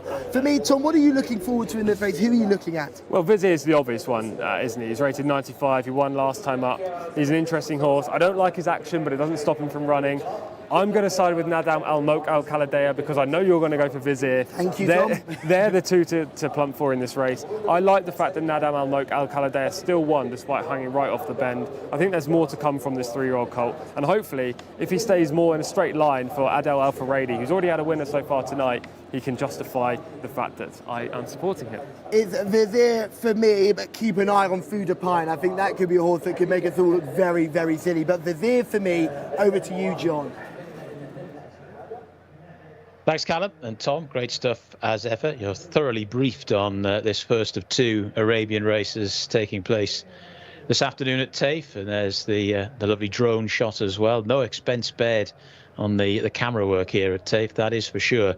And as the lads would say, a bit more cloud around, and just taking the edge off the temperatures a little bit. Most of them making their way behind, though, down at the 1600-metre start. There's Gadban. Just a note on distinguishing caps here. There are 2 different sets of horses in the same ownership. Aldeva Jorda and Shibble Gouda both in the same ownership. Shibble Gouda has got the red distinguishing cap there. And Tara and Saif Ali Abra, they're both in the same ownership as well, of Mubarak Hussein Al-Zaman. Tara is wearing the blue cap, or the jockey on board Tara is wearing the blue cap, and the jockey on board Saif Ali Abra is wearing the white cap. So just bear that in mind when you're trying to identify them. So they're making their way around in their large pre-loading circle here at Taif. There's Abba Al Seham in the black and white colours. There is Shibble Gouda, the 12 horse, the red cap. Big white face and the sheepskin noseband there of Gadban, who makes his debut. 2 debutantes in this field. That one an MJ Taj. I did like Vizier's level of consistency. I thought Barek Alezam ran pretty well actually first up. Showed nice early speed and should be able to get into a nice position from stall 2. It was a fairly small field that he ran in on debut there, meeting number 15, but managed to float into a pretty good position. It wasn't a particularly hard task given the small size of the field, but here with a bigger field he's got a better draw. So I think Bayrak Alezam won't be too far away. There is Shibble Gouda I was talking about. Horse number 10 is Kalen Aldam. The light blue colours, got a dismountee. It was Aldefa Jorda, but has now got Nawef Al-Mudiani back on. Horse number 9, Saif Ali Abra there in the white distinguishing cap, and there is MJ Taj as well. 1 or 2 alterations being made there to Gadban. Turkey Alofi rides this one on debut. First of 2 Arabian races, of course, today. Our next Arabian race is for fillies, coming straight after this, and then we move on to a local bred fillies maiden race, and then we got a couple of really good contests to close the card, especially the last, the Ash Safa Cup, which is taking place at 8:15 local time in Saudi, 6:15 BST. So the loading process about to get underway. There's horse number 6, Fuda Pine in shot. Lucas Gaitan, the Argentinian trainer, puts the polish on that one. Looks like Saif Ali Abra is being brought forward. So to Tara. There's Vizier. 3 runs, 2 wins. Does tend to come from a little bit off the pace, which will be interesting to see how that works here. But the Arabian racing slightly different to the thoroughbred racing as well. I've seen 1 or 2 contests so far in the Arabian category, where things that even as an experienced, some might say middle-aged race reader like myself, was surprised to see, shall we say, horses going extremely well, then suddenly stopping to nothing, horses taking big leads and then not getting home, and horses coming from different parts of the Arabian Peninsula to win. So I wouldn't get overly concerned about the way things are going in the early part of the run here, because they're not quite as predictable, these Arabian breds, to your average thoroughbred. Fuda Pine to go in, Vizier to come forward as well, then Gadban down at the 1600, 2 to go. Gadban goes in. Could well be just about the last. I think that was Vizier who was the last to go in. Once again, stalls cam on gate number 5, ready at the 1600. Gate back and away they go, racing for the 5th on the card, our first Arabian race today. A little bit slowly away was Kaylan Aldum, the light blue colours. Also quite slowly out the gate was Gadban, one of the debutants, as they make their way through the early stages. Aldeifa Jorda is prominent, so too is Fuda Pine in the black, blue and grey colours. Vizier's taken up a relatively prominent position. Stuck out on a limb is Gadban there, running somewhat green, you'd have to say. Also prominent in the run is Tara. Vizier now just going in advance of Tara. Then Nadem Al-Khaladia in the white and black colours towards the outside. They're then followed by the red cap of Shibal Gouda towards the near side. Bayrak Al-Izam is towards the inner for Naif Al-Anazi. Bit of a gap developing to the rest now. They're headed by Albar Al-Siham, also towards the back of the field, the light blue colours there of Kale and Aldum, and MJ Taj is completely tailed off already, and also towards the back of the field is Saif Al-Abra as they make their way through the first 800 metres in 53.37 seconds. It's Fuda Pine that leads them to, on the outside, Nadem Al-Khaladia. They're then followed by Vizier, who's now just getting the hurry up in 3rd. Naif Al-Anazi getting going now aboard Barak Al-Hezam as they go inside the final 500 metres now and start to make the turn for home. And it's Fuda Pine that leads to, on the outside in 2nd, Nadem Al-Khaladia. Then in 3rd, Bayrak Al-Hezam, who's trying to stay on. Vizier is after that in 4th. A long gap back then to Shibal Gouda is in 5th. Swinging for home now and levelling up with 300 metres left to go. And it's Fuda Pine that leads by a couple of lengths. Nadem Al-Khaladia is now coming down the centre of the track to try and deliver a challenge. Bayrak Al-Hezam could only find one pace in 3rd. Vizier consistent again, but this time only in 4th. Inside the closing stages they go. It's Fuda Pine to Nadem Al-Khaladia, who's putting in a strong finishing kick. Fuda Pine, Nadem Al-Khaladia. Fuda Pine just edging towards the centre of the track and is going to hang on though by about 3/4 of a length. Fuda Pine beats into 2nd, Nadem Al-Khaladia. 3rd horse home was Bayrak Al-Hezam, and the 4th horse home was Vizier. Once again, they're coming in at rather long intervals in our first Arabian race, but it's gone the way of Fuda Pine. 6:13.2, the numbers that matter there. Got into a prominent position early. Lucas Gaitan, the trainer, of course. Alexis Moreno aboard. Of course, he's had 1 or 2 issues. He's got that plaster on his nose after his incident yesterday, but it hasn't stopped him here. Can't keep a good man down. Alexis Moreno for this horse just had the 1 run so far. That was last season. Seasonal debut today, and has beaten Nadem Al-Khaladia, who was a winner last time but wasn't quite able to repeat the dose there. A bit of a gap back to the rest, but there's a very happy jockey, Alexis Moreno, with a little cheeky salute to the crowd as well.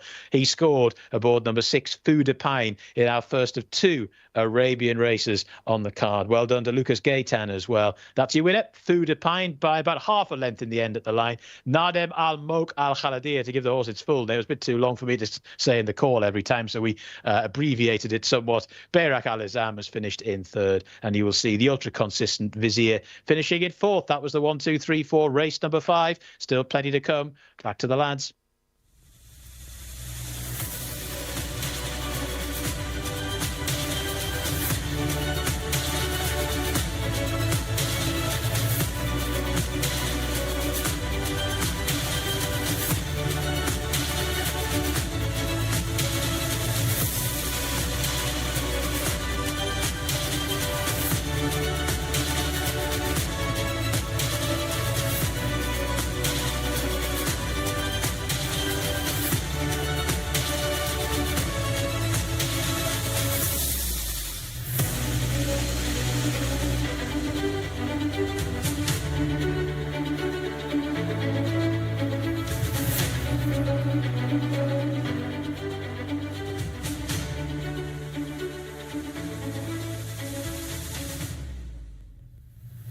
African trainer who has done really well to get this horse to run in other countries, has gone and dominated here today. From the front, Food de Pine is absolutely dotted up under possibly the coolest jockey I've seen so far, Louis Morales, who has done this all wearing short sleeves like he's going out for a gentle hack. Yeah, Alexis Moreno. Going out short sleeves like he's going for a hack. Yeah, little celebration. There was huge celebrations out behind us, though. It was a phenomenal race between two really good Arabian horses, and actually the time of 1:53.2 is just a second off the track record. A really good race, and actually the quickest time in relation to the track record we have seen so far in 3 days at Taif. And that's because they went off at a really, really strong pace, wasn't it? Really impressive that Food de Pine took them out hard, took them out early, and made sure that none of the other rivals were able to land a blow.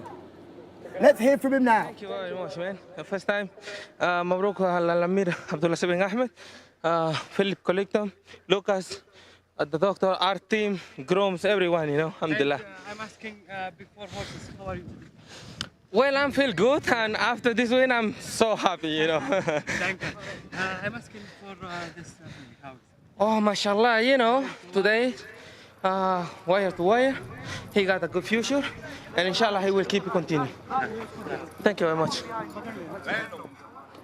6 stitches in his face is not slowing him down at all. Really impressive ride. Yeah, really impressive from Alex Moreno. I'm a bit gutted because I really did think that Nadem Al Mouk Al Khaladea was going to get there under Adel for Al Faradi. But this was probably one of the most exciting and best races we've seen so far, especially when we're talking about Arabian horses. Absolutely. There's always a consensus. The early opinions that people suggested these horses go for the front and stay there and nothing else gets involved. We had 2 horses having a ding-dong battle all the way down the straight. The crowd was going absolutely mental, and I think the trailer was engulfed in about 20 hugs and the horse crossed the line for the win there. Yeah, quite clearly a big success for Connections. Luca Gaitan, South American trainer, he'd come over here with a few horses. Pat Cosgrave's ridden a couple of them as well, but Alex Moreno was on this one today, and yeah, it obviously means a fair bit.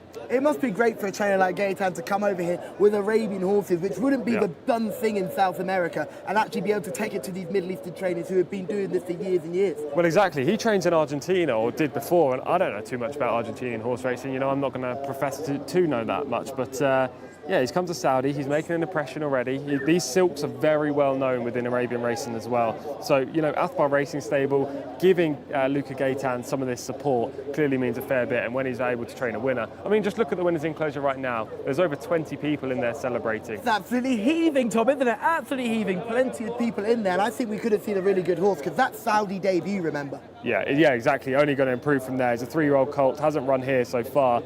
When these big Arabian races come on in Riyadh later in the season, or I'm talking around September, October, December kind of time, this horse is going to play a huge part, isn't he? Yes, this race was 47,000 Riyal to the winner. He'll certainly be running for a lot more going forward in the future. I think the future is bright for this really exciting horse, Food de Pine.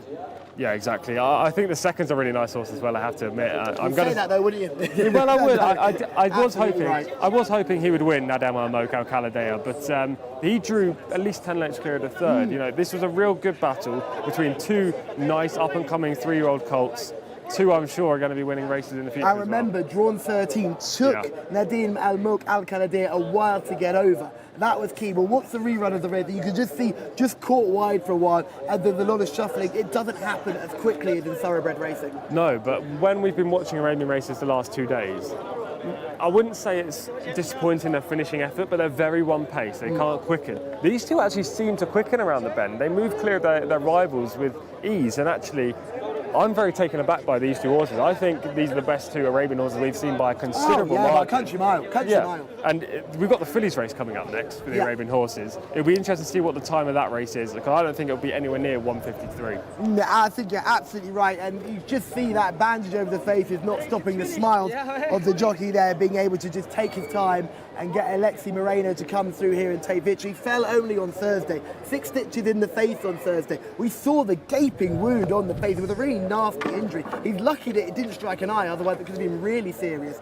And he's come out here only 2 days later and back in the winner's enclosure. Yeah, exactly. Just weighing in now just to double check that he was carrying the right weight to 58 kilos, which he was. And yeah, it's a big week for Moreno, to overcome an injury like that. He got kicked by Lozia on Thursday, a horse who unseated him on the second stride in one of the races. And Yeah, he rode 3 horses yesterday, no success, but he's back with success today. Back with a bang, and you can just see your selection here. Nadim Al Mouk Al Kaladir trying to overhaul Fuda Pine, but just cannot get there. No, he just can't. He's a much bigger horse than Fuda Pine. Fuda Pine's one of the smaller horses in this race by the looks of things, but that doesn't stop his heart. You know, he kept pulling out. And actually, Adel Al-Faradi turning in looked very confident. Yeah, he still didn't have enough horse to get past his winner, Fuda Pine. Shades of Mika Barcelona on Port Noir in the derby there with the celebration. Nice little wave to the crowd before he crosses the line. Not fully extended in the stirrups, but at least did a half job there, a half job of getting up there and giving a good wave. And we'll watch them jump away here, and it's straight away you can see your selection, Tom, is far left of your screen. It's already at least 3 horses further wide than it needs to be. Yeah, he jumped nicely though, and I think Adele was just trying to get this horse into a nice prominent position without wasting too much energy. Up the inside we can see Fuda Pine under a snug hold from Alex Moreno. He's going a comfortable speed, not too hard early. Gaban is looking really inexperienced, hanging right out to the right-hand side of the shot, wasn't able to land a blow here today. Naif Al-Anadi still waiting for his first win. He ran a nice race to finish 3rd on board his mount. Yeah, exactly that. And we were anticipating some of these higher rated performers to come into the shot, the likes of Vizier, but that horse really disappointed in this race. It's interesting, isn't it, because we've had the 2 unexposed horses. Fuda Pine has never run in Saudi before. We had my selection in the race, Nadem Al Mouk Al Kaladeya, who'd only had 1 start. They have drawn miles clear of a horse rated 95, the top rated Arabian horse we've seen so far in Taif. This is just a really good race, and actually the fact that Naif Al-Anadi's horse finished 3rd, Bayrak Al-Hizam, is rated 88, so it gives that form just an even stronger boost. You said these 2 horses are rated in the hundreds? Oh, absolutely, no doubt about that. They've drawn miles clear. I don't think the winner was fully exerted in this race, and actually the second's going to improve because he had a wide trip throughout.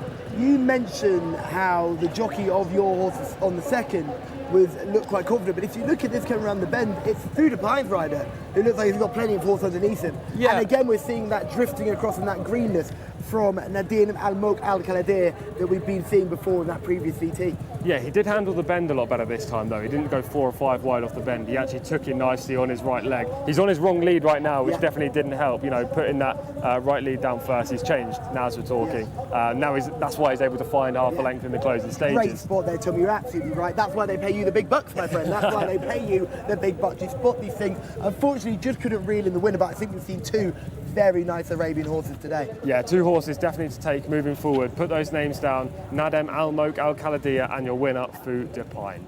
Fuda Pine, certainly a horse I can't wait to see again. I'm really excited to see how this goes. Interestingly, when we'll see the slow motion from the start, you'll probably see quite a lot of riders getting disorganised and trying to reorganise because they didn't all spring with sort of synchronicity that you sometimes see in the thoroughbred races. No, exactly. And one thing else I want to mention is the short sleeves from Alexi Moreno. Yes. You know what, that's a sign of not only confidence, but the fact it is absolutely boiling here. To be fair, I'm saying that it's the coolest of the 3 days so far. It's only 33 degrees looking at the temperature right now.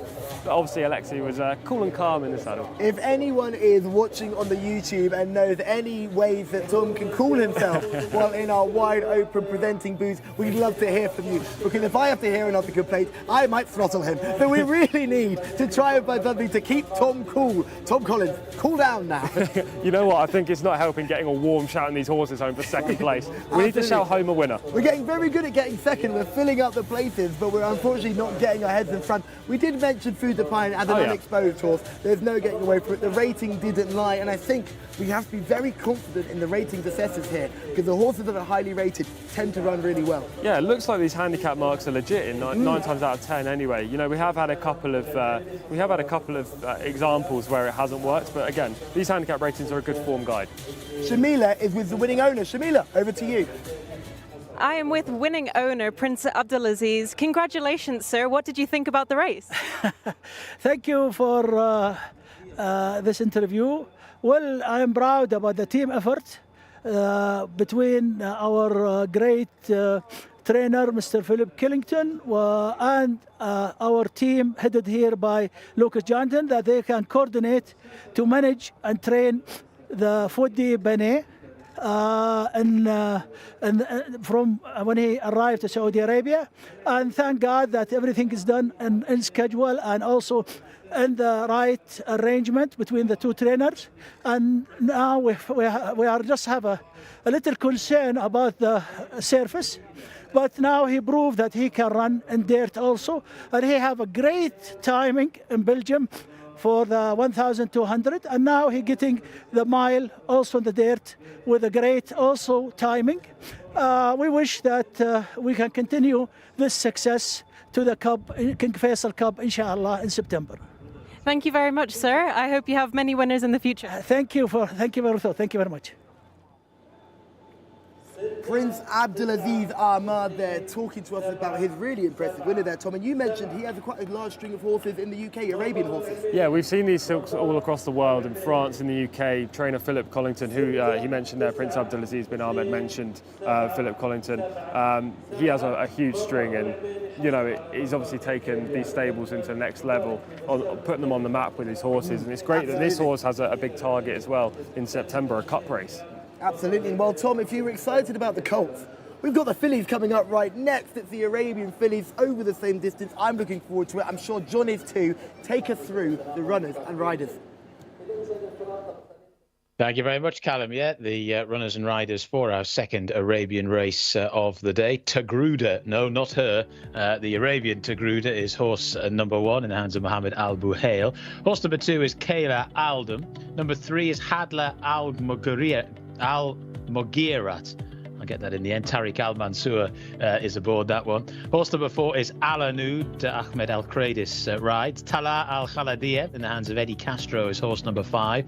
Shehana Al Rayla is the 6. No wins from 5 starts for that one. This is an interesting horse. Horse number 7, Rakud Al Ansari, has won both starts this campaign. Horse number 8 is Wadayat Al Khaladia, and that's going to be sporting the pink saddle cloth. Horse number 9 is Mariah Ayan Al Turisi is aboard that one. Horse number 10 is Paris Al Amel, or AML. That is a horse who was quite well beaten last time out. Horse number 10, Paris Al Amel. Horse number 11 is Jawahar de Violette. Ali Al Mimoni is aboard, and horse number 12, Area Al Kataab, is the last horse there down at the bottom, horse number 12. So just the 12 got a post for this 6th race on the card. It's an open race for Arabian bred fillies, and it's coming up at 6:45 local time, so 13 minutes to post time. They're making their way into the parade ring now, and we can get back to the lads to have a look at them. And the runners are coming into the parade ring for our fillies version of the colts race that we just saw last time. Another Arabian contest, Tom. Hopefully it'll be just as exciting. Yeah, I really hope so. We saw 1:53.2 seconds in the last race. If we get anything like that, then this is going to be an exceptional renewal. Hopefully 2 more horses fighting out all the way to the wire. Absolutely, Tom. I think the only horse we can start with is Tagruda. No, not her. The Arabian Tagruda. If it was the thoroughbred Tagruda, she would win this race by the whole home straight. She was fantastic on UK She probably shores. still could, despite she'd been a stud for a while now. Well, absolutely. I think she won the 2013 Oaks, but she definitely won the Oaks, that's for sure. She's 1 from 4 so far in her career. The Arabian version is 1 from 4 so far in her career. She won back at meeting 14. Raya Al Kataib, the horse number 12 on your race card, proving to be a little bit difficult coming into the parade ring. A lot of these still quite inexperienced. This horse has only had 2 runs in Saudi Arabia. Yeah, 2 starts, finished 5th at meeting 14, finished 4th at meeting 26, and just rated 70. It'll be interesting to see how they get on and how they deal with it. But number 1 is Tagruda. Here we go. The Arabian Tagruda looks great in the pre-parade ring. Yeah, looks really good. Nice scopy individual. We will see some footage of her last time out effort. She was on the wrong lead for much of that race, so it'll be interesting to see if she's a little bit more professional in the closing stages today. Number 2 is Kahalia Al-Dum, an interesting runner who's finished really down the field last time out and is 0 from 6. We need to step up massively to take on some of these runners.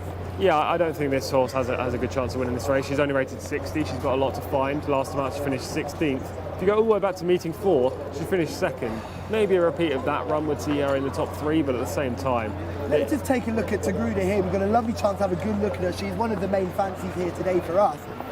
Flat back, really well built individual. She's tall and strapping filly. Looks quite coltish. Yeah, it looks quite coltish. Mohammed Al Habail takes them out as well. So there's a lot to like about Tagruda. We spoke about number 2 already. Again, rated in the 60s, rated 60 only.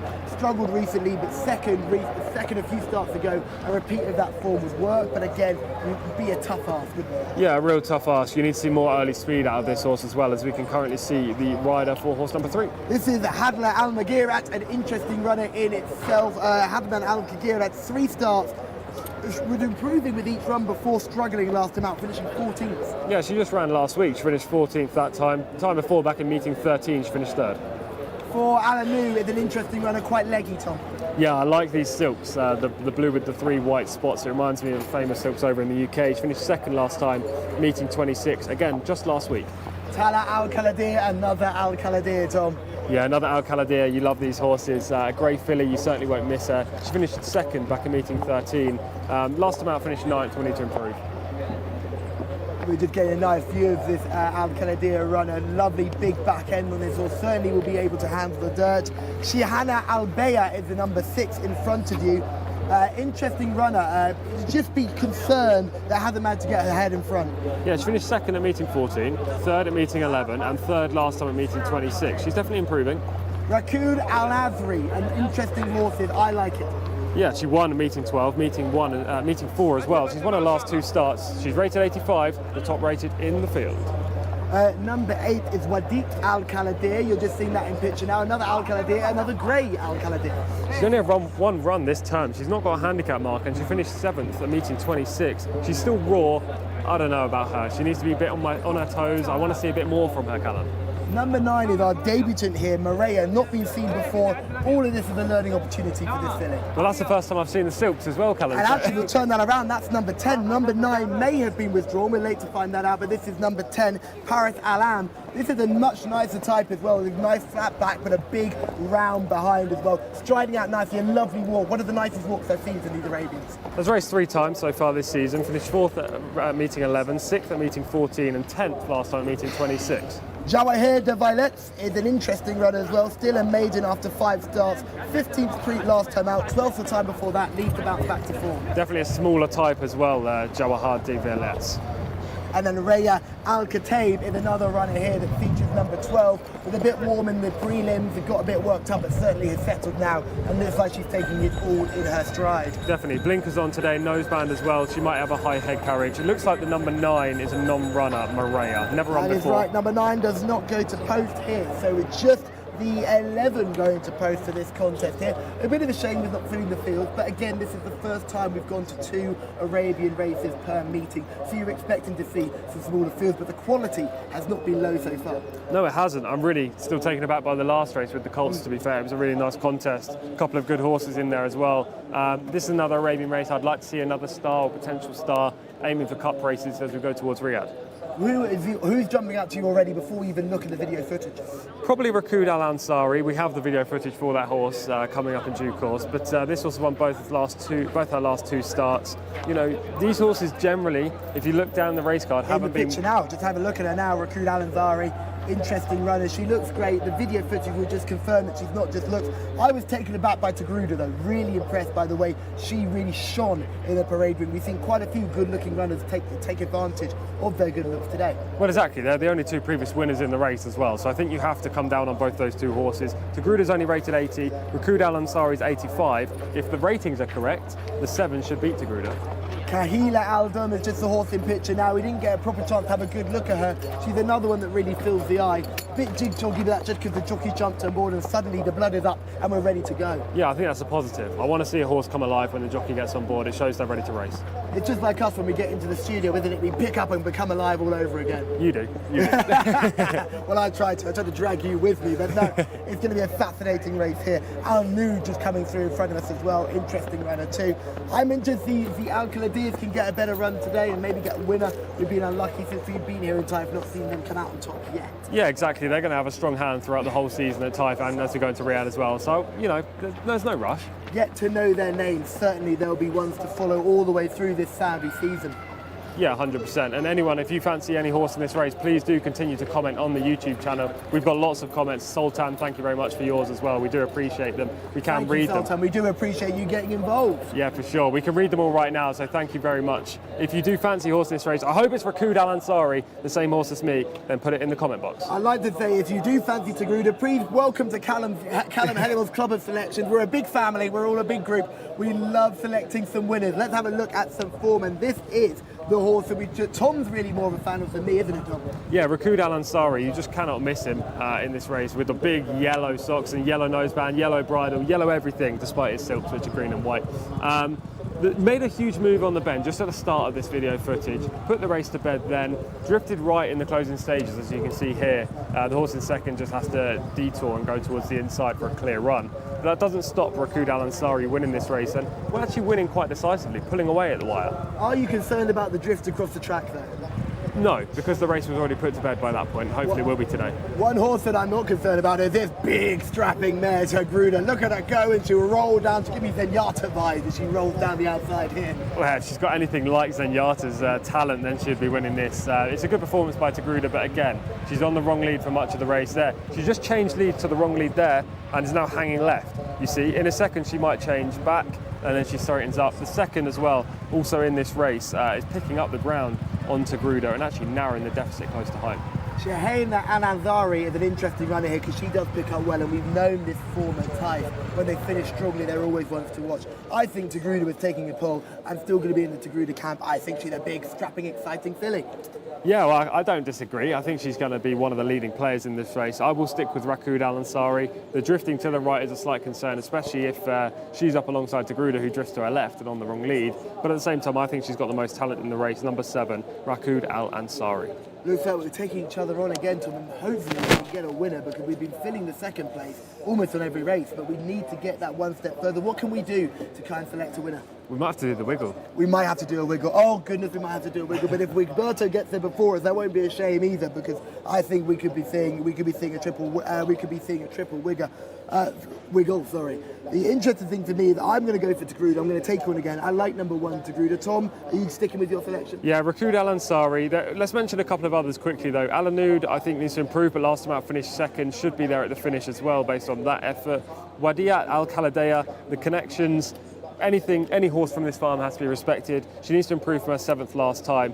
Otherwise, I think these horses, the other horses that we haven't mentioned in this closing piece that we're covering right now, I think they all have to improve. So they're the 4 for me. Absolutely. Plenty of horses who need to improve, plenty of horses who are showing their form already, and plenty of horses who need to get their names out in lights and really step up from very limited experience. Someone who has plenty of experience, not saying you're old, John, or anything, plenty of experience, learned man. John Blanc, over to you. Yeah, many thanks, lads. I do feel a little bit old. My youthful colleagues who are doing a great job there, taking you through all the form for this particular race, as indeed for all of them this afternoon, and the big races still to come. Great that we've now got the English broadcast here at the Saudi Jockey Club up to the next level. Got our correspondents on site, Shamila doing great work in the winners' enclosure as well. And in the words of a song that gained a degree of fame here many years ago, things can only get better. And looking forward to that over the next few weeks before we all then decamp to Riyadh for their big meeting there as well. Still circling, and they're about to make their way. And yes, I was on duty for Shahena Al Rayla and her spectacular late kick. Now, as the guys have said, probably being a long way off the pace is not really where you want to be in any race at Taif, but it really was a spectacular close. I don't necessarily think she'll win, but she might not be too far away if she can knock in that sort of finishing blast in the closing stages. And as I say, these things are not quite as set in stone in Arabian races as they are in thoroughbred contests, certainly from my experience. There's horse number 12 in shot with the yellow distinguishing cap, Rhea Al Kataeb, in the same ownership as Paris Al Amal. So Rhea Al Kataeb with the distinguishing yellow cap there, just to make sure that, well, the race caller as well briefed if nothing else. Tagruda goes in. 2014 Oaks winner, of course, in the Shadwell colours in Epsom, nearly a decade ago now. The Arabian Tagruda is in. Khalila Aldam to come forward. Next to go in is Hadla Al Mugirat. Horse number 3 in stall 3, again the stalls corresponding to the saddle cloths here. Number 6 is Shahana Al Rayla. Don't be expecting that one to arrive on the scene too early. That's going to be a deep closer. Rakud Al Ansari, Tom Collins' selection here in the contest, goes in. Next to come forward is the 5, Tala Al Khaladiyah. The 8 to go in as well as Wadayat Al Khaladiyah. And the 11, Jawahar de Villette. The 12 as well, Rhea Al Kataeb. Black cap there for Jawahar de Villiers. Ali Al Mamoni aboard. 4 is Alanoud. And the 12 is Rhea Al Khatayeb. All in at the 1600 metre start.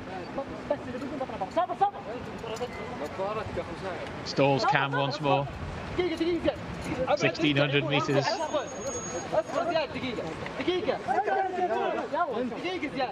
One or two protestations there from the jockeys in the starting stalls, but they're off and racing now for this fillies contest for Arabian breds.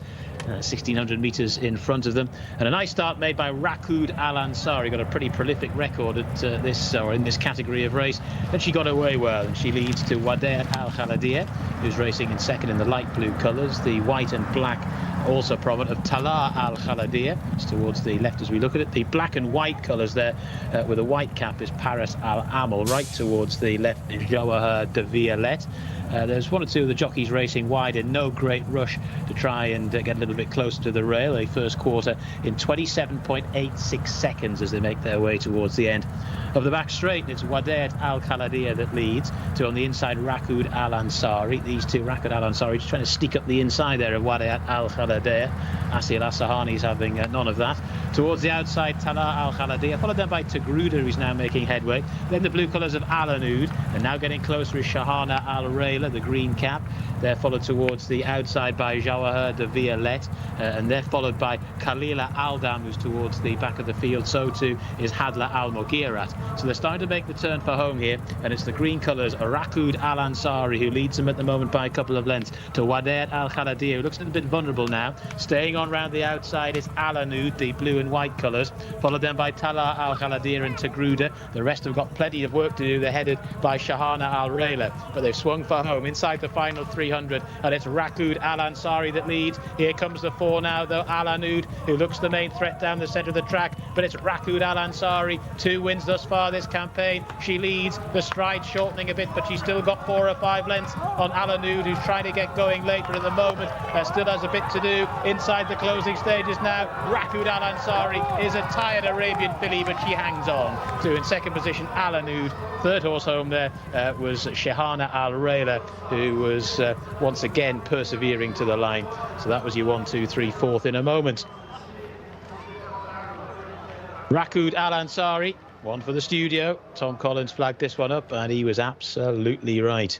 Horse number 7, Rakoud Al Ansari. Abdullah Al Khamis aboard, and this horse was a little bit tired in the closing stages, but she's got the job done. Alanoud has finished in second. A good effort from Shahana Al Rayla in third. 155.99 the official time there, so a good bit slower than the boys earlier on. And a nice performance there from Rakoud Al Ansari.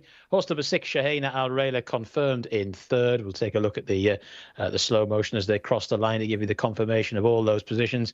But there's Rakoud Al Ansari, the 7 winning. The 4 was second, Alanoud. 1.5 lengths, the official margin as well. Shahana Al Rayla finished in third spot, and the 4th or so was Talar Al Khaladia. So that was your 1, 2, 3, 4 in the 6th race here at Taif this afternoon. Got some really good thoroughbred contests still on the menu. The 7th is coming up at 7:15 local time. Make sure you stay tuned for that.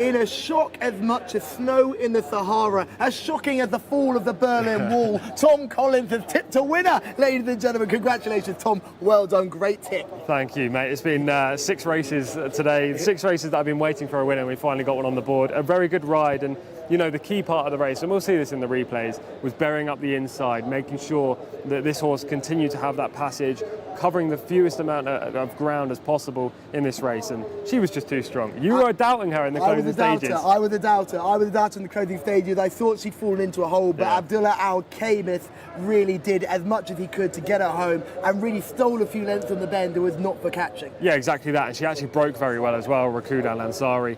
Instantly from the start, she moved straight across to the rail where all the others pushed out wide. And I wasn't sure if that was a negative or not, but turns out that the fact that she managed to continue to go round the inside the whole way proved a huge positive, despite the fact they've been harrowing all afternoon.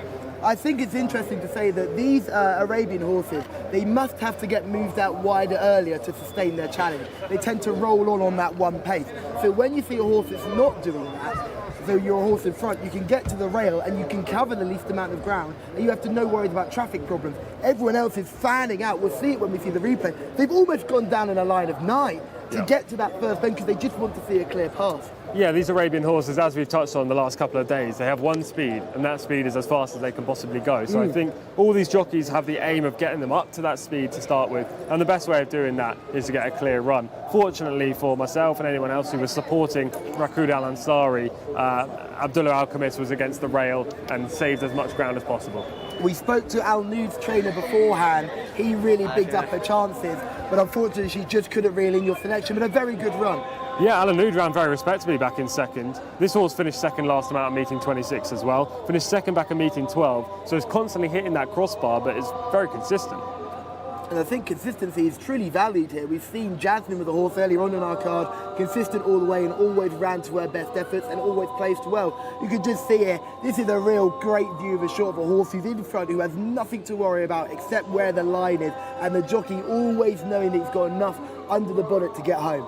Yeah, she's on the right lead this time, which I think is crucial. Look there, you can just see she's putting her left leg down first, which is what you want to see. Any horse doing the opposite is on the wrong lead. It's a really good performance. I'm glad she guts it out. I was a little bit worried, I have to say, with 200 metres to go when Al Nude was looming large. But it was just a great ride. I think any other jockey might not have won this race in this day, but Abdullah Al-Khamis was perfect. Shaheen Al-Rayla also coming home in third, running a really nice race as well, coming from miles off the pace, just like she did in the VT that we saw. Just wasn't able to lay a glove on the first two. Yeah, she reversed the form with Tagruda, who was in better position that day. Tagruda actually broke well today, but just was pulled back. Shamila is in the winnings enclosure with the trainer. I'm with the trainer Rayhan Al Ibrahim. 3 winners now in a row. Congratulations. What did you think about the race? Thank you. I am very, very happy. This horse, Sim Princess, 3 race, number 1. Alhamdulillah. And next time, what's the plan for her for the rest of the season? She's only 3 years old. Maybe the Cup King Faisal. Thank you very much, Rayhan. Congratulations. Thank you. It's very loud. Again, the tallest trainer I've seen so far in time. I'm a huge fan of him because he's just a giant amongst men. And as you can just see, this is a great shot here as they start across. Your selection, Tom, straight across to the rail, no questions asked. Didn't break near this the inside, but got there pretty quickly. Yeah, races are one at the start, aren't they, around here, as well as in the US. If you break well and can get into that early position, you have a great chance of winning. We saw there that Abdullah just broke nicely, moved straight across to the left. All the other horses going wide. There is a bit of scrimmaging in the mid-division as well. This is exactly what I'm trying to say. They're coming 9 wide into the first bend because they all just want a clear shot of it, because I'm sure it's all based on momentum, and if you get checked it won't work. I think Tagruda gets exactly that. I think she gets checked coming into the first bend and then it's all backwards from there. Yeah, last time out she was right on the pace, wasn't she? She broke well and she was able to dictate matters in the VT that we watched when she won. And she held off Shaheen Al-Rayla that day.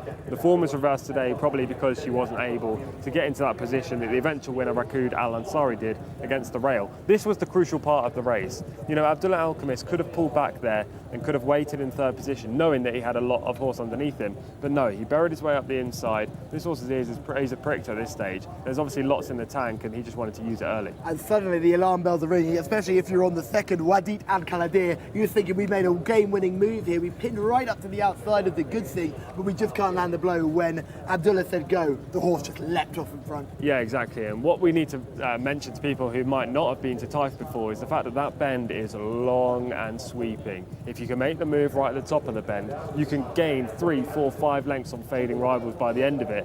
When they come in the home straight, they all seem to be finishing at the same speed. That's because the race is won and run on the bend. Absolutely right, and you can just see Al Nood coming here to give everyone a scare, but I'm pretty sure Abdullah was confident enough that he was going to get the win here. Just giving the old wave for encouragement rather for contact. He doesn't even use the stick again, he's always confident, and a lovely little celebration as he crosses the line. Great to see there. Yeah, celebrations aren't rare here, are they? No, absolutely. So you should be celebrating. Well, You should be exactly. the winner. I don't think we see enough of it in other racing jurisdictions. Well, we haven't seen me celebrating this winner yet. Well, I'm not sure. Thank goodness the cameras weren't on, because Tom nearly hurled himself over the balcony. He was that excited. Really, really great job selecting that horse. The VT was absolutely right. You went for one, I went for the other, and you came out on top. Well done, Tom, and your selection did a really good job there. Thank you. Yeah. It's good to get a winner on the board because we've got 3 nice races coming up. We've got a maiden followed by 2 very good cup races. The excitement's just building now as we get towards the end of the card. I'm really looking forward to that Jcsa award race. It's a real short trip. It's almost like the Windsor Sprint Series back home.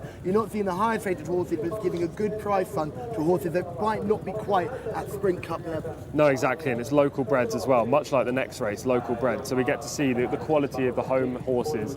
When we get to the last race, we'll see lots of imported types, lots of horses from the UK and Ireland, but the next hour or so, we'll see the best of Saudi. What do you do with a horse like Shayna Al Rayla, who came third here today? What do you do with a horse like that? It's a difficult question, isn't it? Because it's either you go up and trip, because this horse quite clearly stays, or you try to enter over this distance in a bigger field, maybe not 12 runners or 13, but maybe 18 when we get to Riyadh, and hope there's a huge pace collapse. This horse seems to lack the middle gears to win races. My concern about being in a big field with pace collapse is she could get caught in the wash, because she won't be involved early on. She won't be involved in those early scrimmages. No. She could be with those horses caught in the wash, falling back into her lap, and she's got nowhere to go. She meets traffic problems. That's always the issue with closers, isn't it? Especially ones that don't have turn of foot necessarily. Like, obviously in Arabian races, having a turn of foot is a rarity. Only the best Arabians have it. But a horse like that is just going to need everything to fall right on the day, I think. You see coming off the bend, the horse in second right now. Wadid Al Qadir is about to fade very badly. Al Nood is about to come on the outside in a really nice position. I was on Tagruda. I was very excited at this point, thinking she'd pick up.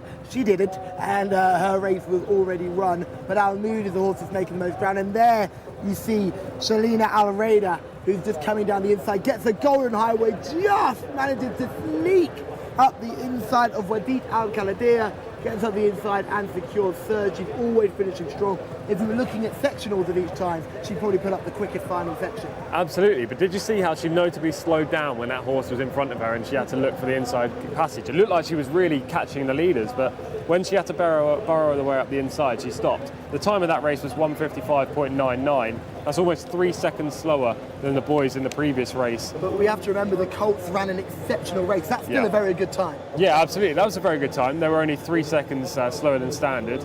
I just think the Colts race 5 on the card, where we saw Fuda Pine win, was just elite for this level. Now, we've always talked about a Tom's top moment at the end of the show. Could it be an Arabian race, be a Tom's top moment? Why not? Let's see. Love to see at the moment, that's leading the way. I love to see it. Great to see. But there's been plenty of good performances so far, including what we've just seen here in the fillies equivalent. Can't wait to see some more thoroughbreds back out on track, but certainly these Arabian races have been absolutely top class, and plenty more to look forward to. Now, Tom, I know we've been discussing these Arabian races. We get back to the thoroughbreds. Just talk to those who have just joined us, maybe they're watching for the first time today, the key differences between Arabian racing and thoroughbred racing, just to the eye of an analyst like yourself. Sure, well, Arabian horses are generally one pace. They only have that one speed. They don't really quicken. Races are won at the start, especially in Arabian races. You know, you see faster early gallops in terms of the percentage, if you're talking about race efficiency. Thoroughbreds, you tend to hold on to them, look for that finishing kick. Hopefully they accelerate and win their race. So it's an interesting dynamic, 2 different breeds. I used to just be thoroughbred only, but I'm getting more and more in love with these Arabian horses. I think you and me both really getting into this Arabian racing as the sun sets at Taif. Shamila is having a very good time down in the brand new gaming area. I'm very jealous, Shamila. Tell me what's going on.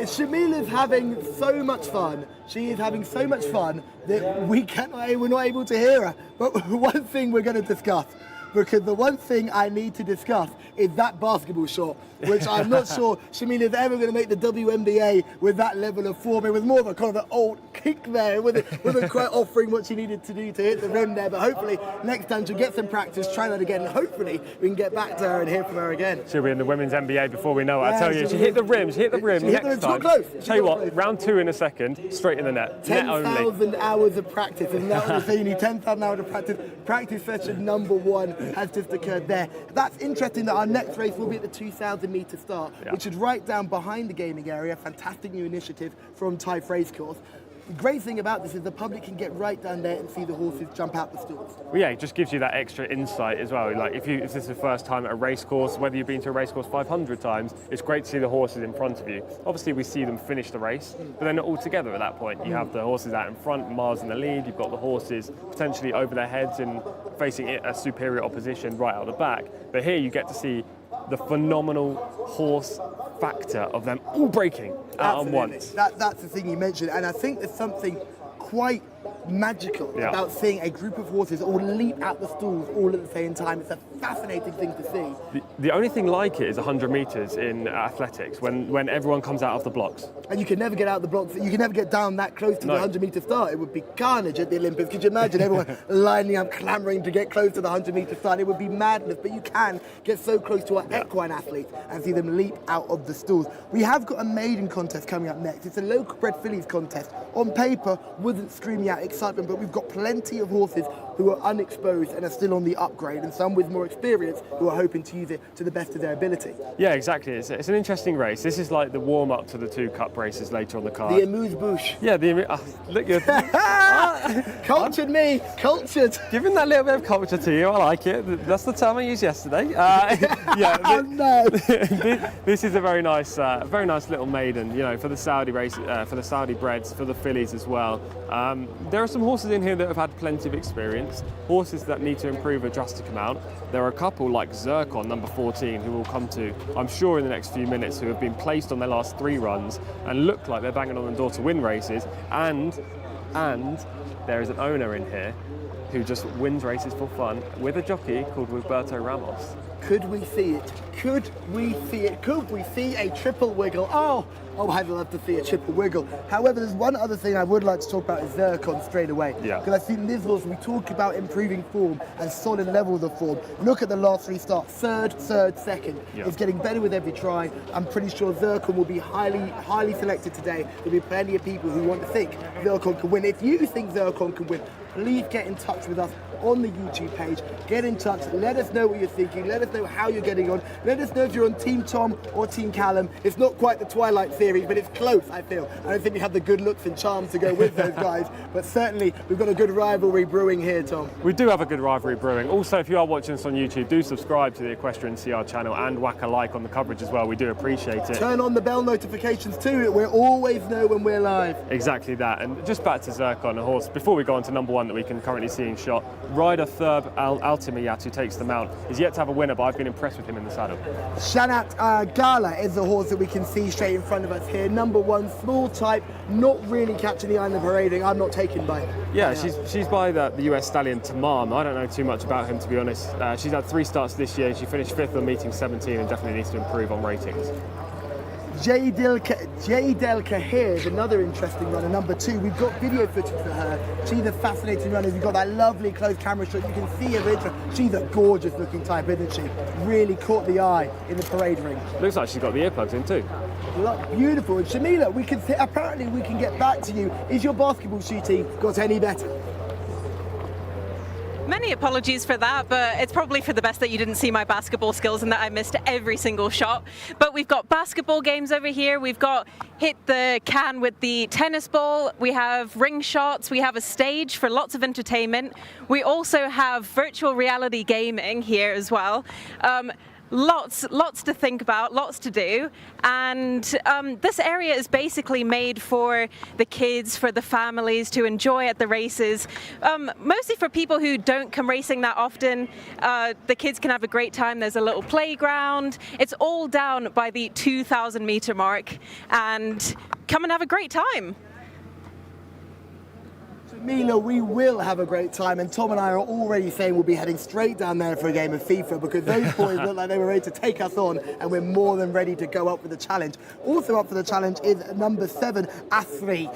Asri is in the parade ring here, another really nice looking horse. Yeah, this is the horse I was briefly touching on earlier on, owned by Prince Faisal bin Khalid bin Abdulaziz, ridden by Roberto Ramos. This is a filly I really like. She finished 9th on her only start this year. I think she's going to improve. Is number 8, another nice type, a little bit narrower built, light head Roman nose.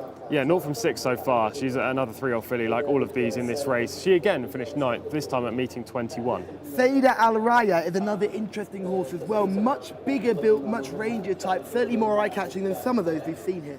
Yeah, definitely. She's had 4 starts so far this year, though. She finished 8th last time, meeting 22.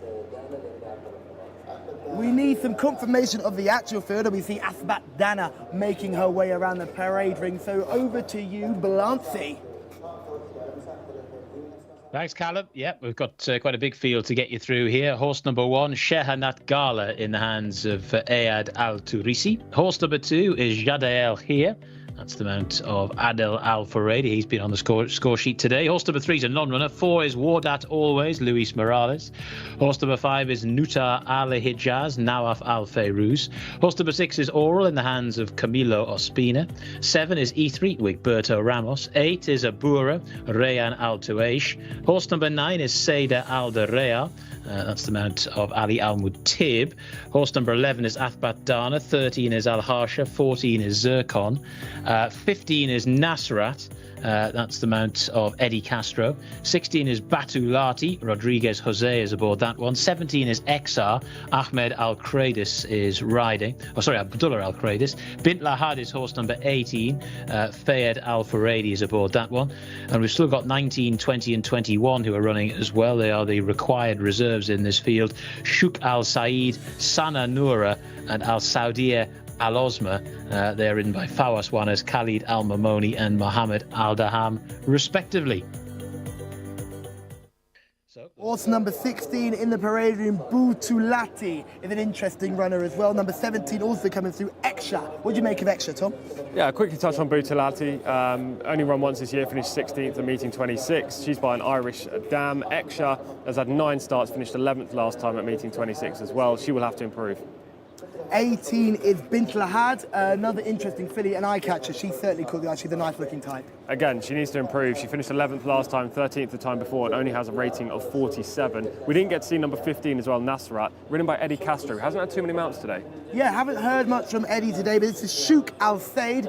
Only 4 starts, Tom. Yeah, only 4 starts, rated 61, so higher than the last 2 horses we've talked about. Finished 8th last time at meeting 26. Butulati only rated 36. You need a massive improvement there. Sana Nora, interesting runner. 8 starts, no wins, but second on a penultimate start. Exactly that, second on the penultimate start. That was back at meeting 12. She had a little bit of a layoff before meeting 21. She needs to improve again. We've got another horse in the parade ring, number 21, Al Saudi Al Zoma, which is a really beautiful name. It means Saudi is the greatest, and you can see the Saudi Arabian flag colours on board the jockey as well. Let's have a look at some form as well. This is Zircon in front of us now. Zircon surely has a good chance. Yeah, she showed good early speed in this race in the black silks with the white cheek pieces and noseband. Look there, she kicks clear of the 2 other horses alongside. The one with the red sleeves is going backwards. The one with the blue cap is also not really making any inroads. Unfortunately, she bumps into one this day, but nevertheless, she showed speed, and we've seen that speed is dominant here at Taif. And she stuck on really nicely as well, Tom. That was the other impressive thing. Yeah, exactly that. It's what you want. Speed and stamina is the dream combo. Jadel Kahir is another interesting runner here as well. This horse had to do it the hard way on this time. Yeah, it was clearly second best this day back in meeting 17. It's trained by Gaith Al Gaith, who finished 4th in the Trainer Championship last year. Adel Al Furedi, the leading rider, takes them out today. There are lots of positive signs about Jadel Kahir, but as you can see, just no match for the eventual winner this day. It's great to see this horse coming on for second, and she's not quite picking up as much as we've seen, but it's great to see that we're going to have a really nice view from the start here, and Shamila's down there already, having a look at them coming towards her.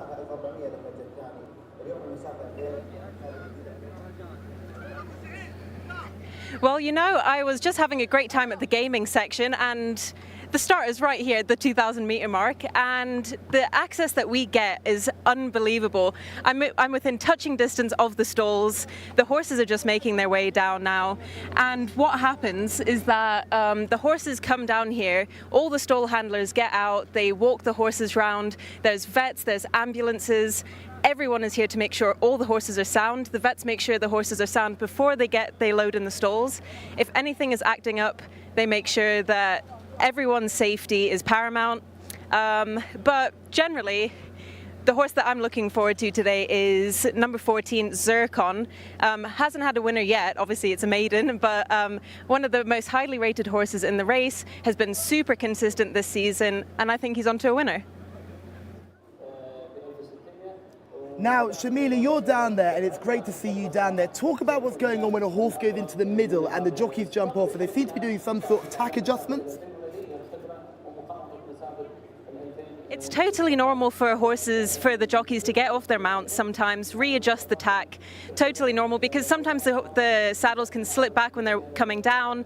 But as you can see, there's no issue.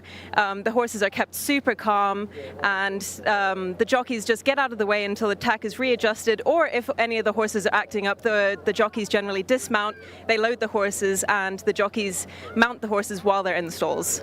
Now, Shamila, you're down there, and that's fantastic, because you'll be able to see if something gets withdrawn super quickly, because we've seen a lot of horses get withdrawn at really late stages. So if something does get withdrawn, please let us know. Also, I know you're an ex-work rider, so you'll know far more about tack than Tom and myself.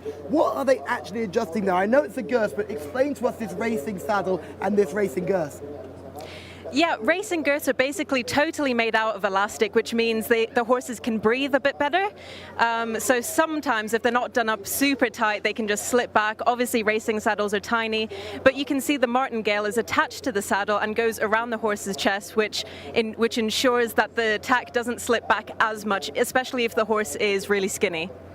Now, it's really interesting comparing racing here in Saudi Arabia to racing in other jurisdictions. I've seen a lot of stable staff where it's 2 to each horse. As soon as they come down here, it's only 1 stalls handler to each horse. What does that mean in regards to horses that are badly behaved? Do you often get horses that get a little more lit up because they've only got 1 person leading them?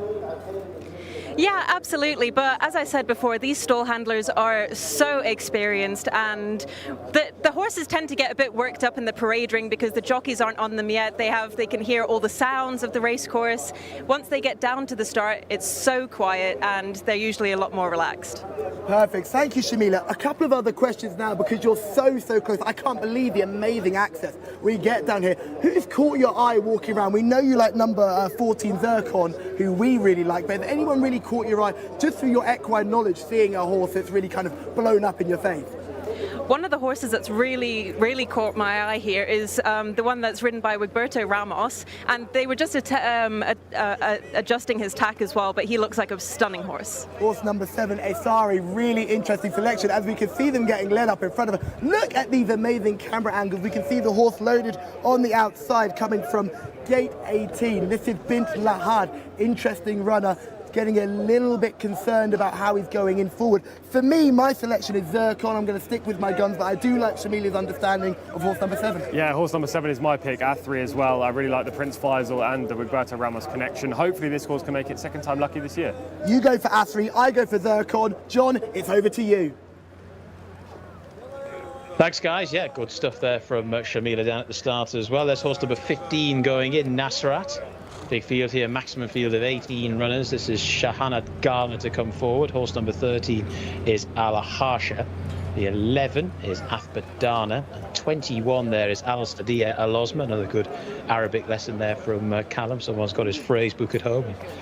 It is something that definitely reflects well on young Callum there in the studio. There's horse number 20, Sana Noura. Khalid Al-Mimoni is aboard that one. Horse number 5 there is in Nuta Al-Hijaz. Number 21, Al-Sadia Al-Osma. The 8 is Abura. Just dismounted there is Wiggy from Ayatri. The green and white colours of Seda Al-Dareya. And the 6 Oral to come in as well. The 2 is Jade El-Khair. Horse number 14 is Zircon, the one that Shamila likes. Seda Alderea to come in, horse number 9. Of course, the saddle cloths do correspond to the numbers here, although the reserves are filling those that they've replaced. So horse number 20 there going in, Sana Noura, in the stall 10. Just to bear that in mind, but all the rest are corresponding. In goes Athbat Dana. The 1 is Shahinat Gala. 2,000 metres here, so right down in front of the stands. Still waiting for Ayathri to go in.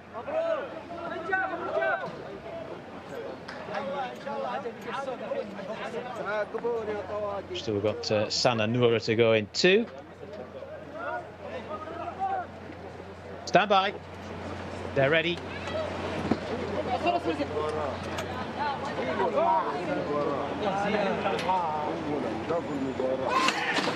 Ready for the starter, they're off and racing now. The one that was knocked about a bit coming out of the gates was Ayathri.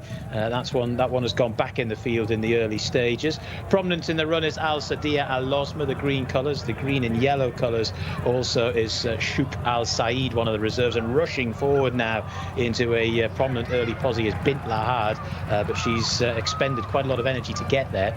Second spot is Shouk Al Said.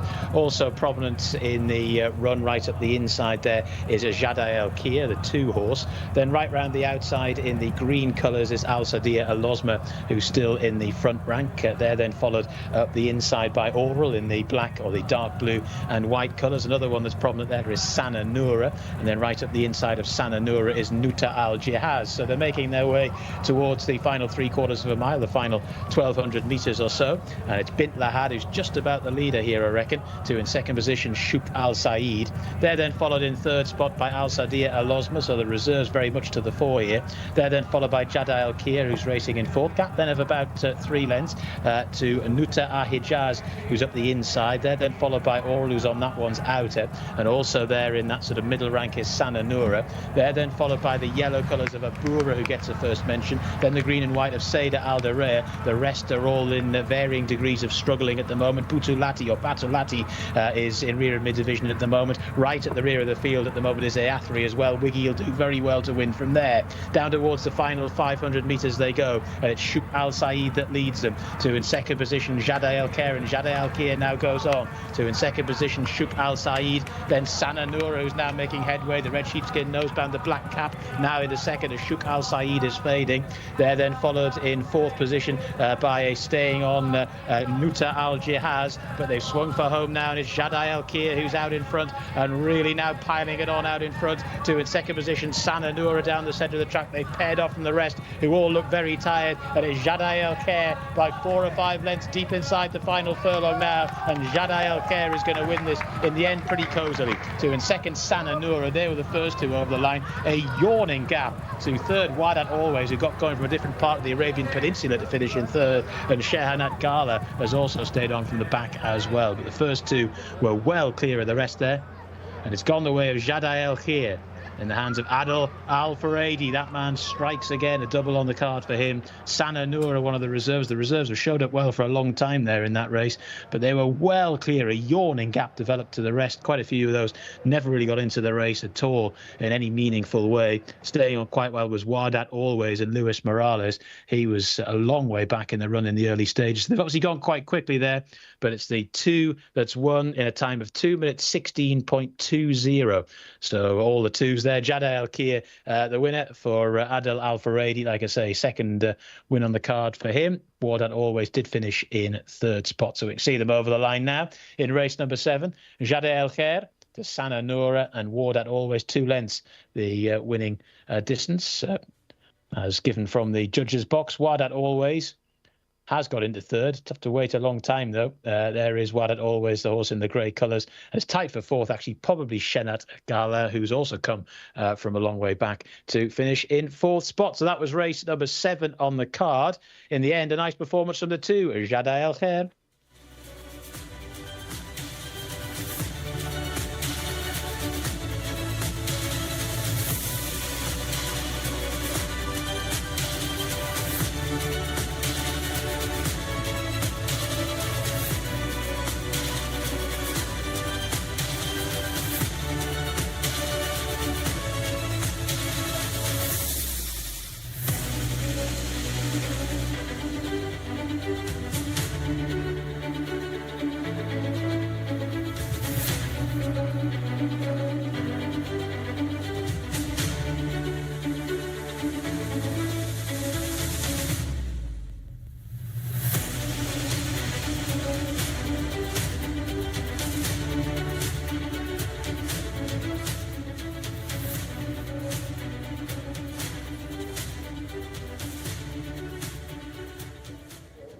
Another one for Al-Faradi. Impressive. He's at the double today on the highest rated filly in this field. She was an eye catcher in the paddock. She was an eye catcher in the VT form, and none of us selected her. She's gone and made us all look very silly there, Tom. Yeah, she was an obvious selection in the race, wasn't she? It was a fine effort in the VT we saw beforehand. She just bumped into one and never really looked like she was going to pass that rival in the Prince Faisal colours. She faced another Prince Faisal runner today and absolutely obliterated that horse. It was a really good performance. The front two were miles clear. And let's just talk about Adel Al-Faradi. 2 on the card, the same amount as Wigberto Ramos. 21 so far for the season. He's dominating. Al-Faradi is dominating. You just see he's riding absolutely full of confidence. I tell you who else is full of confidence. Our video team. The VT team are flying at the moment. Plenty of fist pumping going on in the gallery when this horse pulled clear. I'm sure our producer, our director, and everyone in the gallery is over the moon with the success there of our winner here in race 7. Interesting to see this race from a pace standpoint. They were all over the place for a very long way. Your and Shamila's selection never managed to land a blow. My selection, Zircon, so wide all the way home, ended up plugging on for about 4th or 5th. Certainly nothing to write home about, but the winner always front ranked. Yes, there were a few pace setters from the outside stalls. This is the first time we've actually been in this position watching a 2,000 metre race and watched them go past us. It was obvious that the horses on the outside, the likes of Bint Laden, the likes of Al Sauda Al Osma, who had that early speed, needed to get across into a prominent position against the rail. And that kind of led to a huge early pace in the race over this long distance. Actually, Jcsa wasn't that far behind the speed, and we'll see that in the race replay. But there were quite a few of these who just never had a chance from the outset, including mine and Shamila's selection, A3. Yeah, you're absolutely right. Just weren't able to land a blow at all. But this winner has stuck on nicely. And again, we keep saying we've seen some really nice-looking thoroughbreds on show today. Really fascinating-looking horses who look big, strapping, European type. Plenty to build on. Shamila is in the winner's enclosure with some connections. The winning owner of race number 7 is Faris from Al Kharibah stable. Congratulations. Thank you so much. Thank you so much. What did you think about the race? I think the race is good. Oh, alhamdulillah, we win this race. And I want to thank the trainer and the assistant of the trainer. And thank you to doing it with me. Will you keep the horse at 2,000 meter, you think? This is up to the trainer. I can't get in his business. How many horses do you have in training this season? About 5, something like this. And Al-Faradi, he's been amazing this season. Friday is, I think he's a professional jockey. He's very, very nice. I like him. You think he'll be champion jockey? Inshallah, he will be. Thank you so much, Faris. Thank you so much. It's good to see Al-Faradi has the support from his trainers and owners as well. And you can see him break from stall 2 there and take a comfortable lead, not working too hard. This is what we've seen in so many races today, Callum, isn't it? Like, we've seen these horses who have won break perfectly. The jockeys allow them to get into a rhythm. As we can see right now, Al-Faradi's not keen to get to the front. He knows he's going the right pace on his horse, number 2 on the inside in the red silks, and just settles into 3rd around the first bend. I tell you who is keen to get to the front. It's Bint Lahad, who we actually saw going in on those amazing camera shots with Shamila. We saw Bint Lahad getting loaded, with a bit hesitant to get into the stalls. Certainly didn't hesitate to get out from widest right to the rail. Yeah, we've seen this as well in these big fields. Those horses that are drawn right out wide, they don't want to be 18 wide going into the first bend. They want to be on the rail, and the only way to do that is by leading in races like this. Al Sudaya Al Zoma with another horse that featured early in that beautiful Saudi coloured silk. Gets a nice position early, is in a nice place, but probably find themselves too far up on a really strong gallop. Yeah, really strong gallop. You can see the winner just in 4th, in the perfect position, stalking the pace, but getting the lead and not having to overexert herself. The other horses who become a factor in this race come from much further behind. The leaders at this stage don't end up lasting in front. There's already a group of 5 that have gone away here, and you're beginning to think, are these 5 going to feature again, like we've seen all day today? Yeah, exactly. And I can tell you what Al-Faradi's thinking right now. In 3rd place, he's thinking, I hope a gap comes for me. I hope a gap comes. I think he's sitting there going, is it going to come in the middle between them, or is he going to come on the inside and hope they drift off the bend? He's taken the initiative and followed the horse that's taken the lead here and just swept around the outside. Although he's getting tracked, he's always looking comfortable. And we talk about this long sweeping bend where you can win a race, Tom. Yeah, exactly. And as we've already mentioned, the bend is the most crucial part. We've realised that now 3 days in, that the bend is where races are won and lost. We're just coming off the bend right now. and the only two horses who feature in the finish are first and second. You know, no horses get involved from much further back. The second, Salanora, has run a phenomenal race. Again, a reserve coming in today, potentially not given a chance by anyone other, well, including us. No, we didn't really give her a proper chance before the race, yet she's absolutely destroyed the rest of the field. She just bumped into a good horse. I think Connection of Salanora will be slightly disappointed because they've actually, if you watch it again, she's given those five a bit of a start. Yeah. She was right there and has taken back and has just given them a little bit of a lead. And then in the end, it's one of those leaders that's gone on to win the race. Was she up there, would have been a different story altogether, I think, because she's finishing well. Yeah, potentially, and she's actually beat the others by 10 to 12 lengths. She's only rated 69. She could find herself in the 0 to 70. Yeah, well, that would be unbelievable if she did. I highly doubt that the handicapper won't throw her up a few more ratings than into the 70s. But if she found herself in maybe a 0 to 80 off a nice way, if she can get in, again, we talk about how competitive these races are. She could find herself in handicap no man's land almost. Yeah, exactly. If she's rated 72, then it becomes a bit of an issue. But there are 60 to 75 handicaps here as well. So I'm sure they're definitely going to find a race for Salanora. Absolutely. If you were a supporter of Zircon, you were probably like me, waving your hands in the air saying, why are we going so wide? If you're a supporter of your selection, Tom, R3, you were pretty sure that you knew your fate early on as well. Yeah, she didn't break. She missed the start. Roberto Ramos decided not to rush her up because it's such a big field. If you're drawn 7, it's difficult to even find a clear passage 100 metres into the race. He decided to sit back in the field and it just didn't work out today. Wardat Alwaz, another horse that came home for third, was probably the first of those that came from off the pace. He's quite highly rated to come into this off 59. Probably will get a nice chunky lift from there, but you'd always be concerned the fact that he's not even in the shot. This is a beautiful drone shot you see. Look at the two leaders and look at your winner, stalking away. Decides to go to the outside, your second follows, but has to go too wide. Maybe if your second is in what the position of fourth right now, could have been a different story altogether. Yeah, definitely. This is a horse in Salanora that is crying out for a race of a similar nature. Hopefully a maiden where there isn't a horse rated in the 70s, like the eventual winner, Jadi Al-Kia. Salanora can still run in a maiden. She can. Perfect. Well, there you see, that's probably a great option, but you'd be concerned you might bump into one again. Exactly. I prefer the 60 to 75 handicaps. I think that would be the perfect spot, but it'll be interesting to see what connections do. She's probably good enough to win a maiden, you know. Look at the way the winner has accelerated off that turn, though. We're talking about the second. The second was about a length off at one point. It's now 3-4 lengths behind. Off this fantastic camera. Look at this shot. Brilliant to see. It's a brilliant shot, isn't it? And you can see that most of these horses that end up winning here at Taif drift out to their right in the closing stages, don't they? I don't know whether they're drifting to the ground, though. I think that's tiredness as well. Yeah, I think it's tiredness. They hear the noise. I think they might be drifting towards the stand side, drifting towards the lights and the noise, rather than just kind of trying to aim for a middle area of track. Although, as we say, they're harrowing again. Yeah, they're harrowing right now, just ahead of the 2 cup races. They're obviously wanting to make sure the track's in perfect condition. To be fair, we're just watching the tractors go by, and now it does look impeccable. They do a magnificent job, these maintenance people, don't they, at this tours? It's a huge team that we see them working all the time, whether it's track work or whether it's race day. They're always working. They always give us a wave as well, which is always great fun to see. Yeah, exactly. Very polite and do their job perfectly well. That track looks lovely out there. I'm really looking forward to these 2 cup races. Now, it's a fascinating race coming up, the first of our real feature races. This is a 1,200 metre contest called the Jcsa Award. From what we know about this contest, it's very much like a Win the Sprint Series contest, where it's a sprinting series, but it's not for horses that are at the top of the rating. We're not seeing a horse rated in the hundreds running here. No, we're not. There are plenty of horses rated in the 80s. We've got a horse in Jcsa, number 10, is rated 97. Lots of previous winners, but it's for Saudi breds, local breds. We're really seeing the best of the local horses right now, and that's fantastic. And the man to take us through all these local horses is John Blant's penultimate race. Take us through him, John. Yeah, many thanks, lads. Yeah, race number 8 on the card, the Jcsa Award Equestrian Club contest. It's due off at 7:45 local time. Sawam is the top there. Mohammed Al Habib is aboard.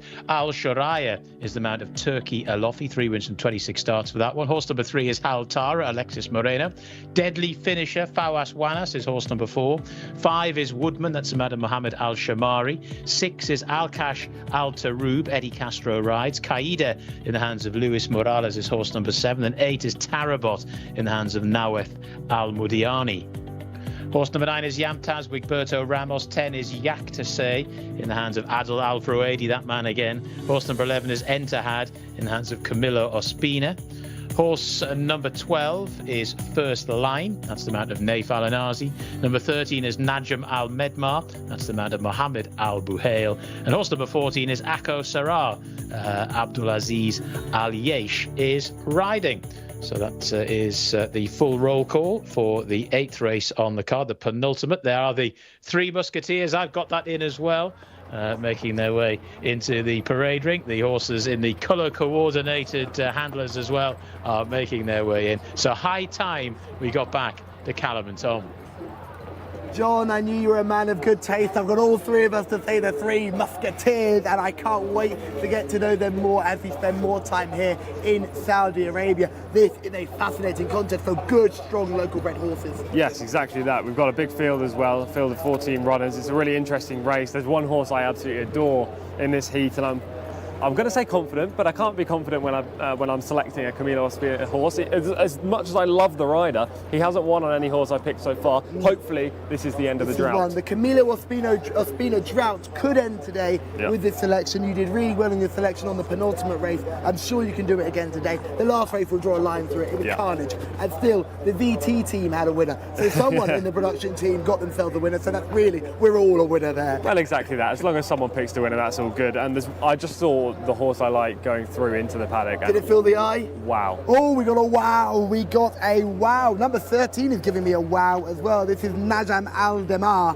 Nice horse there. Again, another to fill the eye. It's great to see these local bred horses looking really good. They certainly don't look like they're of a lower standard of stock. No, absolutely not. There are plenty of horses here that look nice, scopy types, horses that wouldn't really seem any different to those we see back home, you know? Absolutely. Number 11 is certainly my selection. Why is number 11 your selection? Before we see the VT, don't just say the connection of the jockey. Tell us why. Well, obviously the connections are a clear reason in here, but also she's a daughter of Premium Tap, who's, as I've already touched on, the 2006 Breeders' Cup Classic 3rd.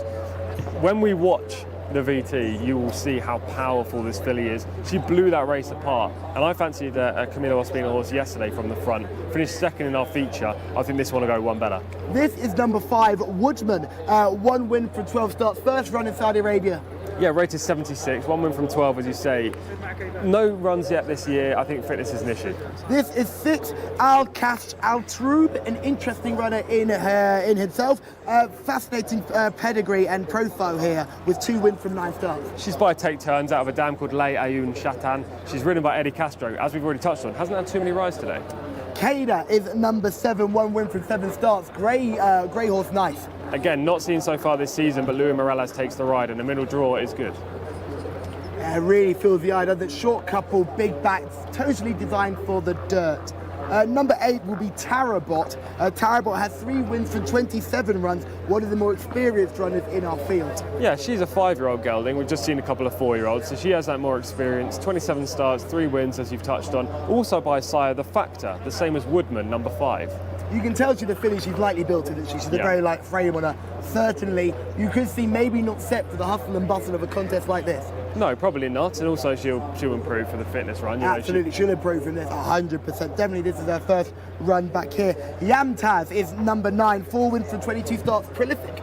Very prolific, and Roberto Ramos is looking for that hat-trick today. Triple wiggle! We're desperate for it. Prince Faisal, obviously one of the leading owners in the country right now. He's a 5-year-old colt in this race, taking on the girls. Yes, interesting. You just compare it to the last two, we see much more muscle definition. Number 10 is Jcsa. Interesting runner, Jcsa. Lovely purple silk from the saddle, Tom. Yeah, exactly that. 12-time winner from 64 starts. Won the penultimate outing back in meeting 12, as well as winning 4 back at meeting 3. Who rides it? Adel Al-Faredi. The trainer, Gaith Al-Gaith. The exact same connections of the last winner. It's interesting. The form seems to read wins, beaten last time out, could win today. Your selection here, Tom, taken away. Oh, I love the look of this filly, Entihad. Look at her just walking around. She seems perfectly calm and chilled. She's a lovely big type. She actually looks more like a colt to my eye. Last time up, she was so impressive. We will see the footage of that back at meeting 21 when she won. She's ridden by Camilo Ospina. She gets the weight allowances from the boys. She's a beautiful type by Premium Tap. There's just lots in here to like about Entihad.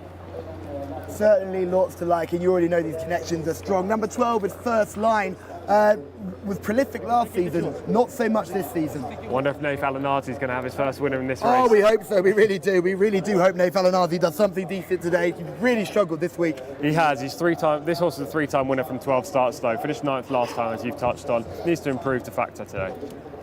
Number 13 is Najim Al Midmar, an interesting runner, small built but stocky and powerful. Yeah, looks powerful. Looks like the coat is gleaming and shining as well. So, you know, this horse is in fine fettle right now. A 4-year-old colt, 2-time winner. Last time finished 7th back at meeting 14 and has had a bit of a layoff since. Number 14, Akosara, the final runner in the field, but certainly one not to be messed with. Seems to be a little bit muddling in the form right now, hard to catch on a going day. Yeah, precisely that. Finished 2nd back at meeting 6. Maybe a replica of that would see him bang there, but he's a 3-year-old, he's getting the allowances, and he's by Holy Roman Emperor. One of only 2 3-year-olds in this contest as well, so that gives him a little bit of an extra chance, getting a little bit of weight from all around. Yeah, exactly. The other 3-year-old's the horse I like, so I don't mind that angle one bit. Yeah, exactly. They're all supporting of the 3-year-olds. We've seen a couple of these really powerful connections, horses getting beaten in close finishes.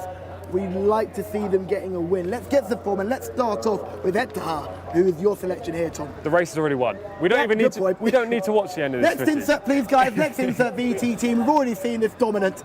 Look at her. She's already won the race 400 metres out. She's powering clear. And what's key here is when you watch these races at Taif, generally the leader just keeps that distance and they maintained and established on the bend. But she actually stretches. She's going away, isn't she? She's going away. Look at really her powerfully finishing this race. And she actually draws around 15 lengths clear of the second. I think it's a really interesting effort. She's only going to improve. It's her first run of the year. I really like Entahad. Al Ashareya is the second horse here that we're going to have a look at. Interesting performance, but hard to keep. Not as good an impression as we saw last time, despite winning. No, it shows speed, which is always a good sign around Taif, as we've seen. This is a horse that previously didn't really look like she was going to be winning races. She finished 4th just a day earlier. Sorry, she came back after just 1 day to win. Clearly, that got her primed, but she hasn't been seen since for the last 3 weeks. Maybe off the longer layoff. I don't know. She's probably not the one you want to catch her for layoff. You want to catch her immediately after a run.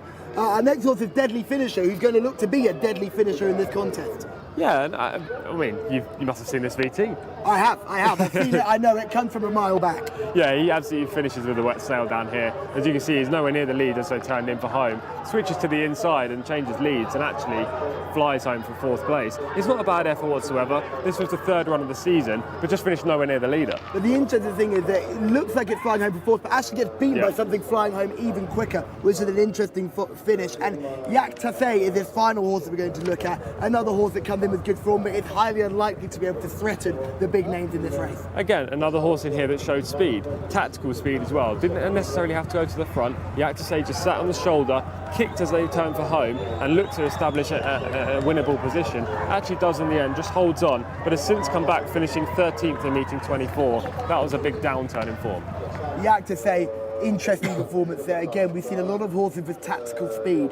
Is this going to be an absolute burn-up? I hope not, because my horse Entahad is going to go straight to the front, I'm sure. Exactly that, and I'm thinking, are there any runners who may be hoping that this race goes supremely quick and they fall apart in front? My only concern with that is that this is only over 6 furlongs. Yeah. We've seen burn-ups over 6 furlongs, and we've seen the horses stay there. Yeah. So I wouldn't be too concerned if you're a supporter of any of those horses we've seen with tactical speed. Anyone at home, if you're interested in any of those runners, I wouldn't be too concerned because we've not seen a pace collapse over 6 furlongs yet. No, we haven't. It seems that even if they go 40 mile an hour plus in the early stages, they're still able to hold on to that early advantage. It's because the home bend comes up relatively quickly over 6 furlongs. And as we say, you lose ground or gain so much ground around that bend depending on how fast and how well you're travelling. We're going to be fast, we're going to be furious, we're going to be all over the place here at King Khaled Racecourse, here in the city of Taif, where the lights are down, the floodlights have gone up. It's Saturday night under the lights, a super Saturday here at Taif, and we're looking forward to bringing you the first of 2 really interesting cut races. This one over 1,200 metres, the next one over a much longer trip, that one over 2,400 metres. It will be the longest race we've seen so far. Yeah, I'm really looking forward to it, because even that 2,000 metre race was a completely different proposition. You know, when from our position here in the grandstand, when they run over a mile, we can't see them for the first 150 metres because they're right out of the chute. From 2,000, we see them go past us once, gain the early position, and eventually, you know, finish the race. 2,400, different kettle of fish, Callum. Yeah, absolutely. It'd be interesting to see what those British-bred runners do over 2,400 as the jockeys jump up for this sprint. Really looking forward to this. The horse you can see is shot in bright orange colours is Jcsa, the horse at the bottom of the field, will jump from gate 14 wide of the ball. Probably not the place to be over this trip. No, I don't think I want to be out wide necessarily over 1,200 metres unless you break really well. If you can gain a length or two on your rivals, then you can get across. Otherwise, you're set for a wide passage, and that's not ideal. Absolutely, and Jcsa hasn't had a win yet, so it's a little bit disappointing here with the best position so far being second in meeting 6. You'd be thinking quite highly tried, already know the levels, isn't going to be really making much of a difference here at such a high level. Well, exactly. And rider Abdulaziz Ayash is going to have his work out in the early stages. You know, he's going to, if he can't burrow a passage up the inside, can't get across, then I don't know. Maybe next time might be the time for Jcsa. Camilo Ospina. Now we know exactly what he's going to do. Is he going to be able to do it from gate 11? Yes. Oh, the confidence! We love to see it, Tom. The confidence. We saw in the footage that this horse not only possesses early speed, tactical speed, but she also has a very, very long stride. I think that helps in the early stages. Most of these jockeys tend to push for either 1 or 2 strides just to get the horse running, or they sit pretty just for the hold down the back straight before they get to the first bend. Let the horse find their rhythm. Camilo's slightly different, isn't he? He urges his horse into that early position. He doesn't want to be too far off the speed, no matter who he's riding, even if it's a closer, as we saw in infrared. There are 3 certainties in life: birth, death, and Camilo Ospina absolutely hitting the lid and going for broke early on. Yeah, exactly that. This is a rider who's extremely aggressive, extremely positive. I'm going to liken him to Emiseo Jaramillo over at Gulfstream Park. Oh, okay, I do know about Jaramillo. Yeah, a rider that wants to be on the front no matter which horse he's riding. He thinks that's the best place to be, and you know, I trust someone like Camilo. He's been here for the last few years. He knows how to ride. He's one of the leading jockeys in the championship race year in, year out, and although I haven't had much success picking his horses in the last 2.5 days, now it might change. This is the one. Are you confident about this? Would this be your selection of the day? Yeah, I think so. I like one in the last as well, but it's a wide open race full of experts. That's not what I asked, Tom. Would this be your selection of the day? Yes, it would, yeah. Would you say the words, "this can't lose"? No. Oh, we're not that confident. Do you know what? I'm also going to follow you into it on this one. Good. I'm going to support you on this. I'm not going to take one. We've had a good old look at number 10, which is Jcsa. Interesting runner. Yeah, another interesting runner. We've touched on the connections, the interesting connections, looking for the quick fire double, Gaith Al Gaith and Adel Al Faradi. We've already realised that you cannot take either of these two, trainer and jockey, on without proper analysing the race.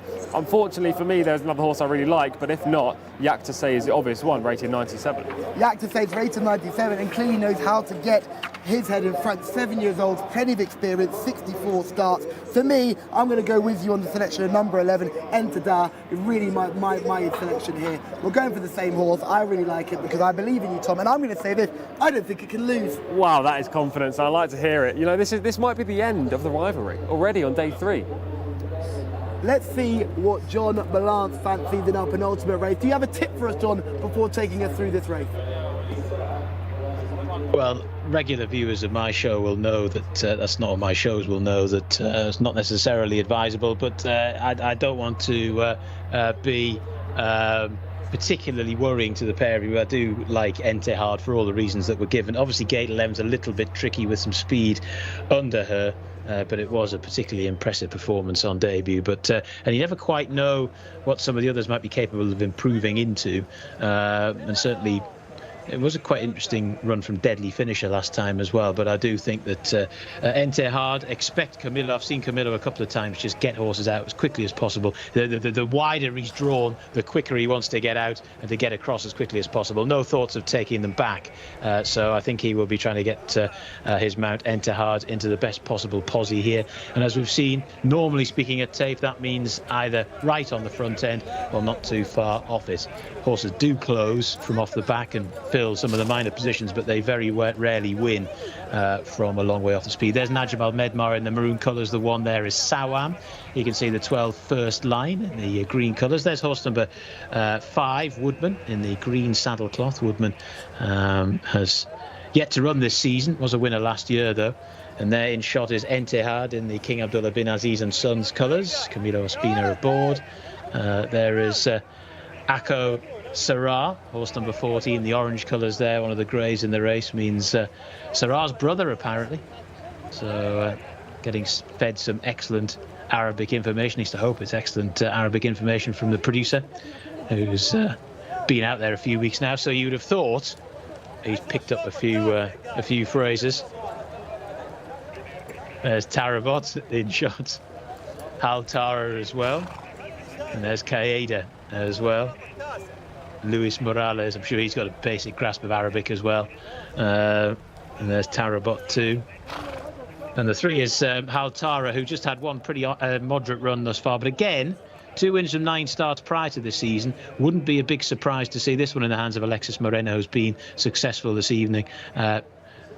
Stepping up markedly on what has been done so far. There's Deadly Finisher in shot, and the 6 is Al-Kash Al-Taroub for Eddie Castro. And there's Wigberto. He's had a double today with Yamtaz, who's had 4 wins from 22 starts in all. Colt by Dubai Destination. Is rated 88, so one of the more vaunted runners in this race from an official standpoint perspective. Very nice shots. Slow-mos as well. Can't say we don't give it the full atmospherics here on the English Saudi Jockey Club broadcast. There's Al Sharia in shot. Horse number 10, Jcsa, and Al Frouadi, he's had a double. And he's one of those jockeys who just quietly goes about his business and is extremely successful. And maybe not as demonstrative after a win, but rides plenty of them. Akko Serrat to go in. Goggles coming down for Abdulaziz Al Yesh aboard that one. Are they going to load him first? The 8th horse to go in is Tarabot. And there's the 7, Qaeda. And there's Al Hashoraya. But there he is, Entidad, the horse that carries the weight of expectation, certainly from the studio and from the commentary box as well. There's Hal Tara going in. Orange jacket of Akko Serrat. Already installed is Al-Kash Al-Taroub. Horse number 2 is Al Hashoraya. Moving forward as well, Qaeda. And then Yamtaz still to go in. There's Entehad. And there in the two-tone green colours is Woodman. So just a handful left to load here, 1,200 metres. We're back to sprinting once more. We've had some nice jaunts into middle distance races, but we're now back into proper sprint action, high quality sprint action as well. Woodman goes in, Entehad comes forward, Al Hashoraya to move in as well, and then Deadly Finisher. 14 in all for this 8th and penultimate race on the card. Al Hashoraya to go in. Really by Cat Dreams, Turki Alofi taking them out. Just a little bit reluctant to go in, but once again our stalls handler's doing a terrific job. Deadly Finisher just taking a bit of persuasion to come forward as well. In goes Al Hashoraya. Looks like we're just about ready. Stand by.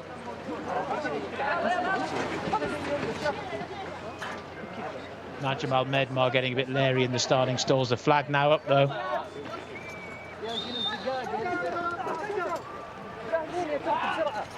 Starter looks happy. Gates back and away they go. They're racing for the 8th and penultimate race on the card. Good start was made by the red jacket of Yamtaz. Wigberto Ramos wants to get into a prominent posse, as indeed does Entehad and Camilo Ospina. And that one's outside. First line is also fired forward. Hal Tara's up the inside, followed then in 4th spot by Al-Kash Al-Tahoub. Then up the inside, Al Hashoraya, who's racing in 5th. They're then followed by Qaeda, who's racing in 6th spot. Then right round that one's outside is Jcsa. They're then followed up the inside by Deadly Finisher. After that early good start, Yamtaz has been shuffled back through the field. Sawam is towards the back, so to Akko Serrat. And right at the back of the field are Tarabot, and the back marker is Woodman. They're starting to make the turn for home now, though. And it's Hal Tara who leads them by about a length or so. To in 2nd position, first line. These two have now just kicked on a little bit to Al Hashoraya, who's racing in 3rd. Persevering in 4th is Al-Kash Al-Tahoub. Now getting going is Deadly Finisher, the green sleeves, and beginning to pick quite a few of them off.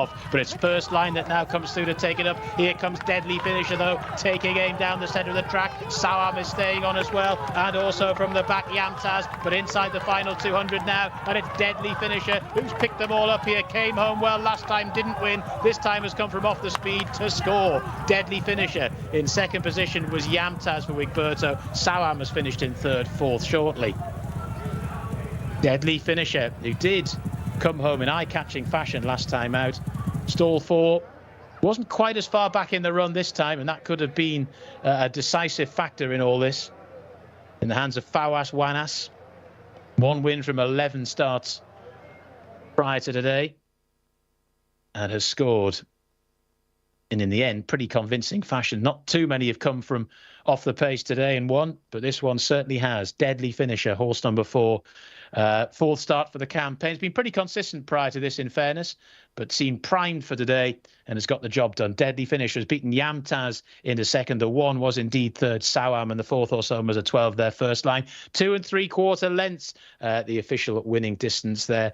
Deadly Finisher getting up some really good speed in the closing stages. Picked them all off and won going away. The 8th and the penultimate race on the card has gone the way of Deadly Finisher.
A very happy Fawaz Wanas, who has been riding out of his skin this week.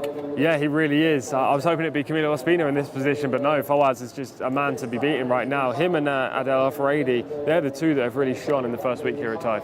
Yeah, Fawaz Wanas actually rode a really sensible race in a race that we said could have turned into a burnout, did turn into a burnout, and then became a bit of a pace collapse, and he took full advantage, something that he couldn't do last time out. Yeah, exactly that. We saw the video footage of this horse last time, Deadly Finisher, finished very well, was never close to the leader that day. The big pace today early in the race quite clearly helped this 5-year-old colt. The likes of Entihad went forward, Haltara, as well as the 12 first line, and yeah, they just set ridiculous fractions, setting it up perfectly for this closer. I think you've hit the nail on the head. We said previously we've not seen a 1,200 metre contest see a pace collapse. We did today. Yeah. That was a pace collapse and some. There was brilliant scenes here in the winners enclosure as well. Plenty of very happy connections. The grooms were bouncing up and down as this horse came clear. They knew they'd won as they turned for home. It was brilliant because we were looking at the front and Deadly Finishers coming from the clouds, and it's absolutely hosed up in the end. Really impressive. Yeah, really impressive. And there's the award you can see right now. That's what they were all fighting it out for just on the stage. Lovely trophy as well, isn't it? Yeah, it really is. It's bigger in person than it looks on camera. Better than the Community Shield. Shout out Arsenal fans. Better than the Community Shield, indeed. Not a real trophy anyway, is it? No, but this one certainly is. And you also get a big financial reward as well with 65,000 Saudi Riyal. All the cameraman in the winners enclosure right now, 6 of them in fact, just filming this fantastic horse. Plenty of press as well, as we said. Very professional outlook here at King Khalid Racecourse in Taif. And Fawaz Wanas really doing the business, because that was a race where you could have panicked and said we need to be up with the pace because all the big names have gone and hit the front, and then they just fell apart. Yeah, exactly. I'd like to see this race from the start just to see how well this horse Deadly Finisher broke, because I was focused on our selection, number 11 Entihad, but at the same time it doesn't matter how well you break if you finish like that. It's the time of 1:16.93 is an interesting time. It's not particularly going to blow you away, but that's because there was a pace collapse. If you look at the opening fractions of this race, they're probably going at breakneck speed, record pace, but they've fallen apart later on. Yeah, it would be good to have 200-metre sectionals for this race, because I'm sure they would have gone probably 22 and change through the first quarter. 1:16.93 is around 4.3 seconds slower than the track record, which was set by Yarm a few years back. Yeah, it wasn't amazing, but at the same time, it wasn't super slow. It wasn't super slow, and the fact that that horse was winning going away was impressive. I think we'll see plenty more from Deadly Finisher as the season goes on. Seems to be improving with each start as well. We were on the upgrade. Yeah, definitely. Just to go back on the time, so 1:16.93 in this race. We've had two other 1,200 metre races on the card so far. The first was a maiden for 3-year-old fillies and colts that was won in 1:18.3, so that's a second and a half quicker this race now. Then we had a 0 to 80 local bred horses handicap that was 1:18.05. So again, we're talking just over a second quicker. So it does stack up reasonably well. But they went hard early. Yeah. And they went very fast early. When we get to watch a replay of the race, it'll be fascinating to see just who was involved in the scrapping, the bumping, the bashing around, the pace collapse eventually that turned out in the early stages. I think Camillo Ospina has a lot to answer for, but then there's a couple of horses on his inside which I don't think he was very happy with. No, exactly. Camillo only had one option though. This filly did exactly this last time. She went straight to the front and dominated. He would have known that with those similar tactics, this filly could be dangerous. However, the likes of Haltara, ridden by Alex Moreno on the inside, just stopped that ploy from happening from the outside. Farwell's Wanas as well, one of the taller jockeys in the weighing room. We've spoken a lot about Height. smaller jockeys, and as much as I love a guy who's tall, it's a taller jockey thing. I'm a big fan of the tall jockeys. I'm an ex-rider myself who was told I was too tall to be a jockey, and still haunts me to this day. This horse Deadly Finisher's come through. He's not even in camera shot at the moment because the camera's focused on our leaders, but here comes the Deadly Finisher with a deadly turn of foot and a deadly finish. He's going away. It's not that the other horses are stopping. Yeah, definitely that.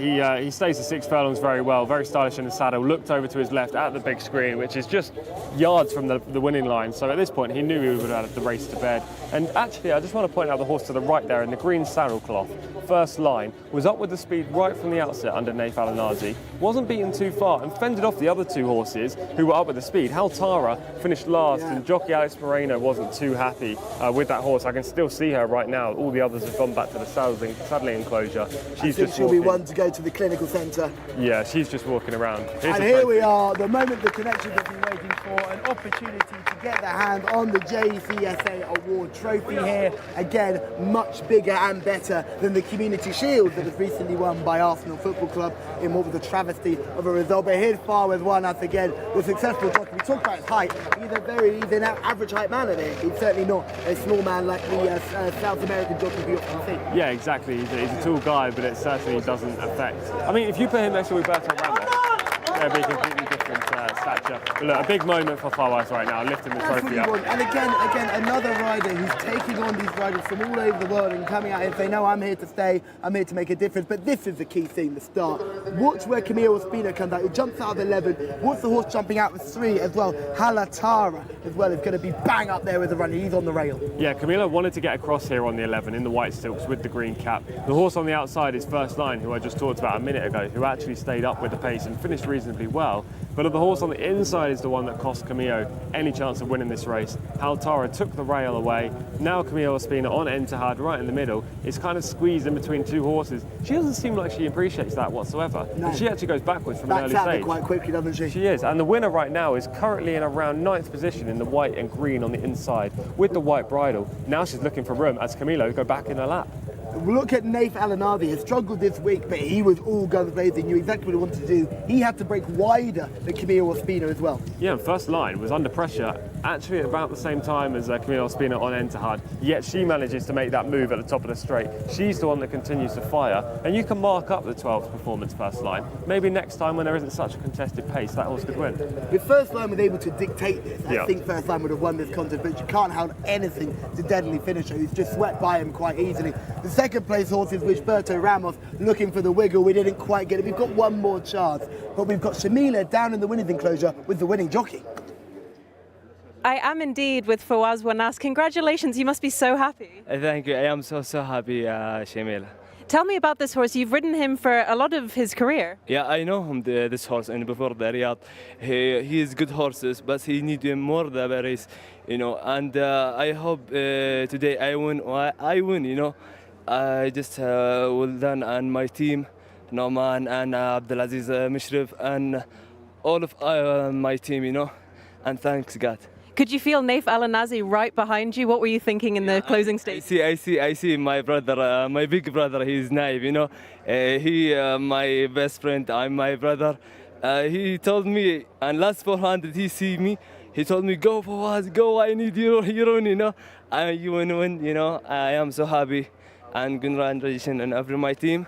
And thank you, Shamila. Thank you so much, Fawaz. You're welcome, thank you. Wonderful scene then. It's great to hear that the jockey on the beaten horse is willing on his compatriot. Go on, Fawaz, go win the race, go win the race. I've done all I can. It's not for me, this is all for you. And Fawaz duly obliges. Really impressive ride. Yeah, really impressive ride, and you know, a big prize to win as well on this main Super Saturday at Taif this week. We have probably a bigger race coming up next, but at the same time, this is by no means just a little handicap. This is a real big prize, the Jcsa award. And again, this is a local bred race, and he is a colt. That's Future Stallion right there, I think. Oh, 100%. And this is why I think in Saudi Arabia they don't geld these horses early on. This horse is a 5-year-old. This is quite clearly a career best. He's rated 83, probably now in the 90s. Yeah, it's very similar to what they do in Japan, where they have these horses stay on because they want horses at stud who are strong and sturdy and really willing to fight on to the very end. And that's something the Deadly Finisher can do. We've got this lovely camera angle here, and you can just see Camille Ospina start to disappear out the back of your screen. He's going to land in Deadly Finisher's lap. You know what's incredible about this? This is another horse that's ridden the rail throughout. Just going into fourth now, the eventual winner, Deadly Finisher. Rode the rail, didn't lose ground, going 3, 4, 5 wide around the turn. That is crucial. It's as crucial as being on the speed. First line, the horse who was up with the speed, who manages to continue the pace right out front on the left-hand side in the purple silks, moved across to the rail, because obviously Naif Al-Anazi knows that's the place to be, but by that point the tank was running on empty and you had this closers just finishing 2 to that horse's 1. Let's talk about Yamtaz, who's finished second. Had to come really wide on that bend, had to come about 6 horses wide because everyone's falling into Wigberto's lap. But what's the breakaway here? It'll be a fantastic shot here. They jump out the stall, it's a beautiful shot. Some horses struggling out there. You mentioned Woodman. Yeah. Really fell out the stalls and never able to factor them. Yeah, Woodman fell out the stalls eventually. I don't know where this horse finished. I didn't manage to see him cross the line. Certainly wasn't the top 6. But the thing is, he was the last horse to be pulled up. He broke terribly. This horse clearly had plenty left in the tank. Woodman is an underlying eye catcher in this race. One for the notebook? Definitely. You just see here Fawaz in full stride here. He's a very stylish rider, Tom. It's certainly something we've noted about the way he's ridden this week, especially in a man full of confidence in fine form. Just comes through in fine style. Look at Camila there on the horse in third. He is literally almost on the ear. He's almost on the ear. That's how far up he's going. I think because he knows he needs every ounce of this horse and is getting nothing.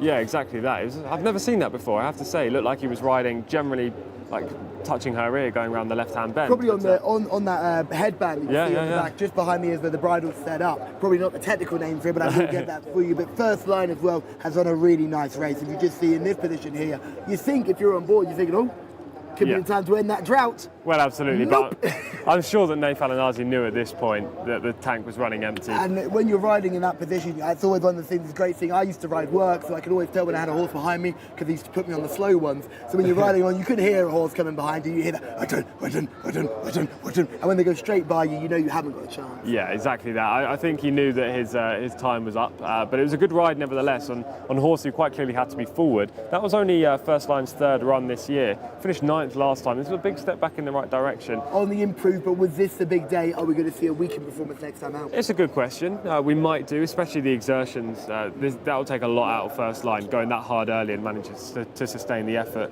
But I'll take First Line, I'll take Woodman out of the race. Well, they're already in the parade ring for our lucky last, the finale, the big race on the card. John, take us through it.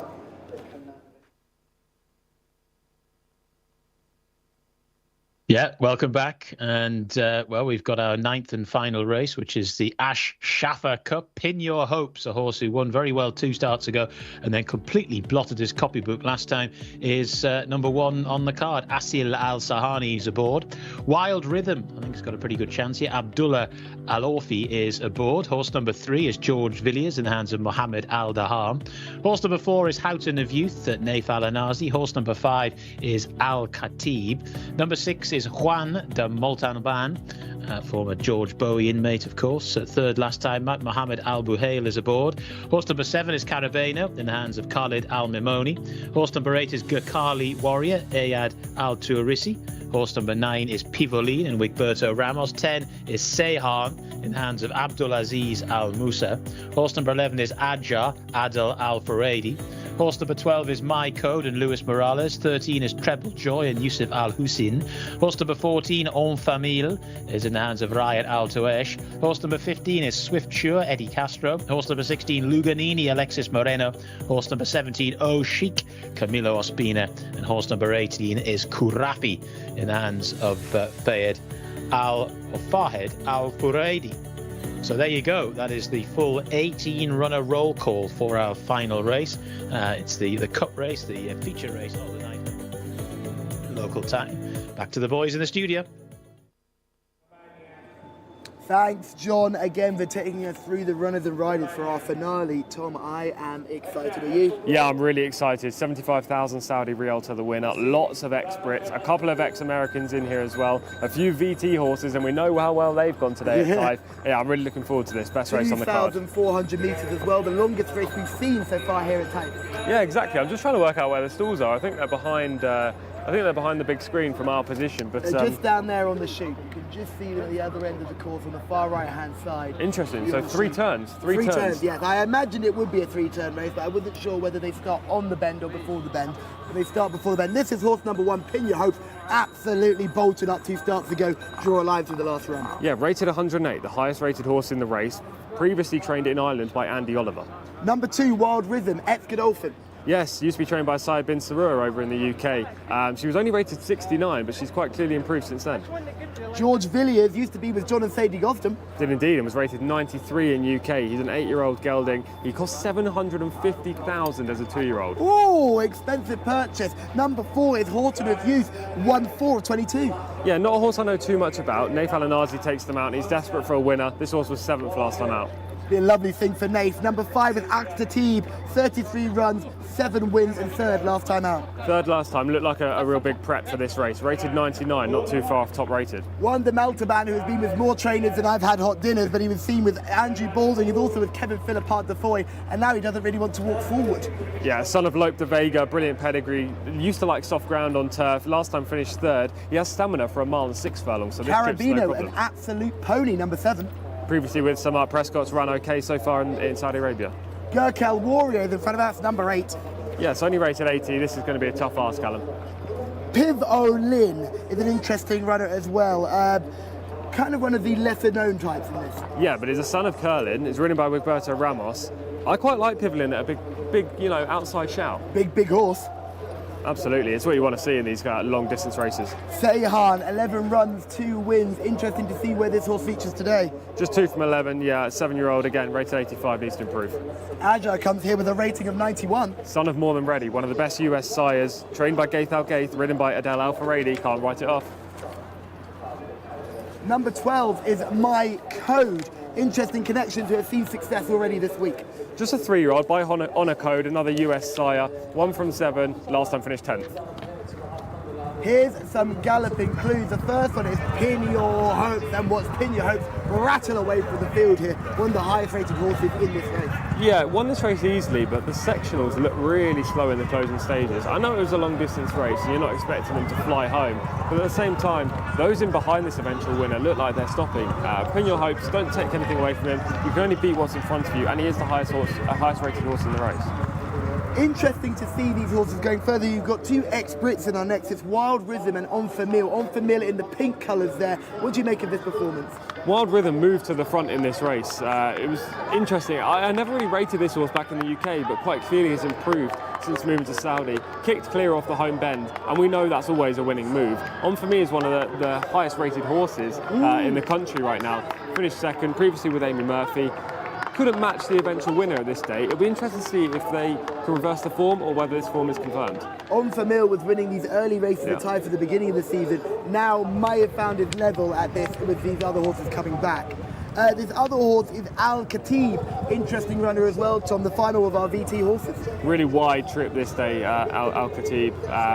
Just had to basically endure the worst passage around the bend. Ends up finishing 3rd. Never really looked like winning, Callum. And I don't really like to see that from a horse last time, especially if I'm going to select them in a race of this nature. I want to see a horse that is either narrowly missed or has won. We've just heard some breaking news, actually. If you are interested in selecting On For Mil, we're hearing On For Mil has been scratched. That is, On For Me has been scratched. That is news that we're hearing right now from the court. We've just had an announcement. On For Me has been scratched, the ex-Amy Murphy runner. This is the last VT. It's of a horse called Oshik, who we weren't able to see in the paddock. This horse is the one I like in this race. Again, I feel like I'm a bit of a broken record here, going for Camilo Ospina. I need to stop doing it because it's not working out. But look how this horse grinds success. How many times in these VTs have we seen a horse come from behind over longer distances to win? Zero. Is that horse in front stopping? I don't think so. Is that horse still picking up? No, I think that horse is still picking up. And another reason why I like Oshik is that he's only a 3-year-old. He gets the weight allowances. He's only got 56 kilos on his back. He's by Bolt d'Oro, one of the leading young sires in the US. And he was previously trained by Graham Motion and Brad Cox. Two of the big US trainers. He actually placed in a couple of maiden special weights over there. But you'd be concerned that they're big trainers for turf horses. Absolutely. Graham Motion is a big turf guy. Brad Cox is a big turf guy. You know more about US racing than me. We're on the dirt here. Yeah, I think he ran on the dirt for Brad. I'm not too concerned about the track necessarily. Look, he's only rated 81 after that sole victory over here. Maybe that's a slight worry. He does have to improve. And he's drawn out in 17. I'll give him another shot. For me, I'm going to go for Pina Hopes. I quite like Pina Hopes. I think draw a line to the last start. If he's able to get over the excursions of that, certainly have a good chance. So for me, my final selection here today is on Pina Hopes. And Tom, what is your final selection today, my friend? Oshik, come on, Camilo Ospina, give me a winner. Just like a broken record. John, it's over to you. A broken record is something I've been referred to many times in my career. Now, just to bring you up to date, En Famille is not running, but horse number 20, Mutanatha, appears to be. So just bear all that in mind. I know I certainly will be. There's Pina Hopes in shot 1 of 2 in the same ownership as well in this particular race. The other one being Luganini, the 16. But they are now down at the start. And it won't be too much longer before they are asked to move forward. See Juan de Montalban, there's Mutanatha as well. That reserve horse. There's the pink of George Villiers as well. Nice atmospheric shot there. The green with the white braces is Kurafi. And the black colours there is Pivoline with Wigberto Ramos aboard. Horse number 15 is Swift Sure. There's number 11 in shot as well. That's Adjar. Still trying to find the 16 as well here, Luganini. I think 16's got the yellow distinguishing cap. Yeah, it's Luganini in the yellow cap. There it is. But I think we might be struggling to find the 10 horse as well here. So just certainly keeps you out of mischief for the 9th and final race. Anyway, there is Oshik in shot, the horse that Tom likes, Camilo Ospina. I wonder how he'll ride this one, probably with a degree of, well, by Camilo's standards, conservatism. We'll see. It's a tricky gate to try and overcome. The yellow and black there of Treble Joy. Youssef Al Hussein aboard that one. Still a maiden after 9 starts. Horse number 18 is Kurafi. There's the 9 Pivoline and Wiggy. And there's the 15 Swift Sure, the light blue colours. There's Al Khatib as well. There's a horse that I like, Wild Rhythm. As Tom was saying, quite a big improver after its efforts when the Godolphin barn, but was very wide in the run around the final bend there last time out. Still one going away. It was a much improved effort, certainly on meeting 17.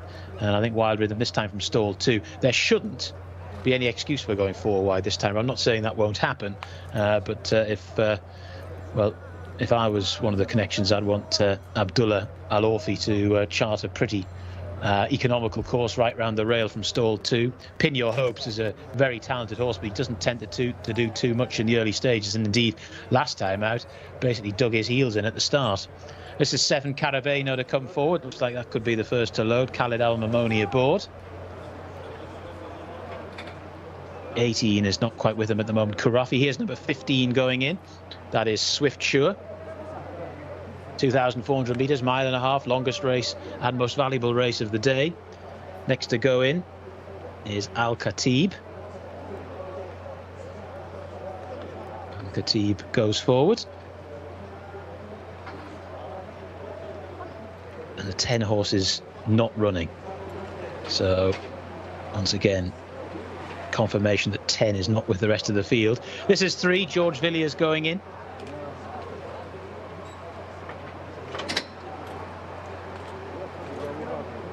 Horse number 4 is Houghton of Youth. The 12 is My Code. Just jig jogging away there. Red distinguishing cap there for My Code.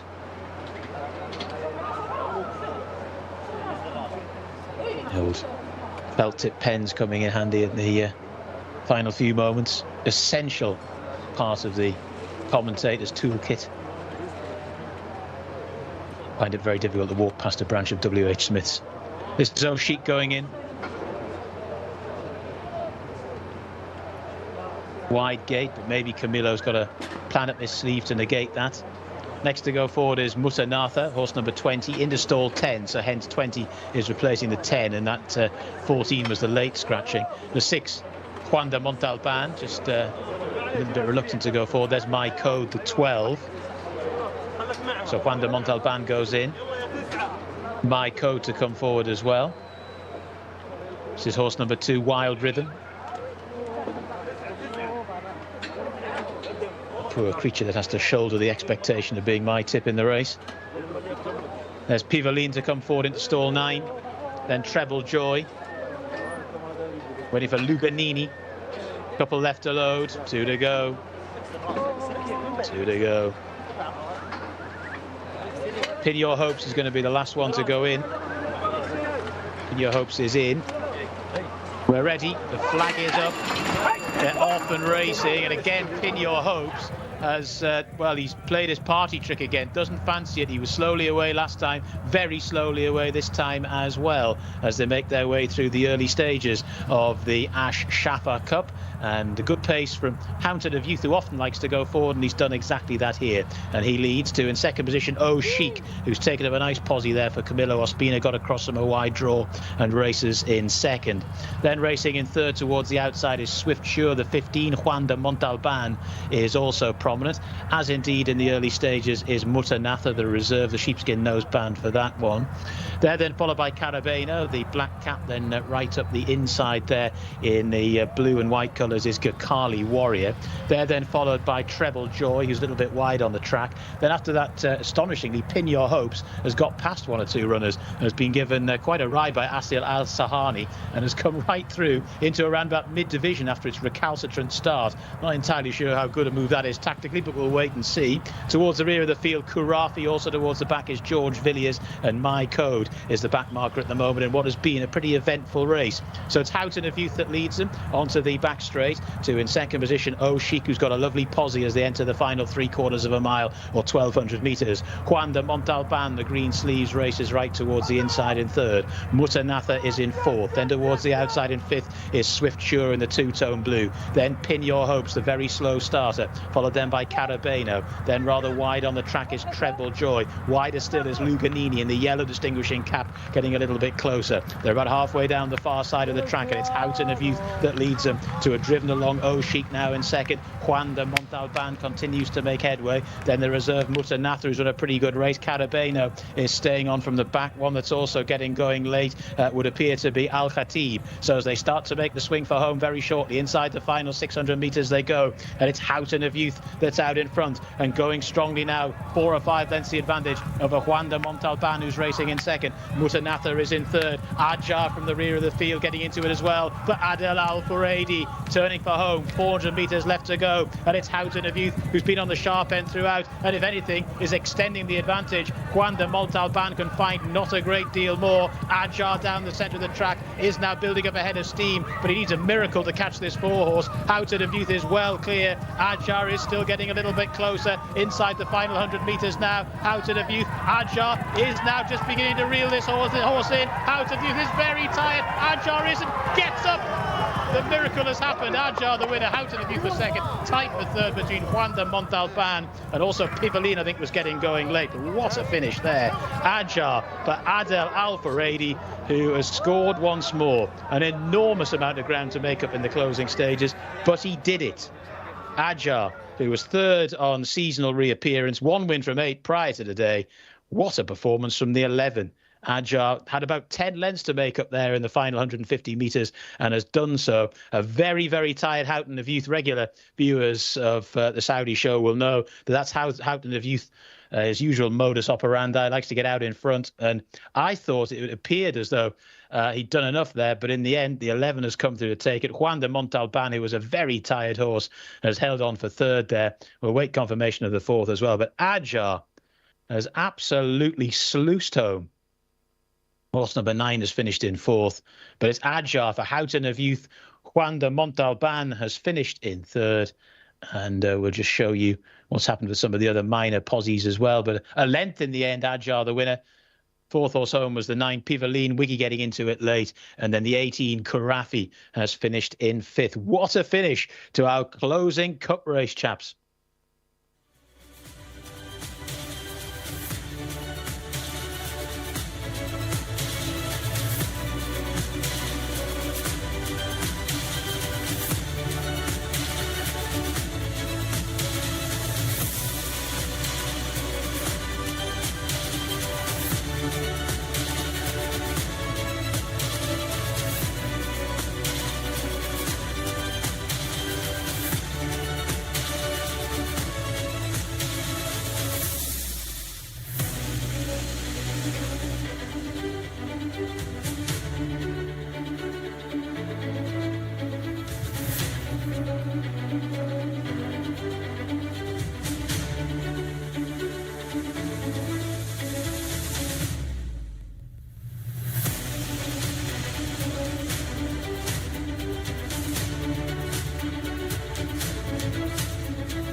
Adel Al-Faradi, take a bow.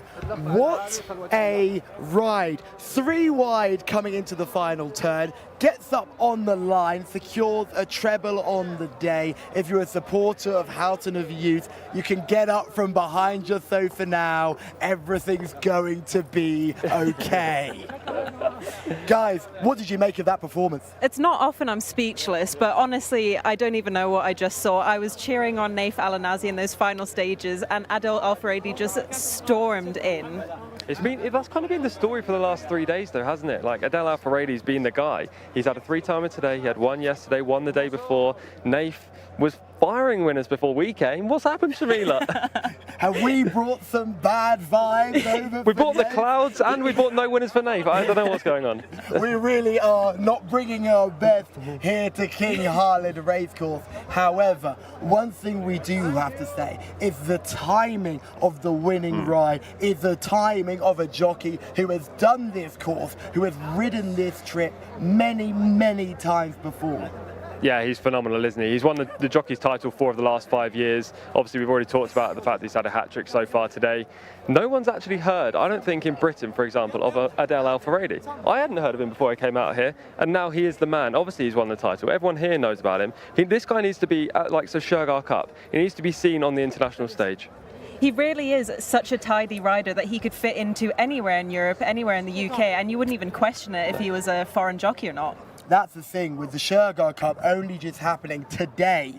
It's fascinating to think that a jockey like Adel could get there and really wave the flag for Saudi Arabia and really show that he is the pinnacle, but there's plenty of talent underneath him as well. I really think that's going to happen in the near future. You know, we've been here for just 3 days. Obviously, you've been here a lot longer, Shamila. And I think the main thing I'm taking away from this is just how professional and how fantastic these local riders are.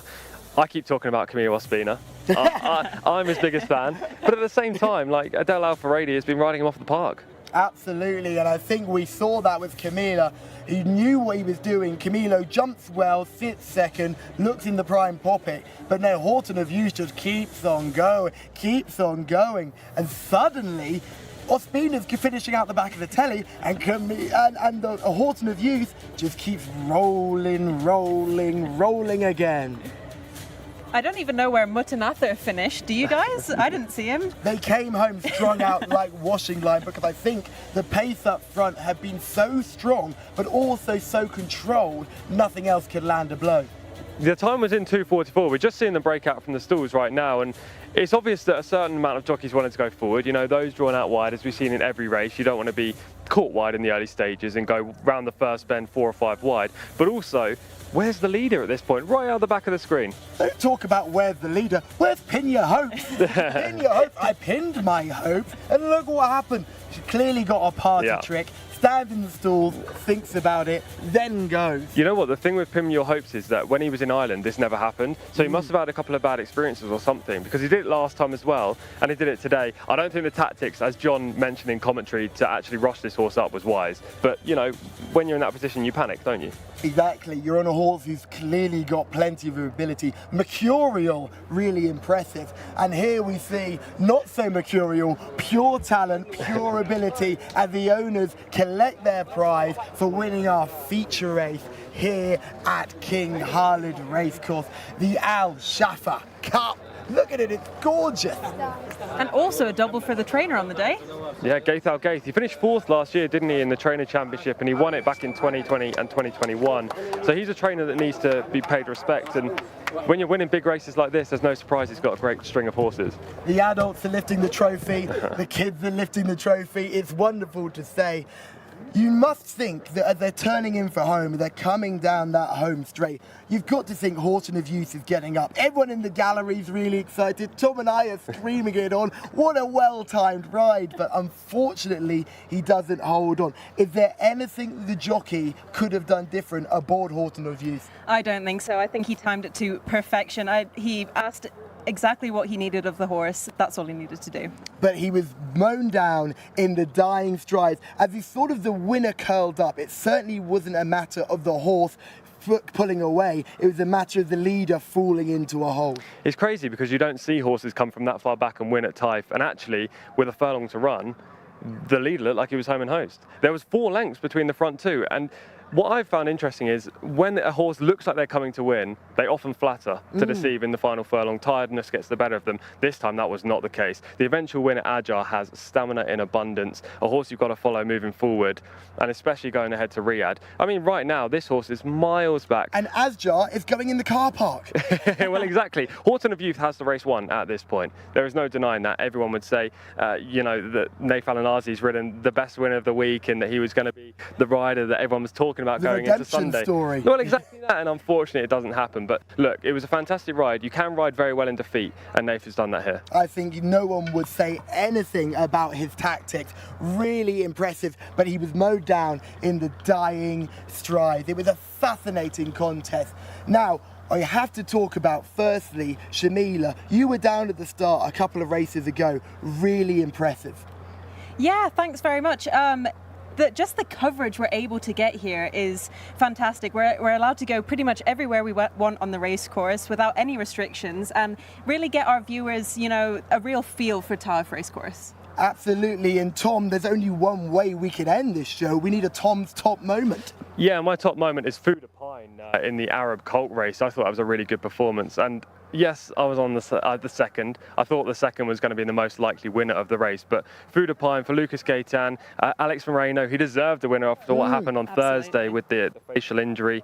It was a really good battle as well in the closing stages. Right at the start, though, is crucial because Alex Moreno breaks well on Fuda Pine, gets to the front, and we've seen that is the moment that has won many races over the last 3 days. Especially in these Arab contests, because you can totally see everyone fanning out to get a good shot at Fuda Pine, but Fuda Pine just keeps finding. Yeah, exactly. He got into that nice rhythm, and actually Alex had a little hold on his head as well. They didn't go too hard. I think from memory they went 34.9 miles per hour in the opening stages, which was, you know, a good pace for this horse. My selection on the outside, number 13, the big grey horse who was unexposed and green, I thought was coming to win, but You know, scraps like that in an Arab race is what's going to get this real popularity brewing for Arabian racing. Absolutely, and I think the Arabian racing is really an angle we've not looked at, and it's going to be a really good thing to go forward in the future. The great thing about this Arabian racing is it's only growing. We saw 12 runners, 11 runners in each of the contests. Hopefully we're going to see bigger fields, more interesting runners, and plenty of things to look forward to, Shamila. Absolutely, and also to touch on Fouda Pine, he came from Italy. He was a winner in Italy. This is his first race in Saudi Arabia. Can't get better than that. I mean, all these French-bred Arabians, Italian-bred Arabians, like seeing them here and seeing them doing so well is fantastic. Can only grow the game. Tom, you talk about horses taking time to adapt. Most horses need one run. This horse didn't. No, this horse really didn't. And this scrap in the closing stages got us both standing up and shouting about it. You know, I really thought the big grey on the outside was going to get out on top, but Alex Moreno was desperate in the saddle for that victory. He was strong, he was compact and powerful, and he managed to get Fouda Pine home. And this horse is rated 90, you know. When we go to Riyadh, I think in the interview with you, Shamila, the trainer or the owner, I can't remember which one, said there was a cup plan for September. So it'll be interesting to see what happens then. Tell me more about that cup plan, Shamila. Well, at the end of September, it's actually Saudi National Day, and there's a huge cup for Arabians. So I assume that Prince Abdulaziz will be aiming towards that. Perfect. Aiming for the Saudi National Day Cup. Really interesting conversation and interesting horses. Talk to me about what your highlights been over the 3 days, guys. I'll start with you, Shamila, because you've been here longer. Tell us what you've really caught your eye on Thursday, Friday and Saturday. Overall, out of all the days, my highlight has actually been today, race 8 for Waz Wanas, finally getting his head in front. And the trainer actually joked with me and he said we interviewed him in the paddock yesterday and he had no winners, so he was like avoiding me today. But I'm really happy for the whole team. They're so nice and they deserve this. It doesn't matter where in the world you go, if you're around people with horses, they've all got suspicions. You've seen me once and you haven't seen us win. Stay away from me, Shamila. Stay away, stay away. Tom, for you, talk to me about your highlight. Oh, it's difficult. I mean, the highlight today, Fouda Pine, is obviously right up there. I think our motto ahead, we've got to talk about the 2-year-old who won the first race yesterday under Louis Morales. It was a gelding. When do you ever see 2-year-old geldings win first time up? A son of Bobby's Kitten as well, the US sire, who's fantastic with turf horses, not even just dirt horses, which this horse obviously is. He only cost just under 5k. They got that amount back first time up, and this horse really could develop into one of the leading 2-year-olds in the country. And Tom, you and I have only been here for a week. Talk to me, what has been the thing you've taken away from this whole meeting here at Taif so far, King Khalid Racekit? That it's just not getting as much publicity as it should, because Taif is a fantastic track. They've got great jockeys. The horses are quite clearly very talented. And even if you haven't maybe seen racing at Taif before, maybe you're a UK racing fan, you'll know most of these horses. You know, in that last race, there were 8 ex-UK horses. There was a US horse in there as well. It's just fantastic. I'm really enjoying it, Callum. I'm really interested in that point you make, Tom, because for me, the professionalism has blown me away. I know Shamila's been here longer and she's been telling us all week that it's going to be fantastic, you're going to love it. I did take it with a grain of salt. I thought there'd be some teething problems, some issues. We've been so lucky. The team behind the camera have been fantastic, and we've been so blessed to be given this opportunity by SSC and the Saudi Jockey Club to come and present this and grow this sport even further. Finally, the one thing I have to say, what are we going to look forward to next week? What can viewers look forward to, Shamila? I don't want to, jinx it, but I'd really love Naif Al-Anasi to have a winner. I've been hyping him up to you guys all week, and he hasn't had a winner. So come on, Naif. Come on, Naif Al-Anasi. Seems to be a really good way to end it. We've had a fantastic week. I hope you've had a fantastic week. I cannot wait for you to join us again so we can do it all again. Come along on Thursday.